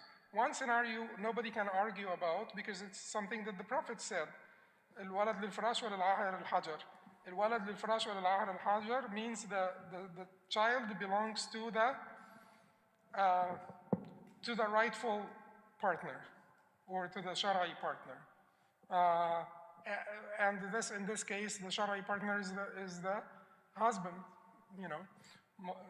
In our times at least, it's only the husband. So, الولد للفراش وللعاهر الحجر. And the adulterer gets nothing, you know. The adulterer gets nothing. So, what would this is explicitly regarding a particular case where 2 people disputed over a child. One of them was the rightful partner, and the other one was a fornicator. So clearly, the fornicator gets nothing, and the child belongs to al-firash, or to the firash is the marital bed, or the rightful bed, you know, in reference to the rightful partner. Now, some of the scholars, like Imam Taymiyyah, for instance, said that this hadith was addressing a particular scenario where the woman was married. But if the woman is not married and the partner, the fornicator, claims the child, we would give it to him and make him responsible for the child, to basically diminish the number of kids without responsible parents. So he said that the hadith belonged to a particular scenario. This scenario will hold. And this is not basically, he's not the one who started this. This is from the time of Al-Hasan and Ishaq ibn Rahoya, I believe, also among the earlier scholars. And Khata, I believe, Hasan, Khata, Ishaq, a bunch of them. But from the later scholars, he's the one who supported that position. Yes? My follow-up to that is, does it go both ways? That would the parents inherit from them if the child was to die, or you said vice versa? Once you consider him a legal child, he will be just like a legal child. So everything will apply, as if he is a legal child. Right, but if he's not considered a legal child, then... If he's not considered a legal child, then he can receive the will. You know, can receive part of the will, but he doesn't get... And the parents wouldn't either if he died. So if that child had died his parents are considered legitimate, but he is considered an like this is the confusion I'm having for the this scenario. So this, if the parents die, they're and he's not considered a legitimate son, he does not inherit. But if he dies, do his parents inherit if, say, they were the only people? That's what I was wondering. No. If he's illegitimate, Yeah. no, they don't. Okay, so it Yes. goes both ways. That's what It goes both ways, yeah. The case here, Sheikh, a person said, my dad passed away and left behind his wife. But keep in mind, his mother is his mother. So, you know, because you're talking about his parents, like the mother, you know, the mother is a mother. Yeah. My dad passed away and he left behind his wife with 3 sons and 3 daughters. How the inheritance will be distributed? Left behind 3 sons and 3 daughters? And wife. And a wife? Wife, 3 sons, 3 Wife. daughters. 3 sons, 3 daughters? 3 daughters. 3 daughters. So, what does the wife get in this case? 1/8. Why? Because of the presence of entitled descendants. Okay, and the rest will be divided between the 3 sons and 3 daughters, 2 to 1. 2 to 1.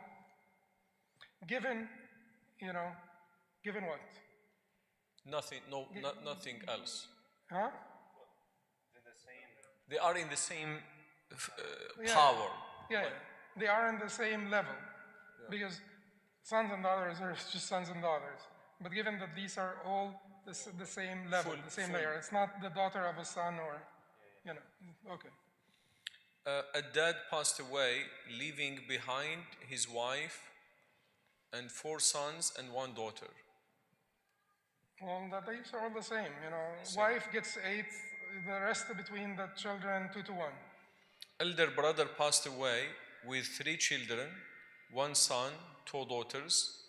So, okay, wait a second. So, someone passed away and left behind?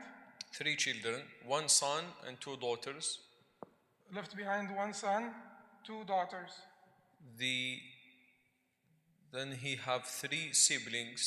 How their shares are split?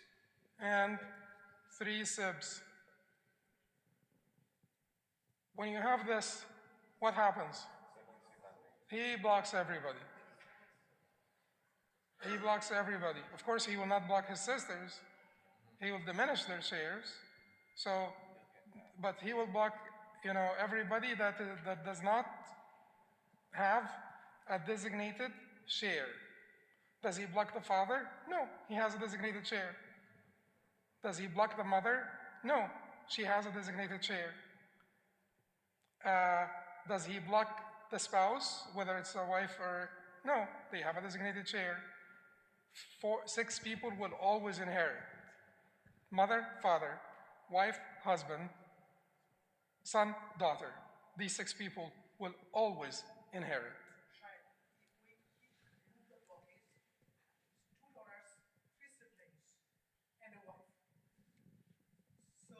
Two daughters, 3 siblings, 1 wife.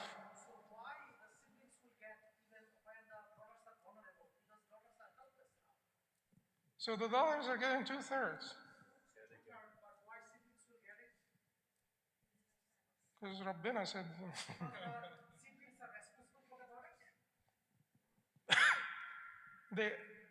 These siblings could certainly be, you know, it depends on, you know, maintenance of the relatives is a big issue.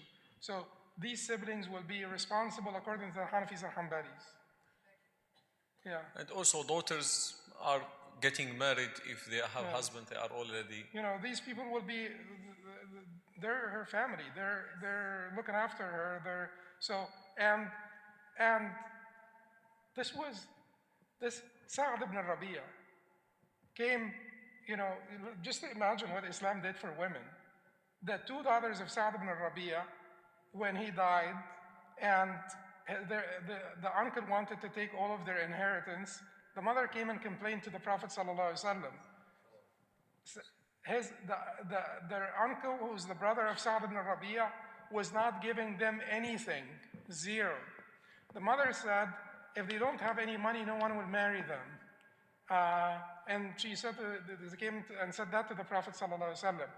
This is when these verses were revealed. يوصيكم الله في أولادكم للذكر مثل حظ الأنثيين فإن كن نساء فوق اثنتين فهن ثلث ما ترك وإن كانت واحدة فلها النصف ولأبويه لكل واحد منهما السدس مما ترك إن كان له ولد فإن لم يكن له ولد ورث أبواه فلأمه الثلث فإن كان له إخوة فلأمه السدس. So these verses that gave the daughters 2/3 said to the brother of Sa'd ibn Rabi'a, you will be diminished to. So the brothers of Sa'd ibn Rabi'a, the wife was given 1/8. So when you have an 8, go to 24. So 3 over 24. 24 divided by 3, 8. Multiplied by 2, 16. 16 over 24. So 3 and 16 is, okay. So he got 5 over 24. The brother of Sa'd ibn Rabi'a got, instead of 24 out of 24, which he was getting before, he got 5 out of 24. This is how much, he was basically diminished. Because keep in mind, Sa'd ibn Rabi'a likely got most of his wealth from the father.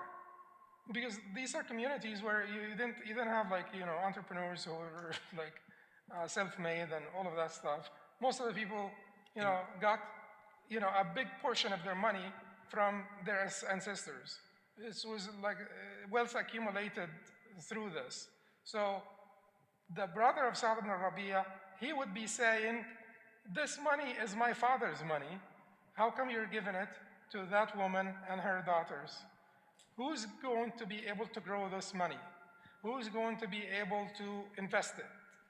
I will be able to invest it. I will be able to grow it. I will be able to protect it. I will be able to keep it within our clan. These will get married and the money will go to a different clan. Many, many considerations. Despite all of these considerations, the 2 daughters got 2/3, and got 16 out of 24, and the uncle got 5 out of 24. And due to 524 going to the siblings, is he responsible for the daughters until they get married? According to the Hanafis and Hanbalis, yes. If they don't have money. But if they have money, then he's not responsible for them. You are basically requested to maintain your family members if they're poor, and not if they're rich. If they're poor, not if they're rich. So the question here, Shaykh, my 2 brothers passed away before our father. Both of them have kids, boys and girls. 4 years later, my father passed away. Only me, a woman, the person who's asking question is a woman, she said, only me and brother still alive as my father children. Okay, repeat this now. Okay. My 2 brothers passed away before our father. Both of my brothers left behind kids, boys and girls. 4 years later, my father passed away. Only me, woman, and a brother. Only her? She is a woman or a man? Female. She. She is a female. She is a female. She said, only me and my brother still alive as a children of our father. So which means she is. So she has a brother who's alive. And nephews and nieces, basically, of the okay. 2 brothers who passed away. Okay. So her father left behind her. She is a daughter, and her brother, who is a son of that father, and then the other son had died before, and he left behind kids. Two of them, 2 sons. 1 or 2, it doesn't matter much. Yeah, because, okay. Because at the end of the day, in, you know, we have said that if you have a sun on this layer, he blocks everyone below him. So this will be 2-to-1. All of the inheritance will go to the son and the daughter 2-to-1. Now, the Egyptian law and some other laws as well, they basically Force the wasiyah. forced something called the wasiyah al-wajiba. So they said this man who died and left behind grandchildren who did not have a father, he should have written a will and included his grandchildren in the will. Since he was not basically smart enough to do it, we will force it. So that is called the wasiyah al-wajiba. And that is something, you know, that is a little bit controversial, but, you know, sometimes the hukm al-sultan ends the controversy. So this is a decree, a sultanic decree. So in this case, in the Egyptian law, they will inherit. So in this case, based on in this madhab, 1/3 of the inheritance will be divided by the grandchildren of the two siblings who passed away. And they Yes. do equally, they take it equally, like because she said No, two, it will be 2-to-1. 2-to-1. Okay. So 1/3 will be divided between. But that's not the sort of the dominant Sunni position. So this would require law to enforce it. If I don't know if outside of Egypt, I don't know which other countries outside of Egypt that basically enforce this law. In Algeria, these days is being discussed. They are trying to enforce it. But the question is, as muftis and imams, Shaykh, if people come to us with scenarios like this, and they ask what should we do, should we impose or advise at least that 1/3 of the wealth should be given to the nieces and the nephews who don't have their parents alive? Of course, if I have a grandfather who has not died yet, I will basically advise him, push him, you know, do everything possible for him to include his grandchildren in his will. The idea here, if he had died, then I would advise them to pass on, you know, some of the wealth to the grandchildren, but I can't force it. Now, if it is a conflict, it happened in our masjid several times where a wife of the deceased children, a wife would come and I said, I have young children and their uncles don't want to give anything to my children of the inheritance of their grandfather. So when we meet with the family to do reconcile. Try to do your best. Try to do your best, but the thing is, enforcement will be hard. To push, you know, convince, persuade, but I don't think that enforcement will be easy because we don't have a sultan here in America to consider wasiyah al-wajiba for enforceable, binding.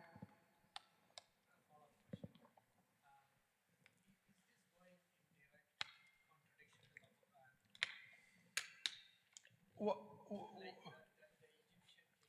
Going in direct contradiction to the Quran, where they are forcing you to, they are assuming a position of the deceased.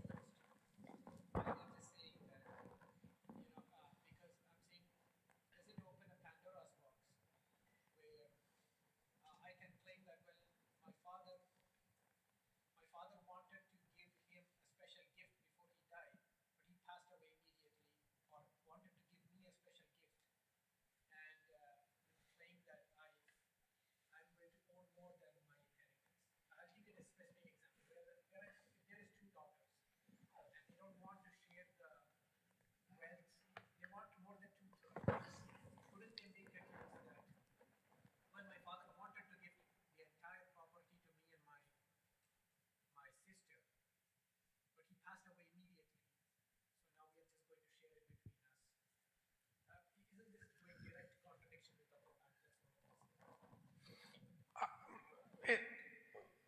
I can't say it's going into the direct contradiction with the Quran because these are his children at the end of the day.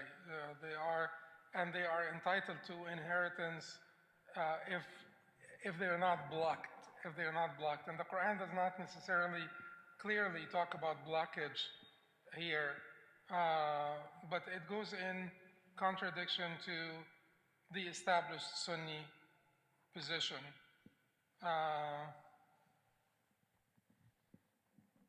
Yet, sometimes when you have sort of a scholarly, the positions that are taken, when you have a position that departs from established or mainstream orthodoxy, Sunni orthodoxy, then these positions will have to wait for widespread acceptance by the scholarly community or sultanic enforcement. But we're talking about positions here so no one will change the prohibition of khamr. No one can. No one will ever do it.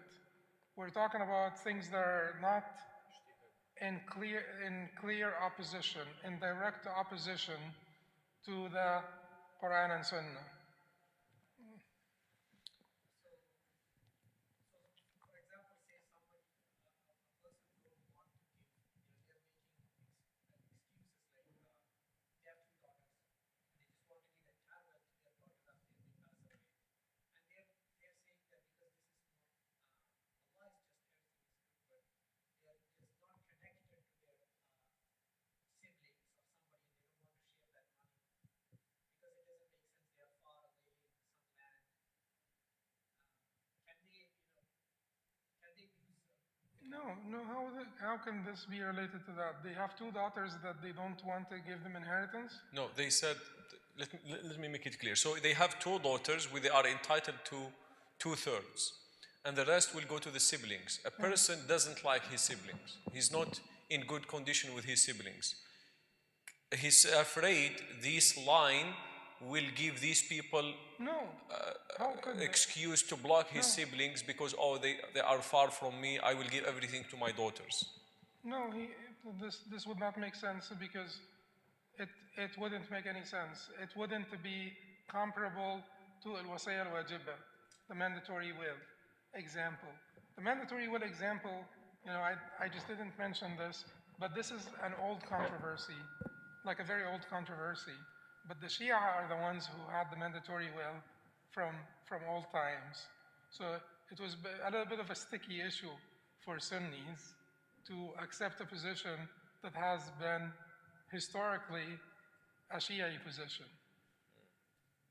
And that's the sensitivity of this issue. It's not like this position has never been known to Ummah Muhammad before, but it is a position that is basically adopted, that has been known historically as a Shia position.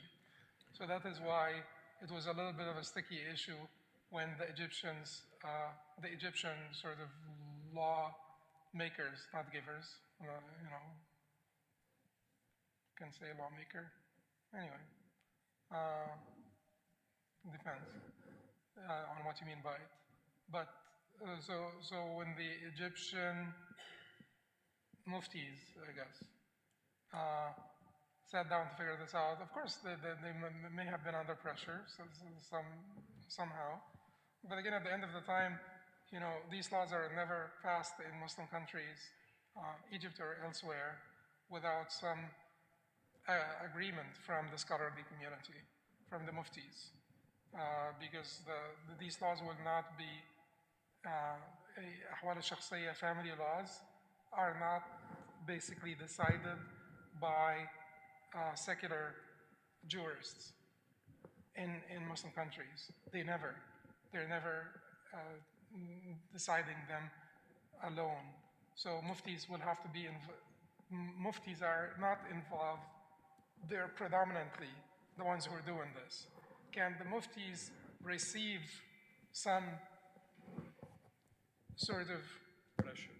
input from the government, of course, yeah. So the government may have their own sort of agendas, and the muftis may, but they will not succumb to a complete heresy or blasphemy or something like this. They wouldn't do this.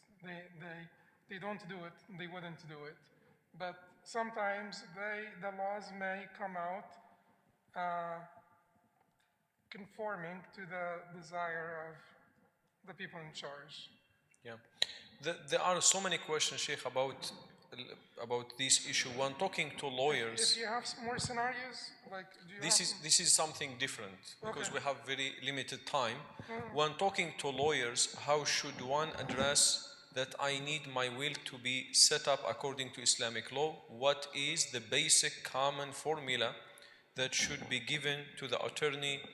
Are there any laws that I can contradict setting up my will Islamically?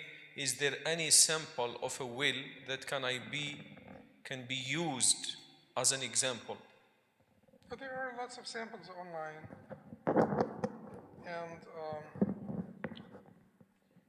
I will not be able to endorse any particular one at this time, but there are examples online. What I want to say is it's pretty easy. The first slide that we went over, if you go in this order, get the expenses of my funeral out, pay my debts off. Here is my will, and I have control over 1/3 of my estate. So this is what I want to do with the 1/3 that I have control over. The rest must be divided according to the Sharia, and you may name a particular institution that will be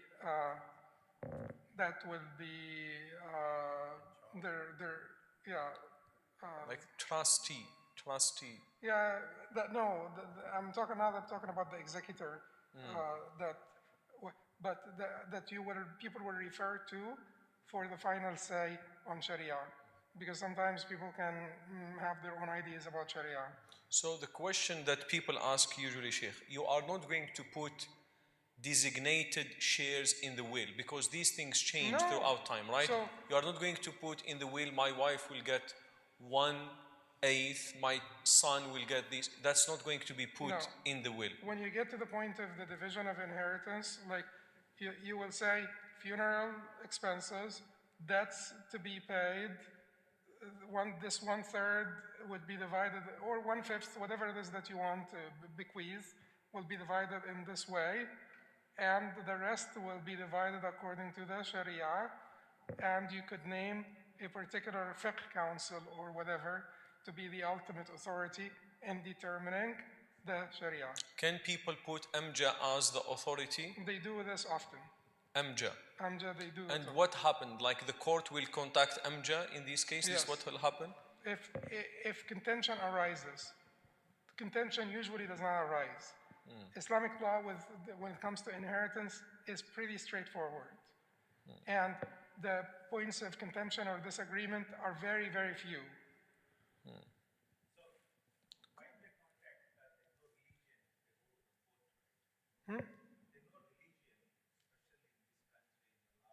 No, but the devolution of estate is based on your will. It's not based on secular laws. People can bequeath money to their dogs. So if you want to bequeath money in accordance with the Sharia, you will be entitled to this. They will honor this. They do respect it. It's no problem. I just would like to inform also people that we'll be bringing a lawyer to go in details on how this is going to be done. We have a session with a lawyer that will explain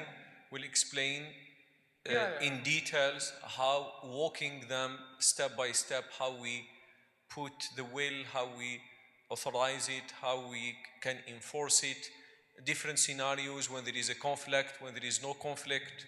So that all this will be explained. No, all of these, things that when I went over this with in the Imam workshop at Amja, I had a lawyer with me, but we didn't have much time today. It's like very limited time.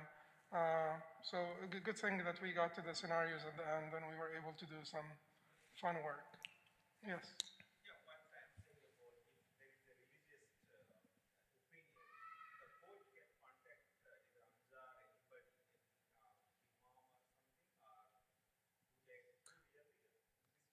Yes, they do. They do. No, they do. No, there is room in this country, a lot more room in this country for, religious input than in a country like France, for instance. So secularism in this country is not necessarily anti-religious. It is basically, it tries to remove religion from the public space, but it doesn't go to great lengths in suppressing religion. So it allows people to, as much as possible, to live according to their convictions. And it is by New York State also, the will be enforced by New York State, and it goes above the law of the land. The will comes before the law of the land in New York State. If you, but therefore, if there is a take-home message, spend a little bit of money. Don't be too cheap. Spend a little bit of money and sit with a lawyer. Get them to, write a good will for you that will be enforceable, that will be legal. So, down in New Jersey, it's not that, it's a few $100s that you'll spend to make sure that your estate will be divided in accordance with your principles and your beliefs. I'm not, putting the plug in for the lawyers or anything. It's just yes. my advice to you. Just let me finish this. There are so many questions, Sheikh, about, we answer the question about life insurance. People are asking about retirement plans and pensions. Are these to be considered part of the inheritance, or this is as it is designated by... As designated. As designated. Yeah. So the pensions, 401k... So some of these things are basically designated by the government. So the government decides what goes where. Some of these things are owned by you. Anything that is owned by you before anything that is owned by you at the time of your death. Why did I say that life insurance is by designation to the beneficiaries? Because the money for life insurance, it does not become owned by you before your death to pass on. It's upon your death. Upon your death. But it's your own contribution, Sheikh. Yeah, you are giving from your own money. Yeah, contribution is a little bit different from owning the amount, sum total. But like I said, it's controversy. This was a subject of great controversy. Now, the other issue here is whatever it is, these retirement plans or whatever they are, anything that is owned by you, is going to be considered part of your estate. So it will have to respect these principles. And if you want to give to the heirs more than these entitlements, you will have to figure out how to do it. So if, like I said in the beginning, if you want to make sure that your wife is secure financially, transfer ownership in this life. Why do you have to wait until you die? Why don't you transfer some of the ownership in this life? And then the other issue that we talked about is to make an endowment and to make certain people beneficiaries of this endowment. But aside from these two solutions, then you will have to respect. So the question, Sheikh, can you elaborate more on what does it mean ownership? You own them. Can we talk about some examples like pension, 401k? So there is social security, for instance. Yeah. Some people wanted the social security to be divided according to the Islamic law. No, this is basically like a tax that the government collects from you. Okay. So they don't consider it to be this is tax. They collect it from you, they invest it, and then they decide who deserves what. So it's not part of the inheritance. Social security is not part of the inheritance. Not part of the inheritance. This is a matter that is decided by the government. Whoever the government decides to give this money to, it belongs to them. Okay. A pension plan, a private pension plan that is owned by you, like not a pension plan, not because some of the pension plans also are governmental, but a retirement plan that is owned by you. This is your money. Upon your death, this money is passed on to your heirs. this will have to follow the law. Even if you don't get the access to this retirement plan, because if you cannot. It's still money owned by you. You know, the fact that you're not getting access by the retirement plan, there are deferred taxes and there are some penalties and so on, but they consider this money to be yours. So to distinguish between what is inheritance and what is not inheritance is ownership. Anything that you own it prior to your death. The moment of your death. Whatever you owned at the moment of your death, not upon your death, at the moment of your death, that which you had owned at the moment of your death, this is inheritance, your estate that will need to be divided according to the law. So not all the retirement plans are the same in this case. Some retirement plans are, as you said, Yes. governmental, and the government decides the beneficiaries. Such as Social Security. The government decides the beneficiaries. Okay. Please go ahead, Ryan. I wanted to bring up a point. You talked about templates for a will. Doesn't Dr. Maino Qada have a template for a will? Then I would recommend it. Yeah, I think we were mentioned that maybe 2 years Yes, ago. yes. He came here and he spoke about it. Yeah. Yeah. If I can also steal time for a question, I was wondering more about endowments. So you mentioned that they permanently become the property of Allah subhanahu wa ta'ala. This might be slightly off topic. You can feel free to ignore the question. But when it comes to the case of like another like non-Muslim entity coming and taking that endowment, or the endowment somehow running out, how does that work if you were to reacquire that asset? It's time for Aisha. Well, once an endowment is like once you have a waqf for an endowment, it belongs to Allah. No one should take it away. If someone usurps that right, and then you want to restore it to the original state as much as you can, then it goes back to being the ownership of Allah. And then you will have trustees that will run it for the, interest of the beneficiaries that were designated by the waqf, or the person who made the endowment. The person who made the endowment decides the beneficiaries of this endowment. So the yield goes to the beneficiaries. The capital belongs to God. The yield is going to the beneficiaries. And the person who decides the beneficiaries is the waqf. Last question, Shaykh. 1 second. This question, Shaykh, and it's repeated by so many people. Inshallah, we can conclude with it. And if anybody has any other question, we can address it after Salat al-Isha. People are asking, when is the right time for parents to distribute their assets among their children? Can they distribute the assets in their life? And is that considered hiba or distribution of inheritance? If they distribute their assets in their life, is that considered hiba or is considered inheritance? That is the first part of the question. The second part of the question, can some parents, and that happens oftentimes, when I die, you get this and this, and it is hiba, not inheritance. When I die, you get this apartment, you get this land, and so on and so forth, but not in my life. Okay.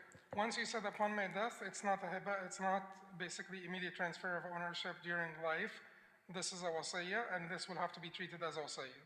Okay. Also, if you give a hiba in your terminal illness, this is treated like a wasiyah.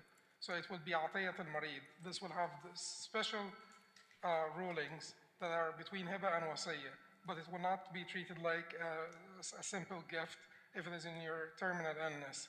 Prior to your terminal illness, it's treated like hiba. But in this case, if you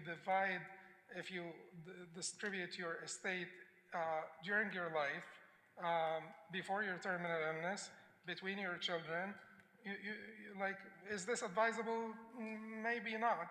You want to also like be smart about it, I guess. But if you want to, no one can prevent you. In this case, it will be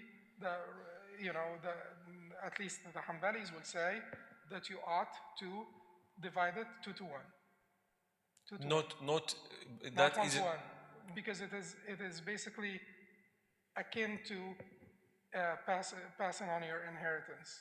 So if you are giving assets in your life, you don't give with justice, equality, because you are just giving hiba. Okay, so hiba, the dominant position is that it has to be one-to-one during life, one-to-one during life. Like if you're giving gifts, of course, you're not gonna come back home from work and give your son 2 lollipops and your daughter 1 lollipop. No one will do this.